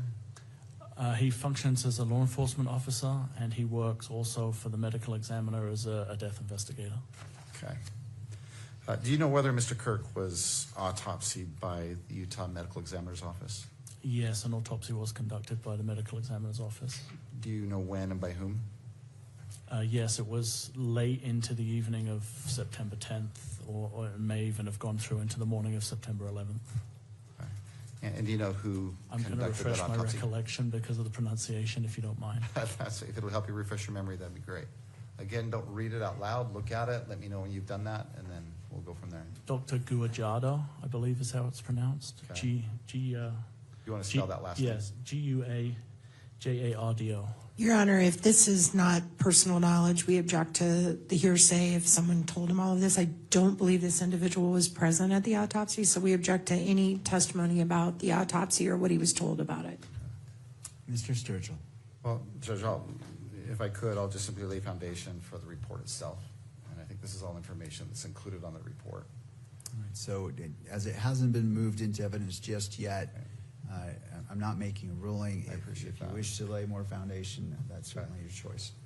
So you are aware that the medical examiner's office did conduct an autopsy? I am, yes. Okay. And did you receive a report from the medical examiner's office? I did, yes. Okay. Detailing the autopsy that was performed? Yes. Prior to receiving the report, myself and Agent Davis visited with the doctor. Okay. You visited personally with the doctor that conducted the autopsy? That's correct. Okay. And then subsequent to that, and did you discuss the autopsy with the doctor at that point in time when you were meeting with him personally? Yes, Agent Davis and I had a fairly in-depth conversation, yes. And where did that conversation take place? At the medical examiner's office. Okay. Do you recall the date and time that personal visit took place? I don't recall. Okay. Was it It was soon after, within a few days of the incident. Of the autopsy? Yes. Okay. And subsequent to that visit, did you receive a report from that doctor that you visited with? We did, yes. Okay. And that's the Dr. Guajardo that you're struggling to pronounce his name. Is that fair to say? I apologize, but yes, that's who it is. And the report that was sent to you, do you recall when you received that report? I don't recall the specific date. Okay. Have you reviewed that report? Yes. Have you, again, you stated earlier that this is not the first murder investigation that you've worked. Correct. Okay. This is, I take it, this is not the first medical examiner's report you've received. Correct. Okay. Do the reports typically look the same? Yes, they're in a standard format that the medical examiner uses. Okay. And this report that you received, Yes. from who you believe was the doctor you spoke to, Yes. that conducted the medical exam, was there anything peculiar about that particular report that stood out to you? No, it appeared to be a standard form as used by the medical examiner when they send us reports. Okay. On your monitor, Exhibit 11, I'm going to have displayed what's been marked State's Exhibit number 11, Judge, for identification. Right. And I believe there's 9 pages. So let me know when you see that on your screen. It's on the screen. Okay. What I'd like you to do is just look at this as it scrolls down through the 9 pages and wait till we get to the very end. And if you need us to pause or stop or slow down, let us know. I want you to be able to look at all 9 pages.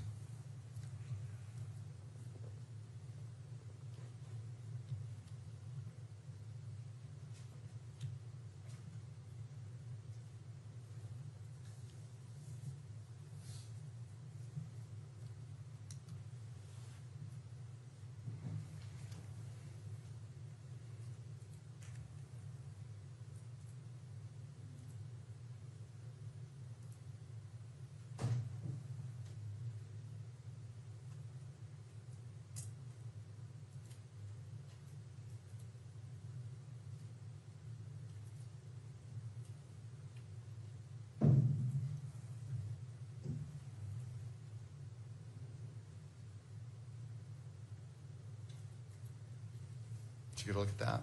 Yes, sir. Okay. Do you recognize what that is? Yes. What is that? That's the medical examiner's report of examination for Mr. Kirk. Yeah, do you recall, you don't recall exactly when you received that? I don't unfortunately remember the specific date when I received it. Do you remember how you received it? Then provided to us electronically. Okay. Via email? Sometimes via email, also on disk, compact disk. Okay. And does there appear to be anything in the exhibit before you? Has that report changed at all? Or does it accurately depict what you received initially from the doctor? It accurately depicts it. Does the state would seek to admit Exhibit 11? Ms. Nestor. Your Honor, this is an expert report without the expert being present, being offered by an individual who's not an expert in this field. If they're presenting him as an expert in this field based on the limited questions about his experience in seeing previous medical exam records, I'd like to voir dire him on his qualifications to opine about it. This is hearsay. It's highly technical. It should be presented only through an expert. It could never come in trial in any other way. We submit that it is hearsay, and to the extent they're going to ask this individual about any opinions about it, that would be improper. He's not qualified to do that. And furthermore, we just think that this is clearly falling under our constitutional concerns about the absence of our ability to be effective, to cross-examine, to question we can't even question the expert's experience or CV or anything that we would normally do to determine if this should even be accepted or considered by the court. And so we strenuously object to its admission and for all those reasons to its publication as well. There's some really personal things in there that should never be published that deal with Mr. Kirk's medical condition, history, is the condition of his body. It shouldn't be published, Your Honor. Thank you. To the state. Judge, this is clearly reliable hearsay admissible under Rule 1102 of the Utah Rules of Evidence. I would direct you specifically to subsection B5 for for purposes of, and I'm quoting the rule, for purposes of criminal preliminary examinations only, reliable hearsay includes, and subsection 5 specifically states medical and autopsy reports and records. Again, that is supported by Article 1, Section 12 of the Utah Constitution, which states that reliable hearsay can be relied upon at preliminary examination in whole or in part. And to the second part in regards to publication. As far as the publication, Judge, we agree with Ms. Nestor. This is a document that does contain very sensitive information and information that Mr. Kirk's family would appreciate it not being published. And so although we seek to admit it, we'd ask that it not be published here in the courtroom, or that it be published in any fashion or way that the public can see it by virtue of the camera. Ms. Nestor. Your Honor, I just want to point out that even though 1102 has a provision about exams, I mean, the court still has the overarching mission under 1102 to make this reliability finding, right? And it's just completely in a vacuum being offered by someone who's a police officer. So again, we would just argue that you're just not, it's hampering you from making the analysis you need to make to admit it, and we object to it. All right, anything further from the parties? No, Your Honor. No, sir. All right, so again, relying upon the analysis on Utah Constitution, Article 1, Section 12, as it relates to reliable hearsay, and then turning to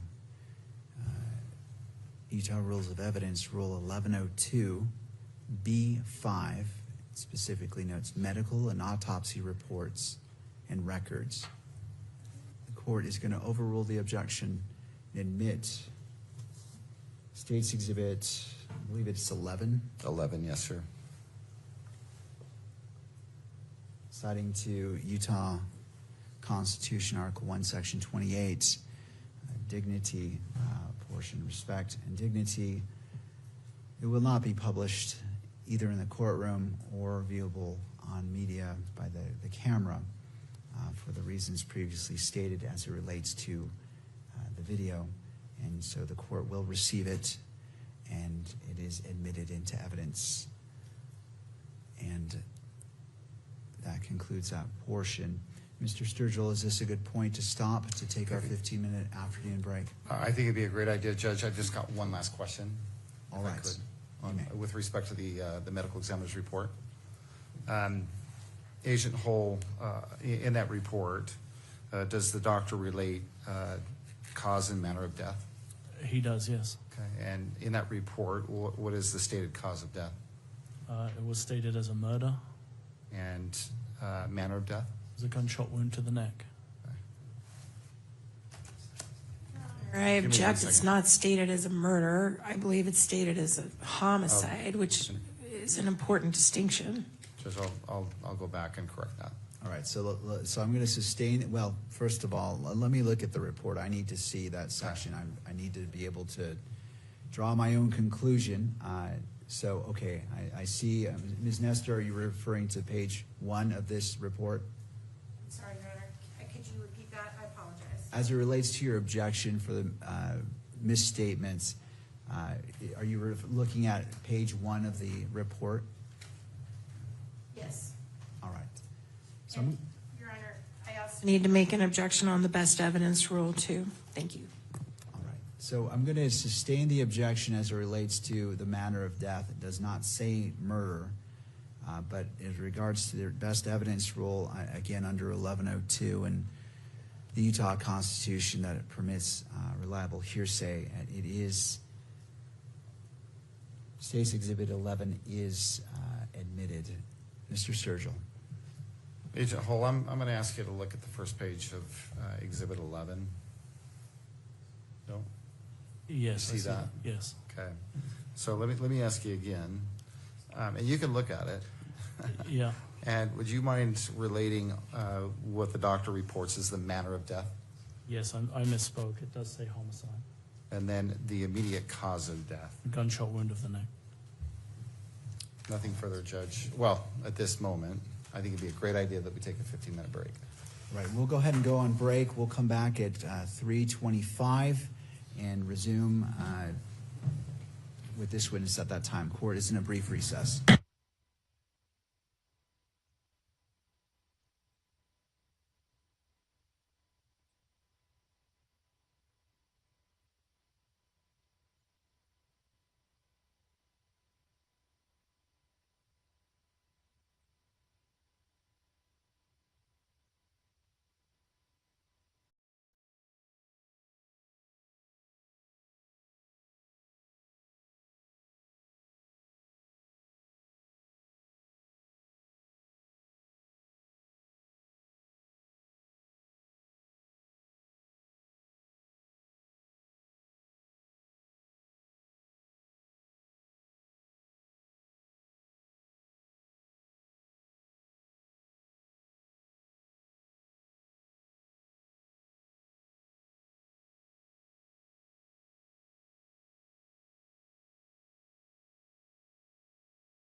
To continuing with the direct examination of Mr. Hull by Mr.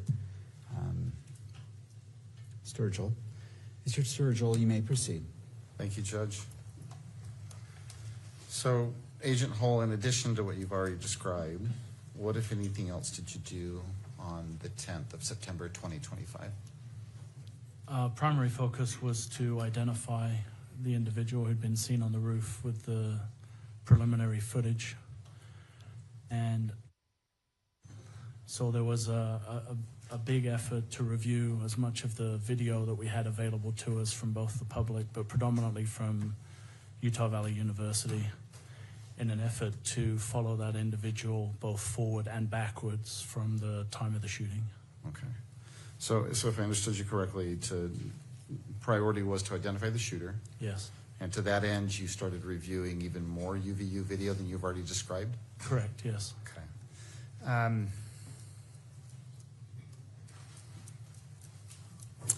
What, if anything else, either did you do or happened initially that helped you identify who that shooter was? So there was hundreds of hours of video that was reviewed, but the predominant focus, again, was on tracking the individual from the roof, either after the shooting had occurred or trying to trace the steps of the individual prior to the shooting. Okay. And we were able to do that through a combined effort of individuals. And the focus was having people reviewing video identify people who could fit the original description of the individual that jumped off the roof. Okay. At that point, so at this point, approximately how many hours of UVU video do you think you personally had seen or watched? Myself, maybe 10 or 20 hours of video, being called in to look at different camera angles and different views of individuals. But there was a large team of people reviewing video. Okay. Reviewing video? Yeah, from UVU. Were some of them SBI agents? Yes, correct. And combined, how much video do you think you watched that first day on the 10th? It would be in the tens or hundreds of hours of video was reviewed. Okay. Did anything else come along that helped you identify who that shooter might be?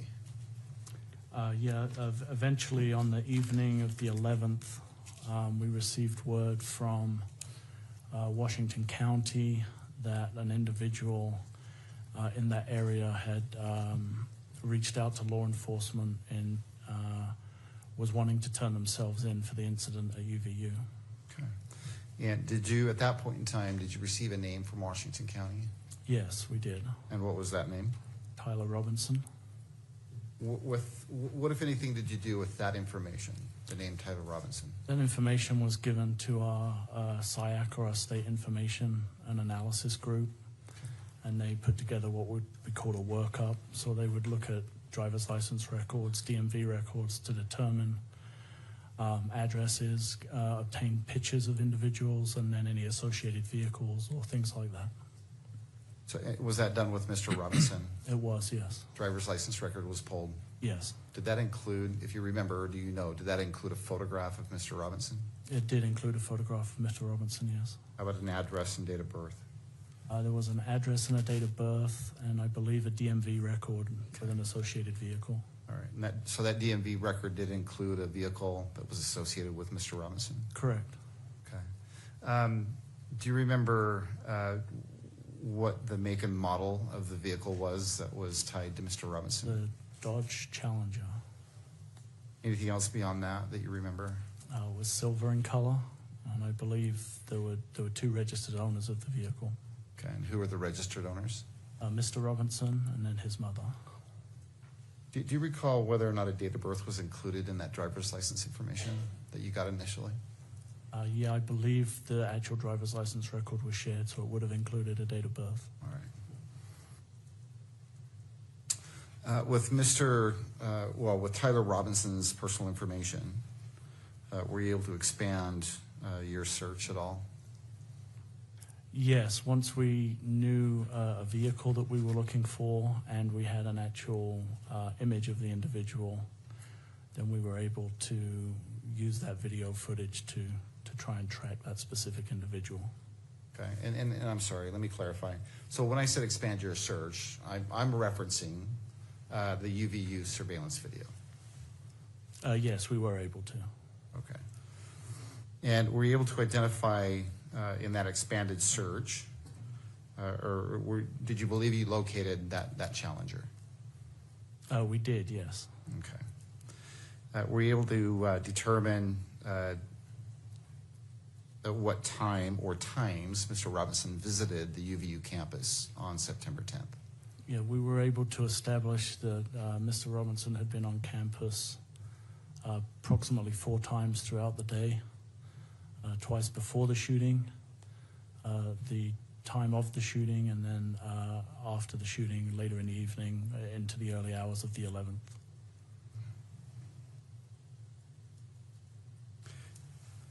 You said that you initially tracked the shooter forward and backward. Yes. with UVU surveillance video. Correct. Okay. Did you do the same thing with that vehicle? We did, yes. Okay. Tracked it forward and backward? Yes, using the UVU footage and additional information that was obtained, yes. And I believe you said that in total, Mr. Robinson visited the UVU campus 4 times that day. Yes, that's correct. And let's just be clear, that's all based on UVU surveillance video. Is that fair to say? That's correct, yes. Okay. Have you reviewed what's been marked State's Exhibit 12.1 for identification? I have, yes. Okay. And well, before we go there, of the video that you have personally watched, does the video include the 10th and the 11th, or just the 10th? The video I've seen includes the 10th and then a very small portion, I think, about 0:30 of the 11th. Okay. And I think you said initially you watched about 20 hours of video. Yes. Since that time, have you watched additional video? Yes. UVU surveillance video? Yes. Okay. And who provided the UVU surveillance video to you? It was part of the collection of videos that was provided by Mr. Olson and his team that we already discussed previously. Okay.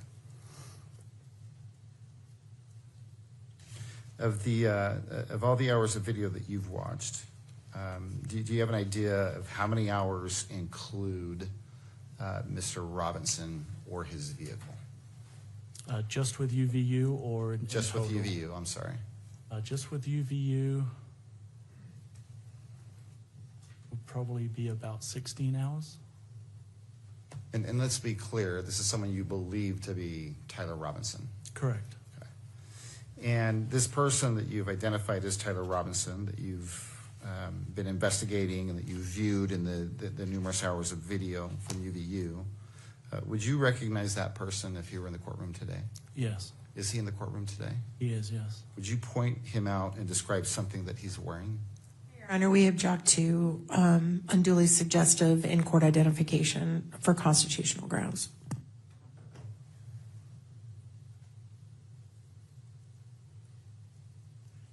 Do you wish to specify unduly constitutional? I'm trying to understand your objections. I want to make sure I fully understand. Your Honor, I think there's some, and I'll defer to Mr. Byrd if he wants to jump in, but I believe there's a long line of case law that says, and you ask someone to identify the defendant when they're the only person, sitting at the table with defense counsel, that's unduly suggestive and taints any future or past, definitely future identification. So we object to that happening in this fashion at this time. Mr. Sturgill. Well, Judge, Agent Hull has testified that he has watched numerous hours of video. Take a step back. He has looked at personal identifying information of an individual by the name of Tyler Robinson. He's looked at the driver's license record, and he's also looked at the DMV records and has been able to determine what car that person drives. He's also looked at surveillance video that he believes depicts this Tyler Robinson. And I've simply asked him if that person that he has seen both in driver's license photos and the surveillance video, if that person is here in the courtroom today. And I don't know that that's unduly prejudicial or suggestive. It's the routine. I don't know of any other way to do it other than the way I just did it, Judge. All right, well, I wanted to verify the format of the question. I remembered it in my mind, but to Ms. Nestor, was that an accurate portrayal of the question that was asked? Yes. Okay. Mr. Sturgill, anything further before I issue my ruling? Well, no, other than, Judge, I believe it's worth noting that Mr. Robinson is in plain clothes. Well, he's in Counsel, plain please clothes. approach the bench.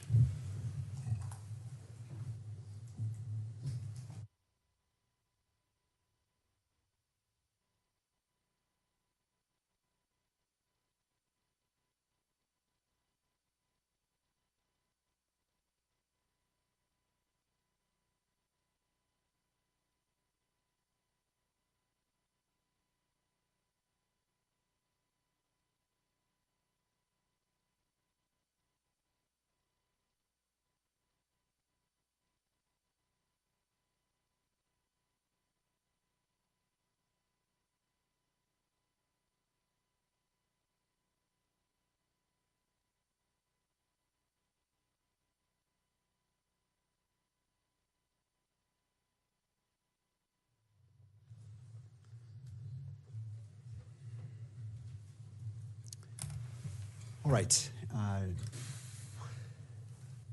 Based off of what's been presented in court, I'm not finding that particular question as previously posed as suggestive. I find for the purposes of this hearing only that in-court identification by Agent Hull of Mr. Robinson has been made. Again, this only relates to the preliminary hearing, and you may proceed. Thank you, Judge. Agent Hull, have you reviewed what's been marked State's Exhibit 12.1 for identification? I have, yes. And where did you review that video? It was provided to me. I reviewed it on my computer in my office. Okay. And is that the first time that you've seen this particular video footage? This particular version of the footage, yes. Okay, so this particular version the first time, but have you seen the video that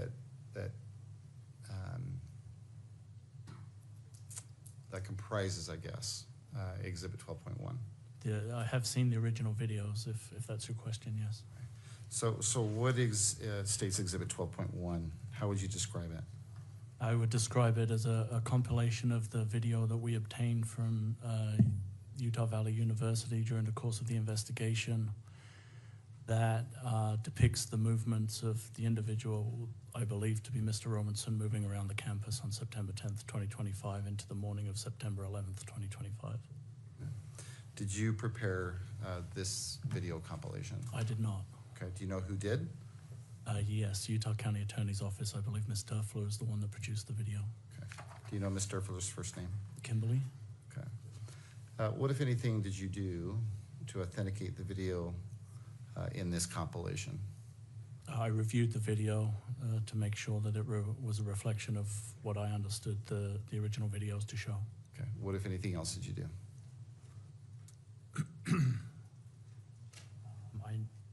I reviewed it.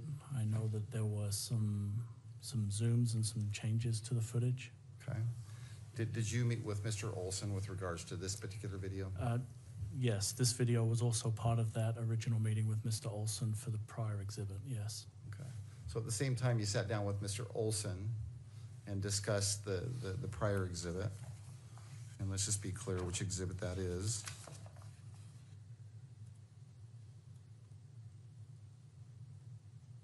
So I believe the 1102 statement that you gathered from him is Exhibit 12.3, correct? Yes. Okay. So at the same time that you gathered that 12.3 or that written statement that is State's Exhibit 12.3, you talked to him about this specific exhibit as well? Yes, Mr. Olson was shown this exhibit. Okay. And did he include that in that 1102 statement? Yeah, I believe he specifically referenced the exhibit by name, stating that it was a true reflection of the footage from the campus. Okay.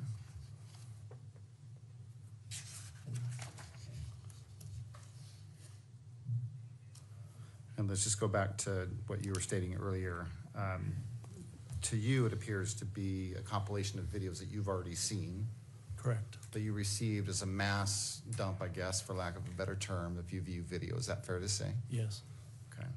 And the exhibit 12.1, does it appear to be the same as the raw video that you've seen previously? It does, yes. Okay. Are there some minor, are there any added additions or anything different about this particular exhibit? There are some portions of the video where a zoom is initiated, which wasn't a function of the cameras.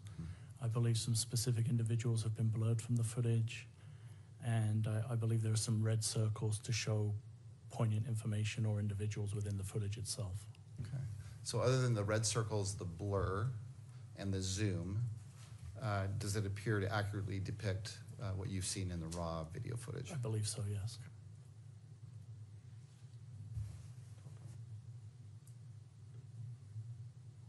On your screen, I'm going to have displayed an image. Let me know when you see it.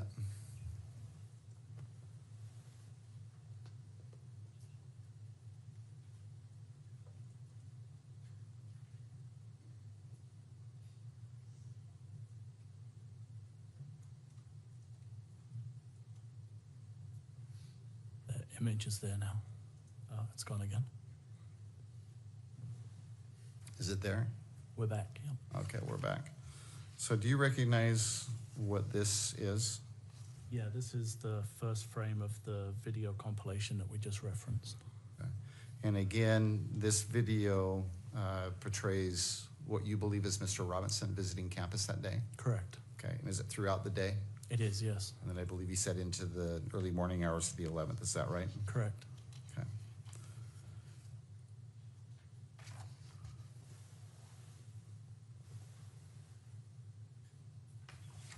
As the state would seek, or would move to admit what's been marked State's Exhibit 12.1.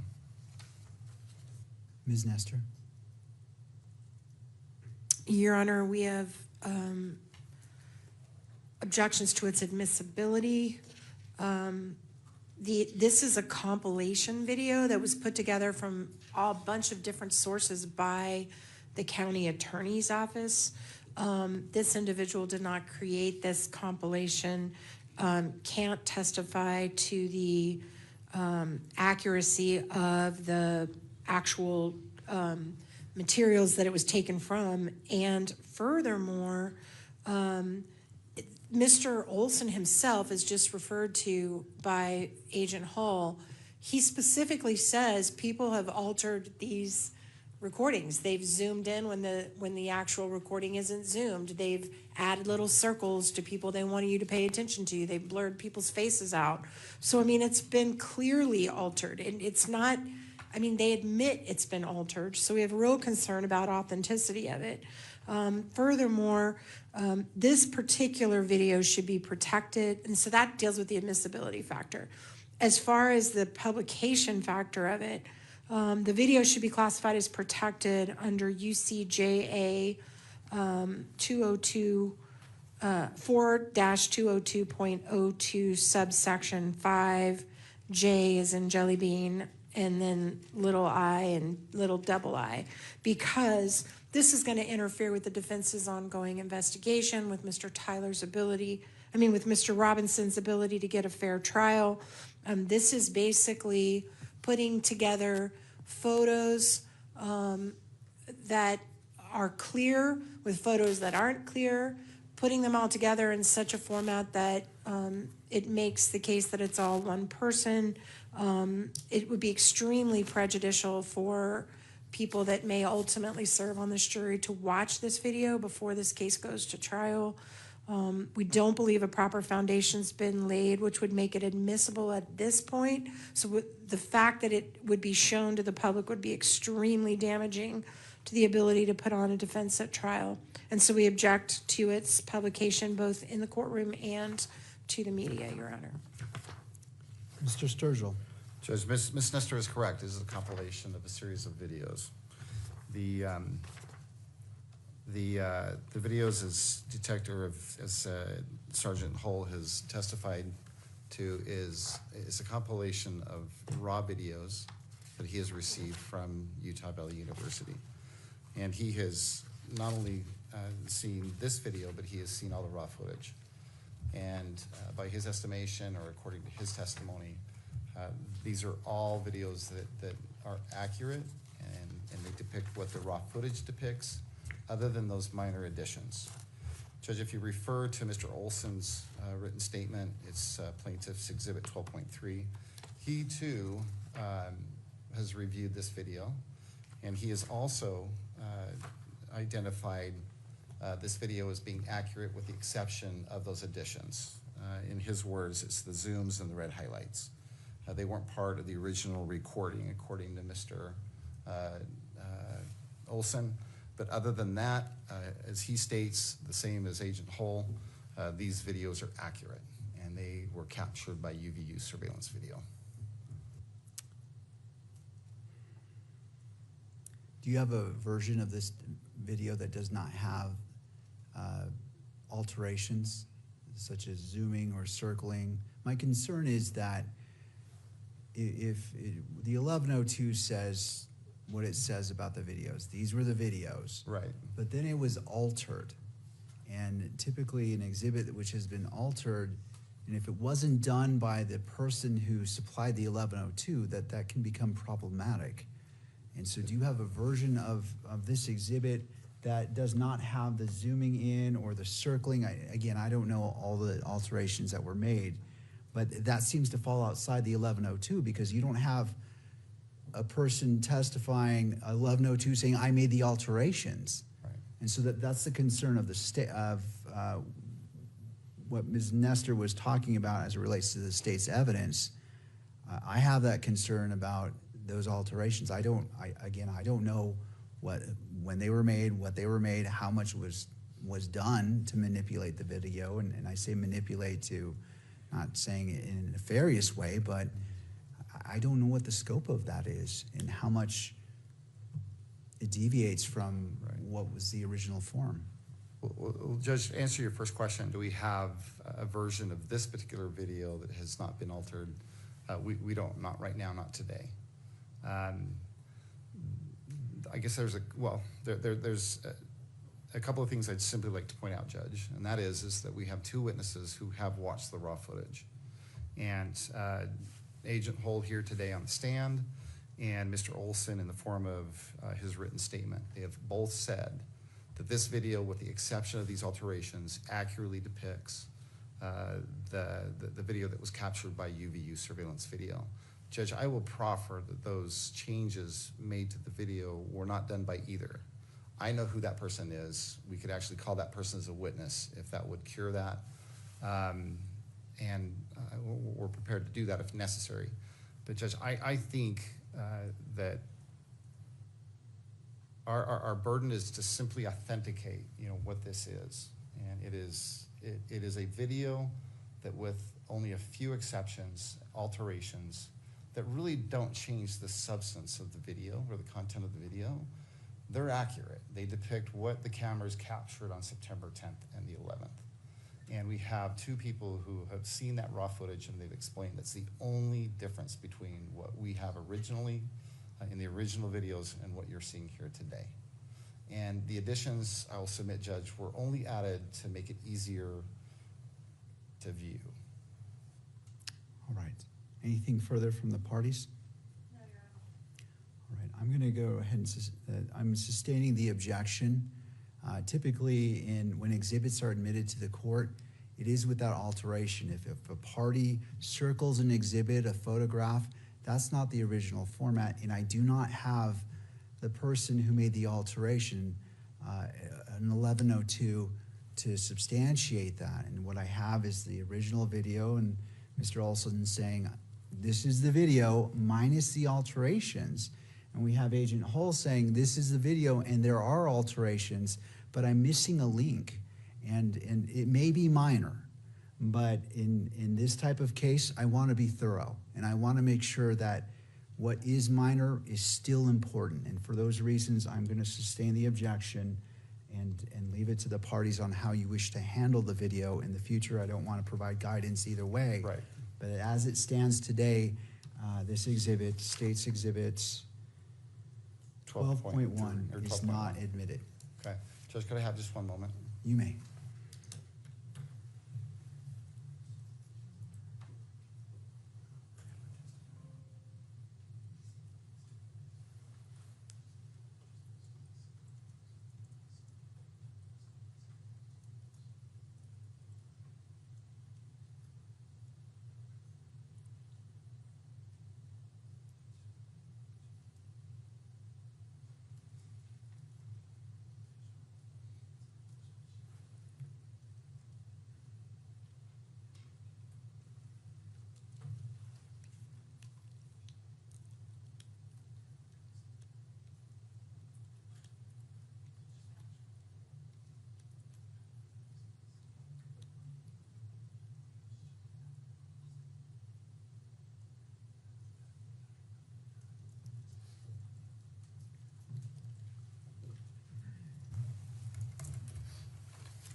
Agent Hull, you testified that there were 4 visits to campus that day.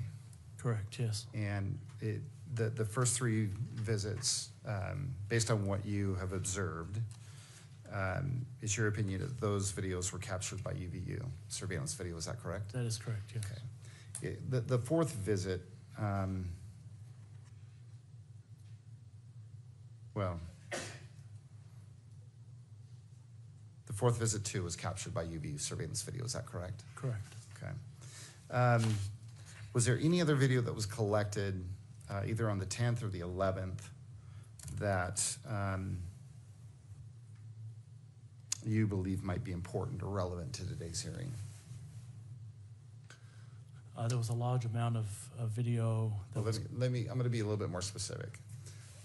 Was there, other than UVU surveillance video, was there any other video that you collected and subsequently gathered an 1102 statement for? Yes, we collected Ring doorbell footage from the surrounding neighborhoods. Okay. Let me ask you this. Did that include video from a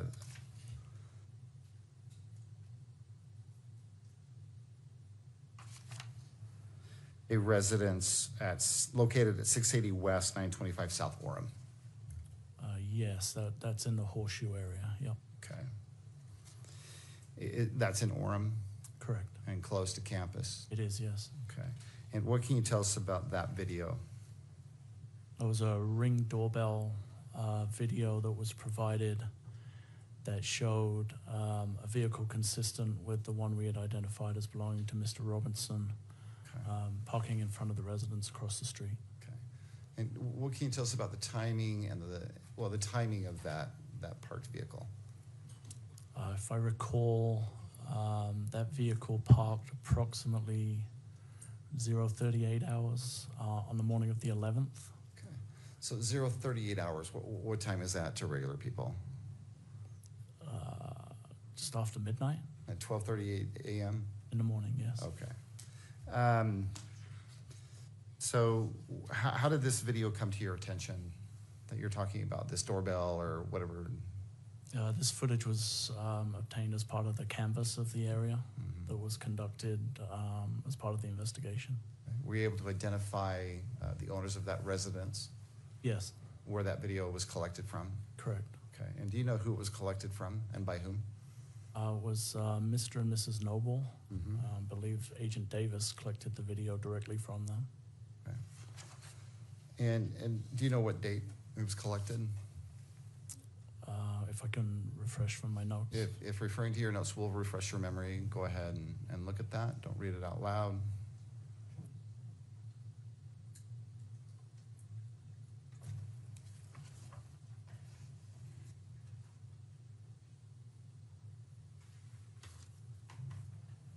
I don't don't have the specific date, but I do know that myself and Agent Davis returned to the address as we had done with previous videos, and had the owners of the video verify that it was from their system.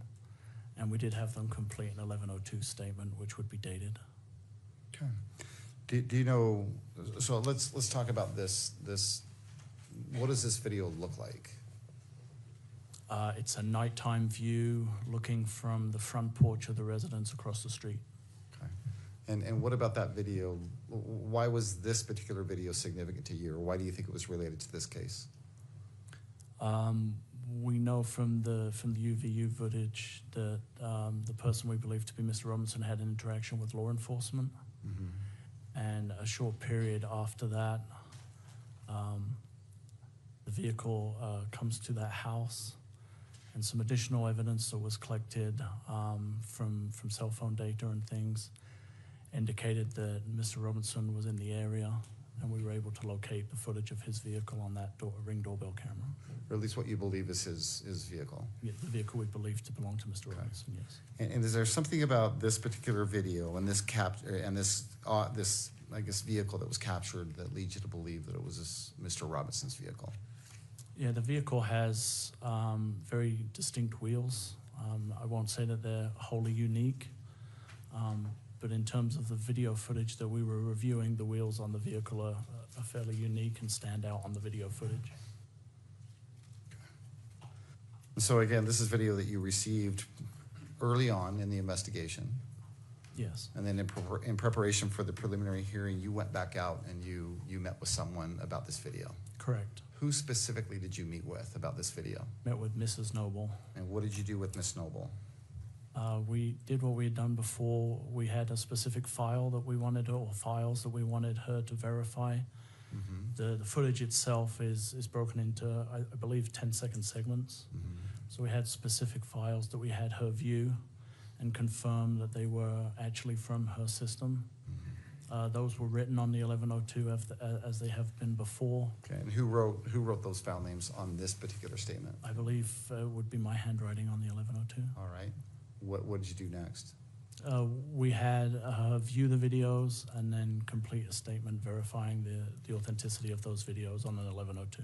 Okay. Was this also prepared on a State Bureau form? I believe this was on a State Bureau Investigations form, yes. And in this particular form on which Ms. Noble provided her statement, does it have the advisory that it would be used in lieu of her testimony here today? It does, yes. Does it also contain a warning that if she gave a false statement, she would be punished, or it's punishable by a Class A misdemeanor? Correct. Okay.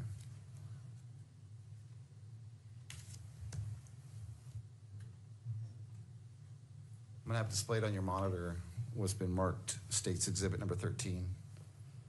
For identification. Let me know when you see that, would you? I can see that. Okay, and I'm gonna have my assistant scroll through that slowly.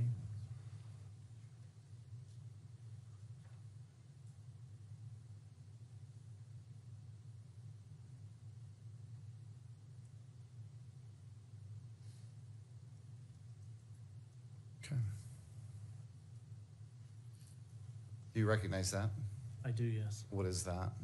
The 1102 that myself and Agent Davis collected from Miss Noble. Okay, and does it appear to be in the same condition as when you collected it? It does, yes. This is a copy, right? Yes. Okay. And the personal identifying information appears to be redacted, is that right? It has been redacted, yes. Okay.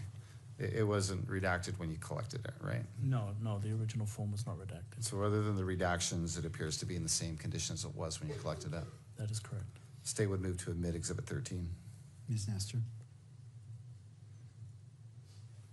I know we renew our concern about unconstitutional hearsay being admitted. We also have the same concerns about the fact that Agent Hull amended this himself, and there's no foundation as to when he filled that in, if it was before or after she signed it. And due to all those reasons, we object to its admission and object to its publication as well. Mr. Sturgill? Judge, again, it was collected in compliance with Rule 1102 of the Utah Rules of evidence, specifically subsection B8. It's in writing, it's on a form, it includes both the advisory and the warning, and it was collected by Agent Hull. It's also collected in compliance and being introduced as reliable hearsay, which is lawful to do here in Utah under the state constitution, Article 1, Section 12. Do you wish to lay more foundation about when the statement was written, whether it was before it was signed or not? I can do that, Judge. I appreciate that, yes. Agent Hull, do you recall when you collected this written statement from Ms. Noble? Yes, it was in April. In April, do you know what day? April 6th, I believe. Okay. And you collected it, did you go to her home? I think, is that what you said? Yes, myself and Agent Davis went to the residence. Okay. And did you sit there while she prepared it? I did, yes. And did you witness her sign it? I did, yes. Okay. At this point, I'd move to admit Exhibit 13. All right, and to the state representative, could you scroll down?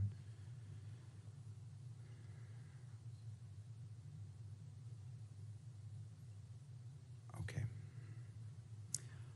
All right, pursuant to the Utah Rule of Evidence 1102 and Article 1, Section 28, Article 1, Section 12, which allows for reliable hearsay, I'm going to move it into, it's going to be admitted into evidence over the objection of defense. I note in particular that it states that I confirm that the above files were taken from our Nest doorbell videos and are accurate, and right before that statement is the notations that were allegedly made by Agent Hull. And so for those reasons, the court finds proper foundation has been laid and that this exhibit in its entirety is admitted into evidence. As it relates to publication, I will authorize publication in the courtroom and by the media if they so wish to capture it in that form. Again, following the same format, have it on that first portion of the screen for about 10 seconds, and then scroll down to the written portion for about 15 seconds, and then scroll to the very bottom to ensure that the full exhibit has been displayed.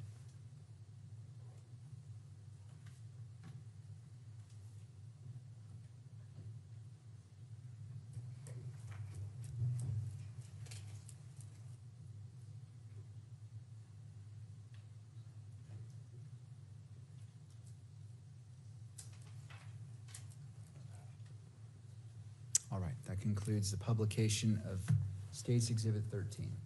Okay. Thank you, Judge. The video that you took with you that day when you visited with Noble, or Miss Noble, had you previously, well, you've stated that the videos that you showed, the Nobles, were actually more than one video. Correct. Okay, and I believe you said they were like 10-second clips. If I recall correctly. Short yes. clips. Okay. And you showed Miss Noble all of those videos that are identified in that statement. The ones shown on the statement were shown to Ms. Noble, yes. Okay. Have you had a chance to review what's been marked State's Exhibit number 12.2? Yes. Okay.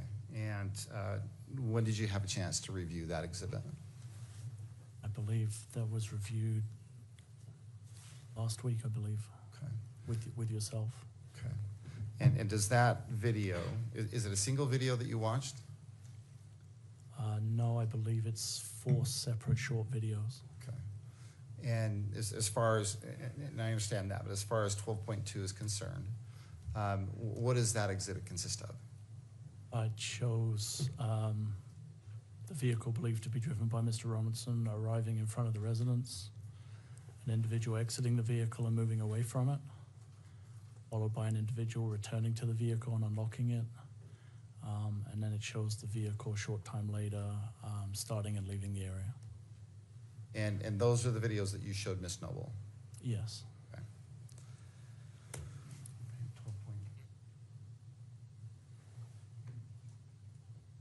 What I have displayed on your monitor was Ben Mark's plaintiff's or state's exhibit 12.2 for identification.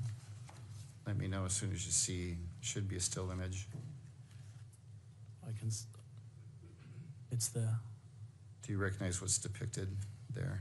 Yeah, this is the view looking what would essentially be west across the street from the Nobles residence. Okay. At 12:38 a.m., I guess, or 0:38? Yes. Okay. And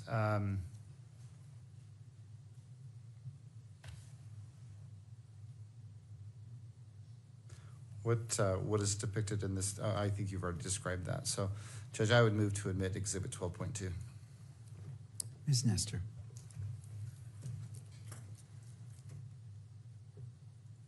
Your Honor, we renew our objection to allowing in the evidence without the sponsoring witness.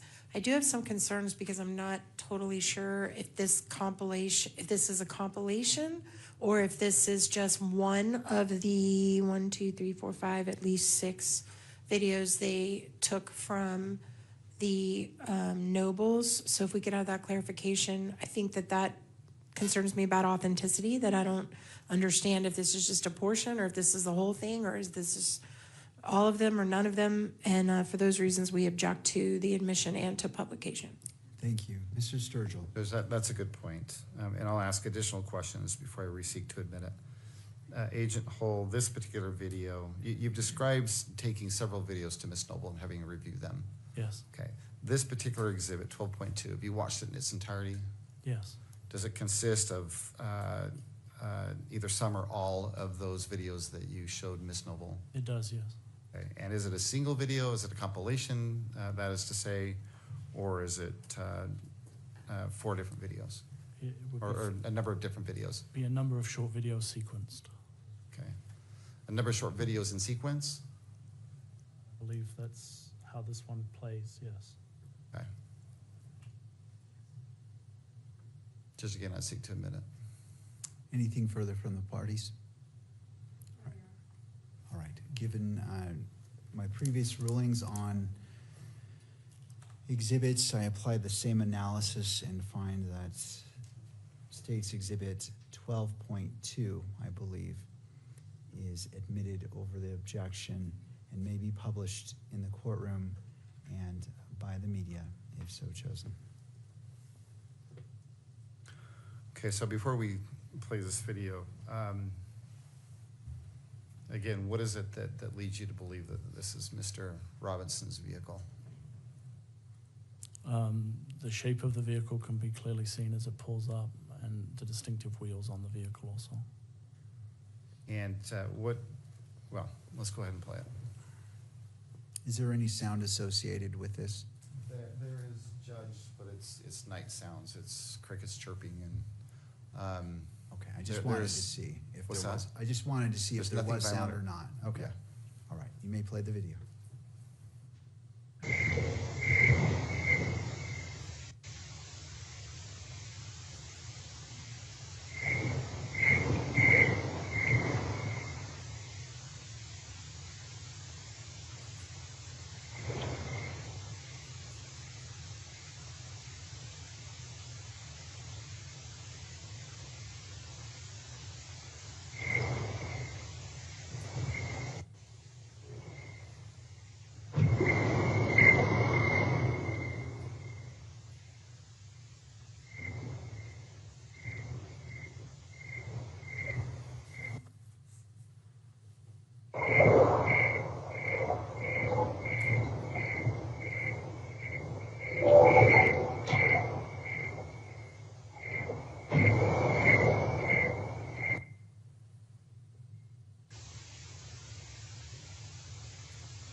So in the first part of that video, what do you see?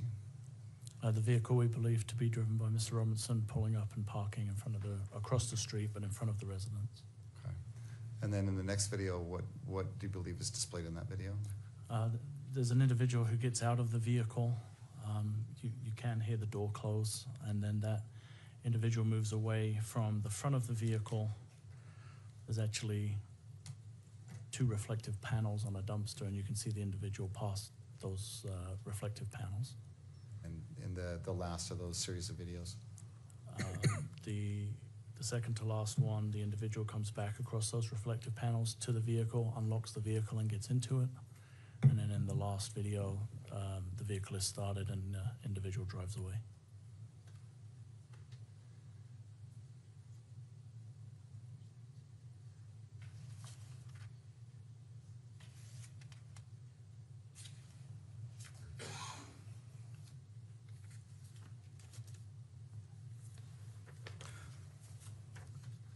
Just one moment, Judge.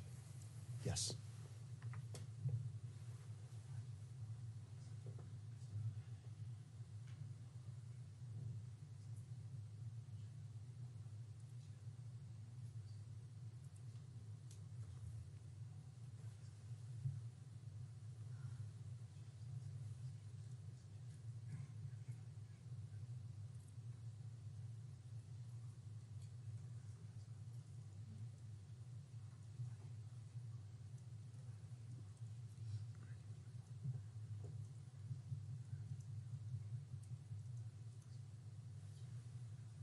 Judge, could we approach?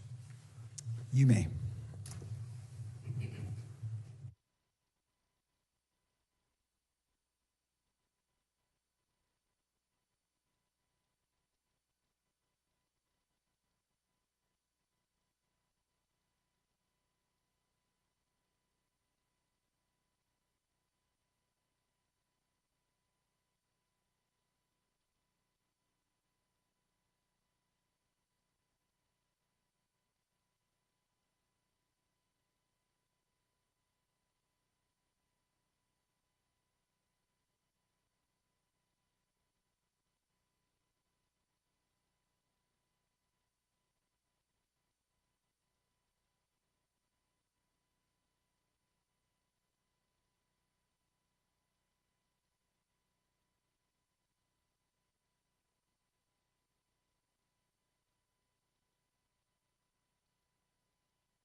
Ladies and gentlemen, we're going to take a 10-minute break for the attorneys to confer and come back at,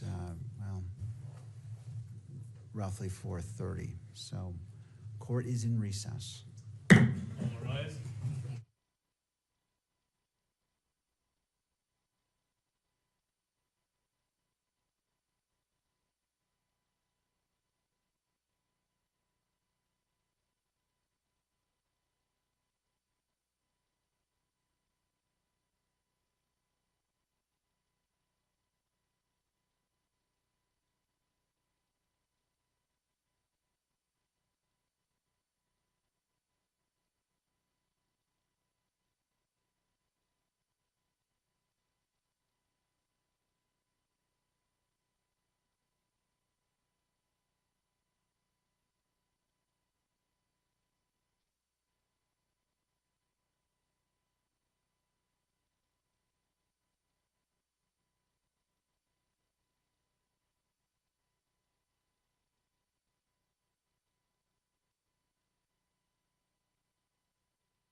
Please be seated. Court is back in session.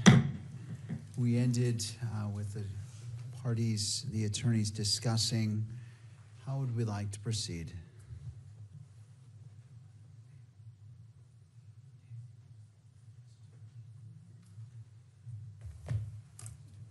Judge, I think I just have a couple of questions for Sergeant Hull.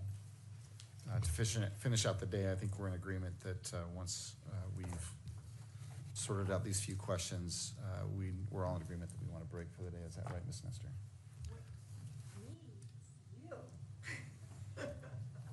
Well, yeah, sure. You may proceed with your questions, and Okay. we'll take it from there. All right.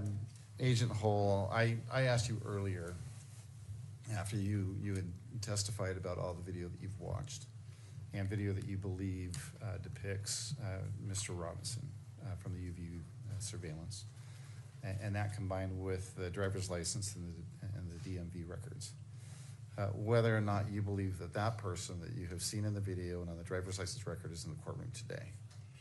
And I believe your answer was yes. Yes, that's correct. And then I asked you if you wouldn't mind pointing him out and describing something that he's wearing. And I don't believe that I allowed you to do that. Okay. Would you do that right now? Your Honor, just for the record, we would impose an objection based on the 14th Amendment for due process due to an unduly suggestive in-court ID. Also, we believe there's a lack of foundation establishing his ability to interpret the surveillance video. And based on that, we would object. All right. I note that, well, to the state, do you wish to be heard on what was just stated? Well, Judge, I think we had this discussion, and I think you ruled on that specific objection. And then after you ruled, I just neglected to come back and follow through with the question and the answer. That's my recollection of the bench meeting. All right. I believe I stated for the purposes of this hearing that identification by Agent Hull of Mr. Robinson was made. I could be wrong, but well, and I just wanted to clarify that, Judge, because there was some question about whether that in fact did happen.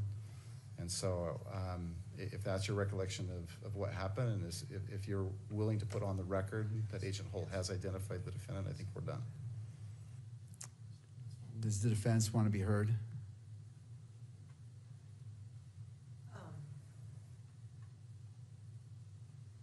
Just a moment, Your Honor. Of course. No, Your Honor.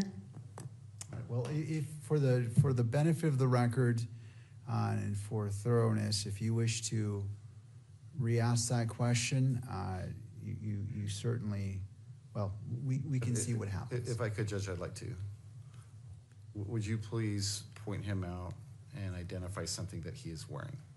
Yeah, I believe that Mr. Robinson is between Miss Nestor and other counsel wearing a gray suit, jacket with a dark tie, and a light-colored shirt. Judge, I would ask that the record reflect that Agent Hull has identified the defendant.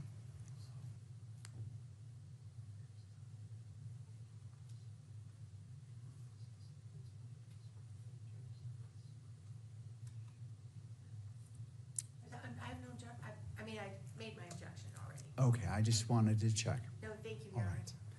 For the purposes of this hearing, I find that Agent Hull has identified Mr. Robinson. Again, this is only for the preliminary hearing. You may proceed. Judge, I think for today, with Agent Hull, we're done for today. We'd ask that at this point we take a break until tomorrow. All right, so are you saying that you're going to recall Agent, well, we're going to resume with Mr. Hall tomorrow morning? Tomorrow morning, and let me explain and I was going to explain this, but let me explain why.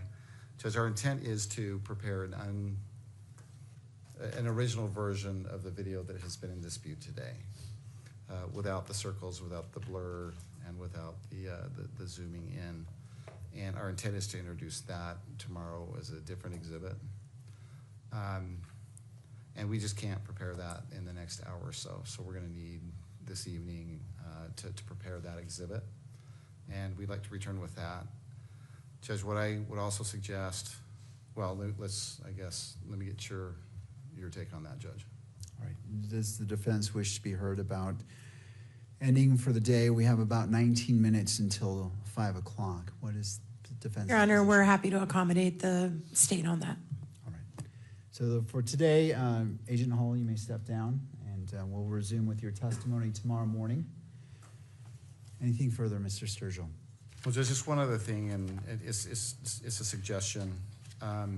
Agent Hall, can you wait just 1 second? I'm sorry. Go ahead.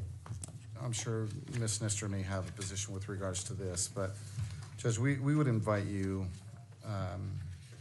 to review the exhibit that we've been talking about today.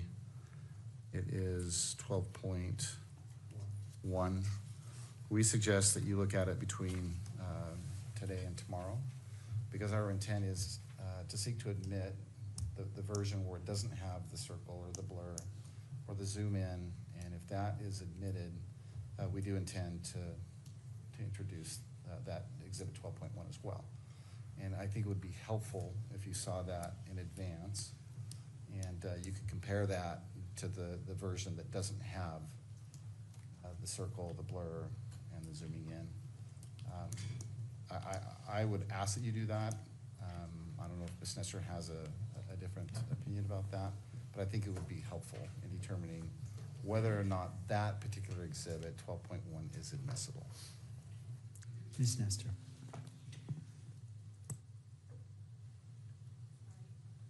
I don't have anything to add to that. I defer to what the court prefers to do on that.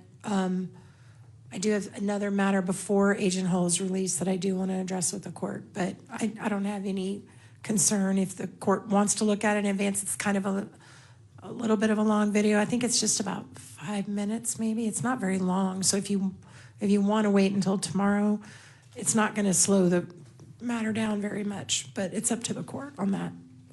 All right, I appreciate the parties. What I'm going to do is I'm going to wait until it's properly before me and a motion has been made for either of the videos, and then I'm happy to entertain the motion to review both of them, or however the parties. I don't want to issue a pre-ruling, so I'll wait till it's properly before me, and I can take it from there. Being that it's about 5 minutes, I'm not too concerned about how much time is needed. I also want to be thorough, so I'll wait till it's brought before me and we can address it from there. And turning to Ms. Nestor as it relates to your request. Thank you, Your Honor. Your Honor, I recognize that Agent Hull is the case agent and is working with the state in preparing for this, but he is still on the stand, and I would ask that he be instructed that he can't discuss his testimony, even though he's the case agent. I don't think it's proper for him to discuss his testimony while he's excused for the night. Mr. Sturgill. All right, so Agent, from this moment on until we come back in court, you're instructed not to discuss your testimony with anyone, as you are still on the stand for all intents and purposes. And we'll, if the state recalls you this tomorrow morning, then we'll proceed. Okay? Okay, Your Honor. All right, may this witness be excused. For now, For today. All right, thank you, Agent Hall. Anything further from the parties, or do either party need the benefit of the record before we adjourn? No, Your Honor. Not from the state, Judge. All right, noting neither party wishes the benefit of the record, court is in recess until 9 a.m. tomorrow morning.